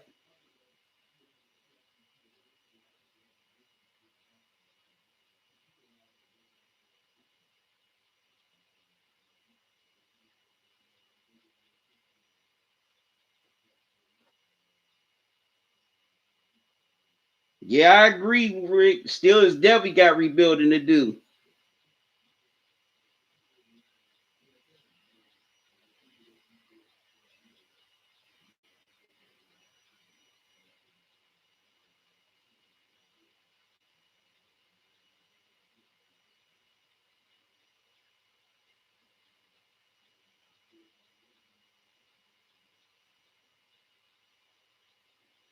Definitely got some rebuilding to do.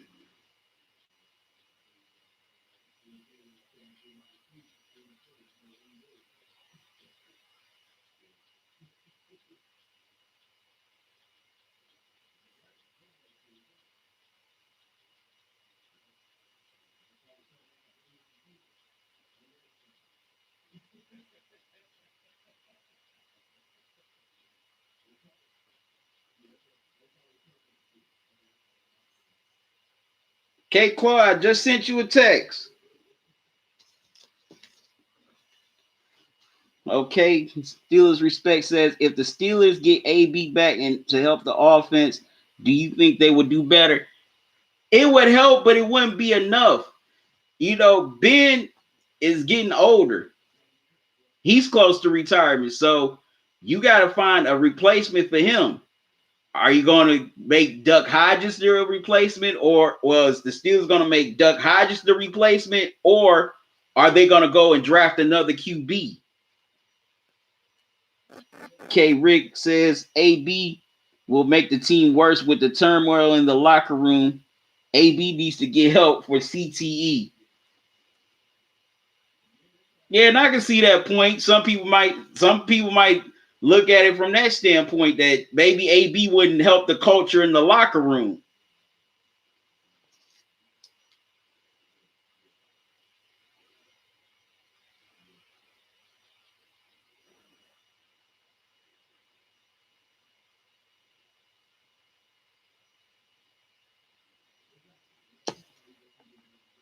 So that's another thing that's another thing they have to consider. Steelers respect. How will AB affect that locker room? Can he be a good teammate? Yeah, him and Jude. Yeah, AB and Jude are still cool, but is he still cool with everybody else on the team? That's the question.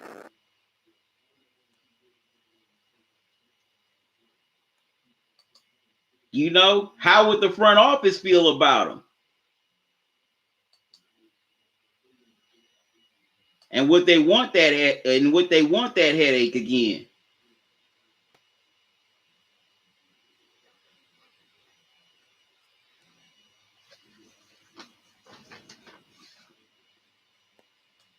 That's the question.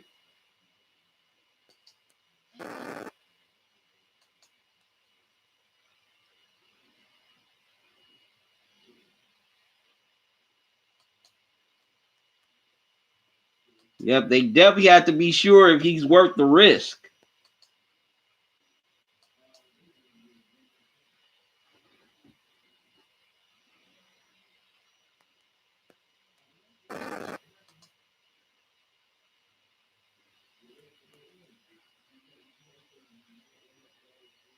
Okay, AB will need to apologize to Big Ben and Tomlin. See, that's another thing. I don't think AB would do that because I think he definitely has a hell of a lot of animosity towards Big Ben. Now I think him and Tomlin are still cool, but him and Big Ben, I don't think him and Big Ben are cool anymore. K. Rick said, do you see AB and Juju were disrespecting each other on Twitter? They apologized, but the tension's still there. Yeah, I saw that. That's another thing. So that's a lot to take in and consider.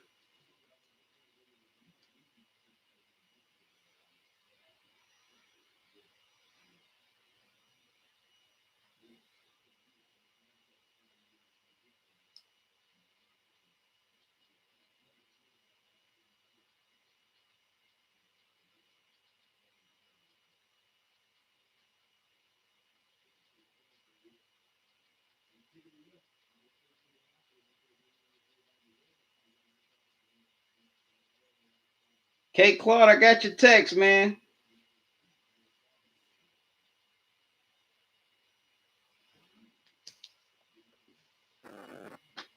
K8, you said, okay, Claude, you said AB is and always or will always be a cancer.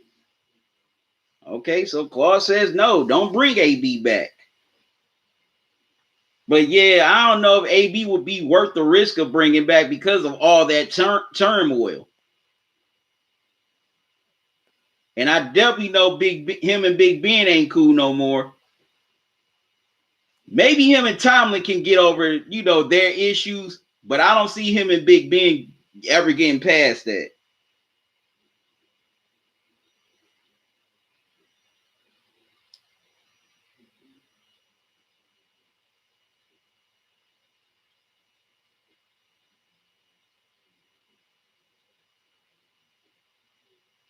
K Steele's Respect 90 says AB made Big Ben have good numbers. That's true. He was definitely a big part of him having some great numbers. Claude Bishop, Ben should apologize to him. I kind of agree with that because there were a lot of times when they lost games and Big Ben would just automatically throw shade at AB. Like last year when they lost the Denver game thanks to the pick that Roethlisberger threw in the end zone. Now, AB ran the right route, but Ben threw the ball, threw the ball the wrong way. And it ended up getting picked off, which ended the game. And he automatically threw AB under the bus. Talking about he ran the right route, which he actually ran the right route. Okay, Rick says, Tomlin literally said that there were many issues with AB that the fans and media never saw. Steelers Respect said Big Ben always throws shade the whole team. Yeah, that's true because Hines Ward came out and said this earlier. Matter of fact, it was during the Super Bowl where Hines Ward came out and said that Big Ben threw shade at him while they were playing together. Now, Hines Ward is a two-time Super Bowl champ, Super Bowl MVP, first ballot Hall of Famer, and Ben throws shade at him? Come on, this is one of the most, best wide receivers the Steelers ever had, and you throw shade at that man? Okay, Claude Bishop, he's not. Still said Big Ben, overthrew past the AB. Bell is gone. AB is gone. Claude Bishop says. But yeah, I don't think AB going back to the Steelers is a good move because there's too much turmoil there. And plus, all that bad blood is still there between him, Ben. Now, I don't think he has any animosity towards Juju, but he was just basically telling Juju, well, you about to see now how it is to be the man. Because when I was there and you were getting all those catches and touchdowns was because the secondaries were double teaming me. So now you're about to see how it feels when they're double teaming you. And Claude Bishop said Ben should be next. Well, I mean, there ain't no point worrying about that because I think within the next year or two, I think Ben is going to retire anyway.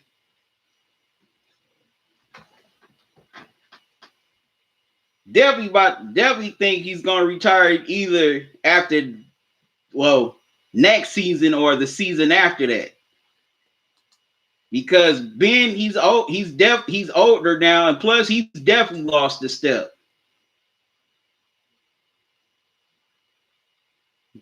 A huge step, I might add.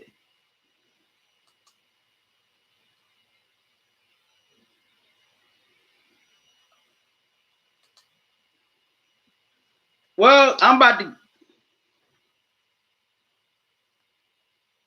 Okay, I'm gonna be on here about at least another 5 minutes. Then I gotta go. Okay, Steelers Respect said, did you know that Ben was almost traded from the Jets a few weeks ago? Oh yeah, Bell. Yeah, I heard that the Steelers were trying to bring him back. Okay, Claude says, like I was saying earlier, Ben is a terrible leader.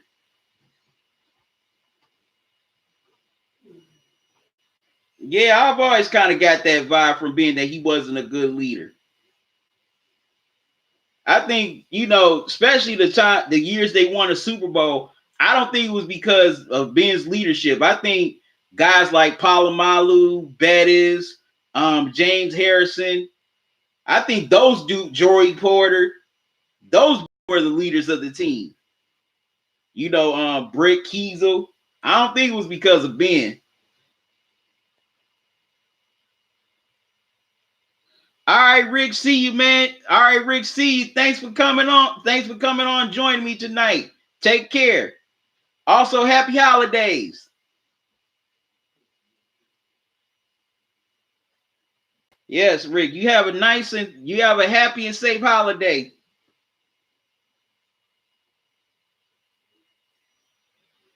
Okay, Stills Respect says Ben is the reason AB forced his way out of the Steelers. Yeah, I totally agree with that. He is definitely a big part of why, AB demanded a trade out of Pittsburgh. And another thing that killed me, why Big Ben couldn't reach out to AB to try to settle their issues.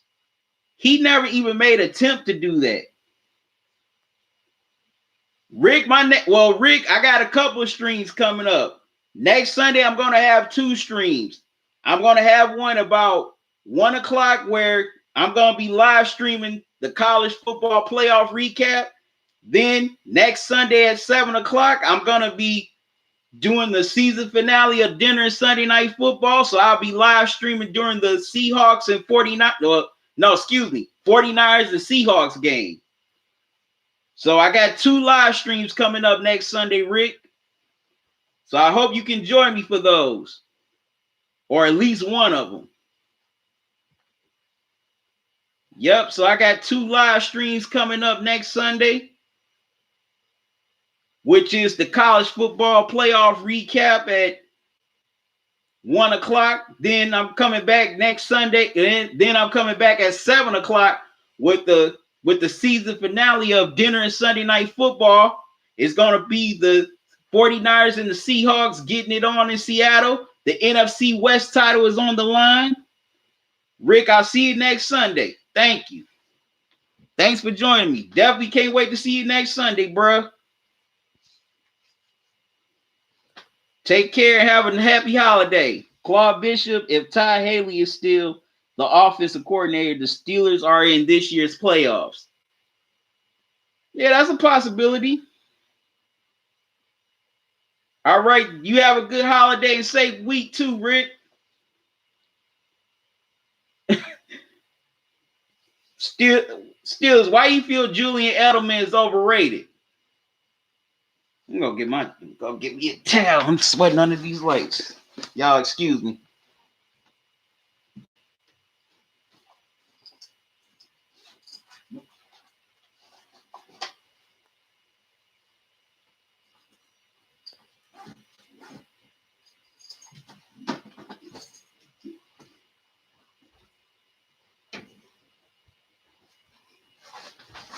Oh, had to get my towel. Sweating under these lights. But Steelers Respect, why do you think Julian Edelman is overrated?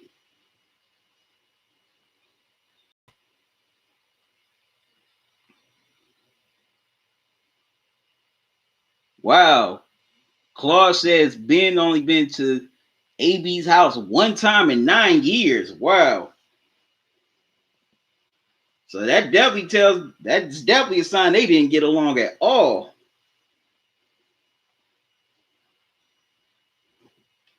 And also, you gotta blame the Steelers front office as well, because Kevin Colbert, the GM, should have never came out and said that Big Ben's the leader and everybody else on the team is kids. What kind of crap is that to say? He should have never came out and said that. Because first of all, these are pro athletes. They're all adults. You know, they have mortgages, kids in school, car notes, all that stuff. You don't still refer another grown to another refer another grown man as a kid. That's insulting and disrespectful. K Steeler respect said Wes Welker was better than Edelman. He also says AB said it was times AB said it was times, that Big Ben never answered his calls. Wow. That's cold. That's real cold. How you not answer that man's calls?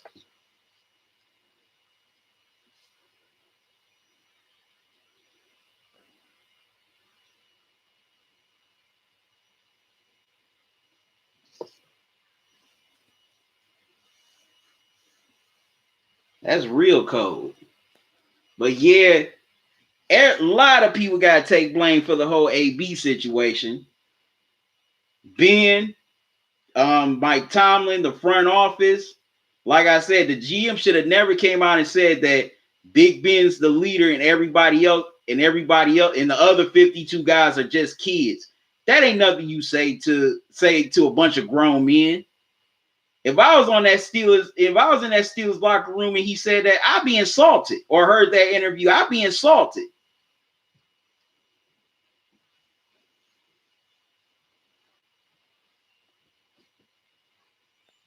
Heck, I'd rather you say that he's Michael Jackson and everybody else is Tito. At least Tito can play the doggone guitar.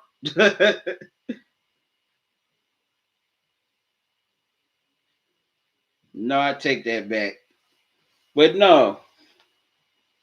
What Colbert really should have said, that nobody is above the team. We're all in this together. Because when he said that, Ben is the leader and everybody else is kids, that's basically isolating each other.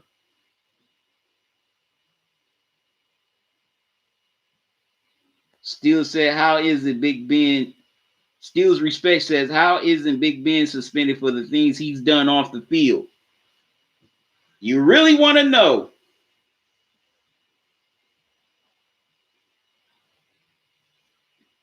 Like I said, Roger Goodell, when it came to real serious stuff, he's dropped the ball during his whole time as commissioner. The whole time Roger Goodell has been the commissioner, he's dropped the ball.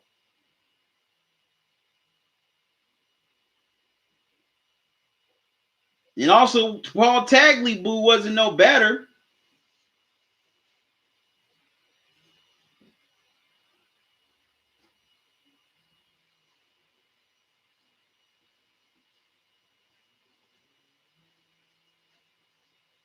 Definitely shouldn't have dropped the ball.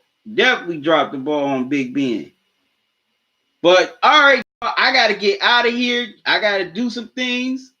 Man, it was fun. Thank y'all for, coming here on, these last few weeks.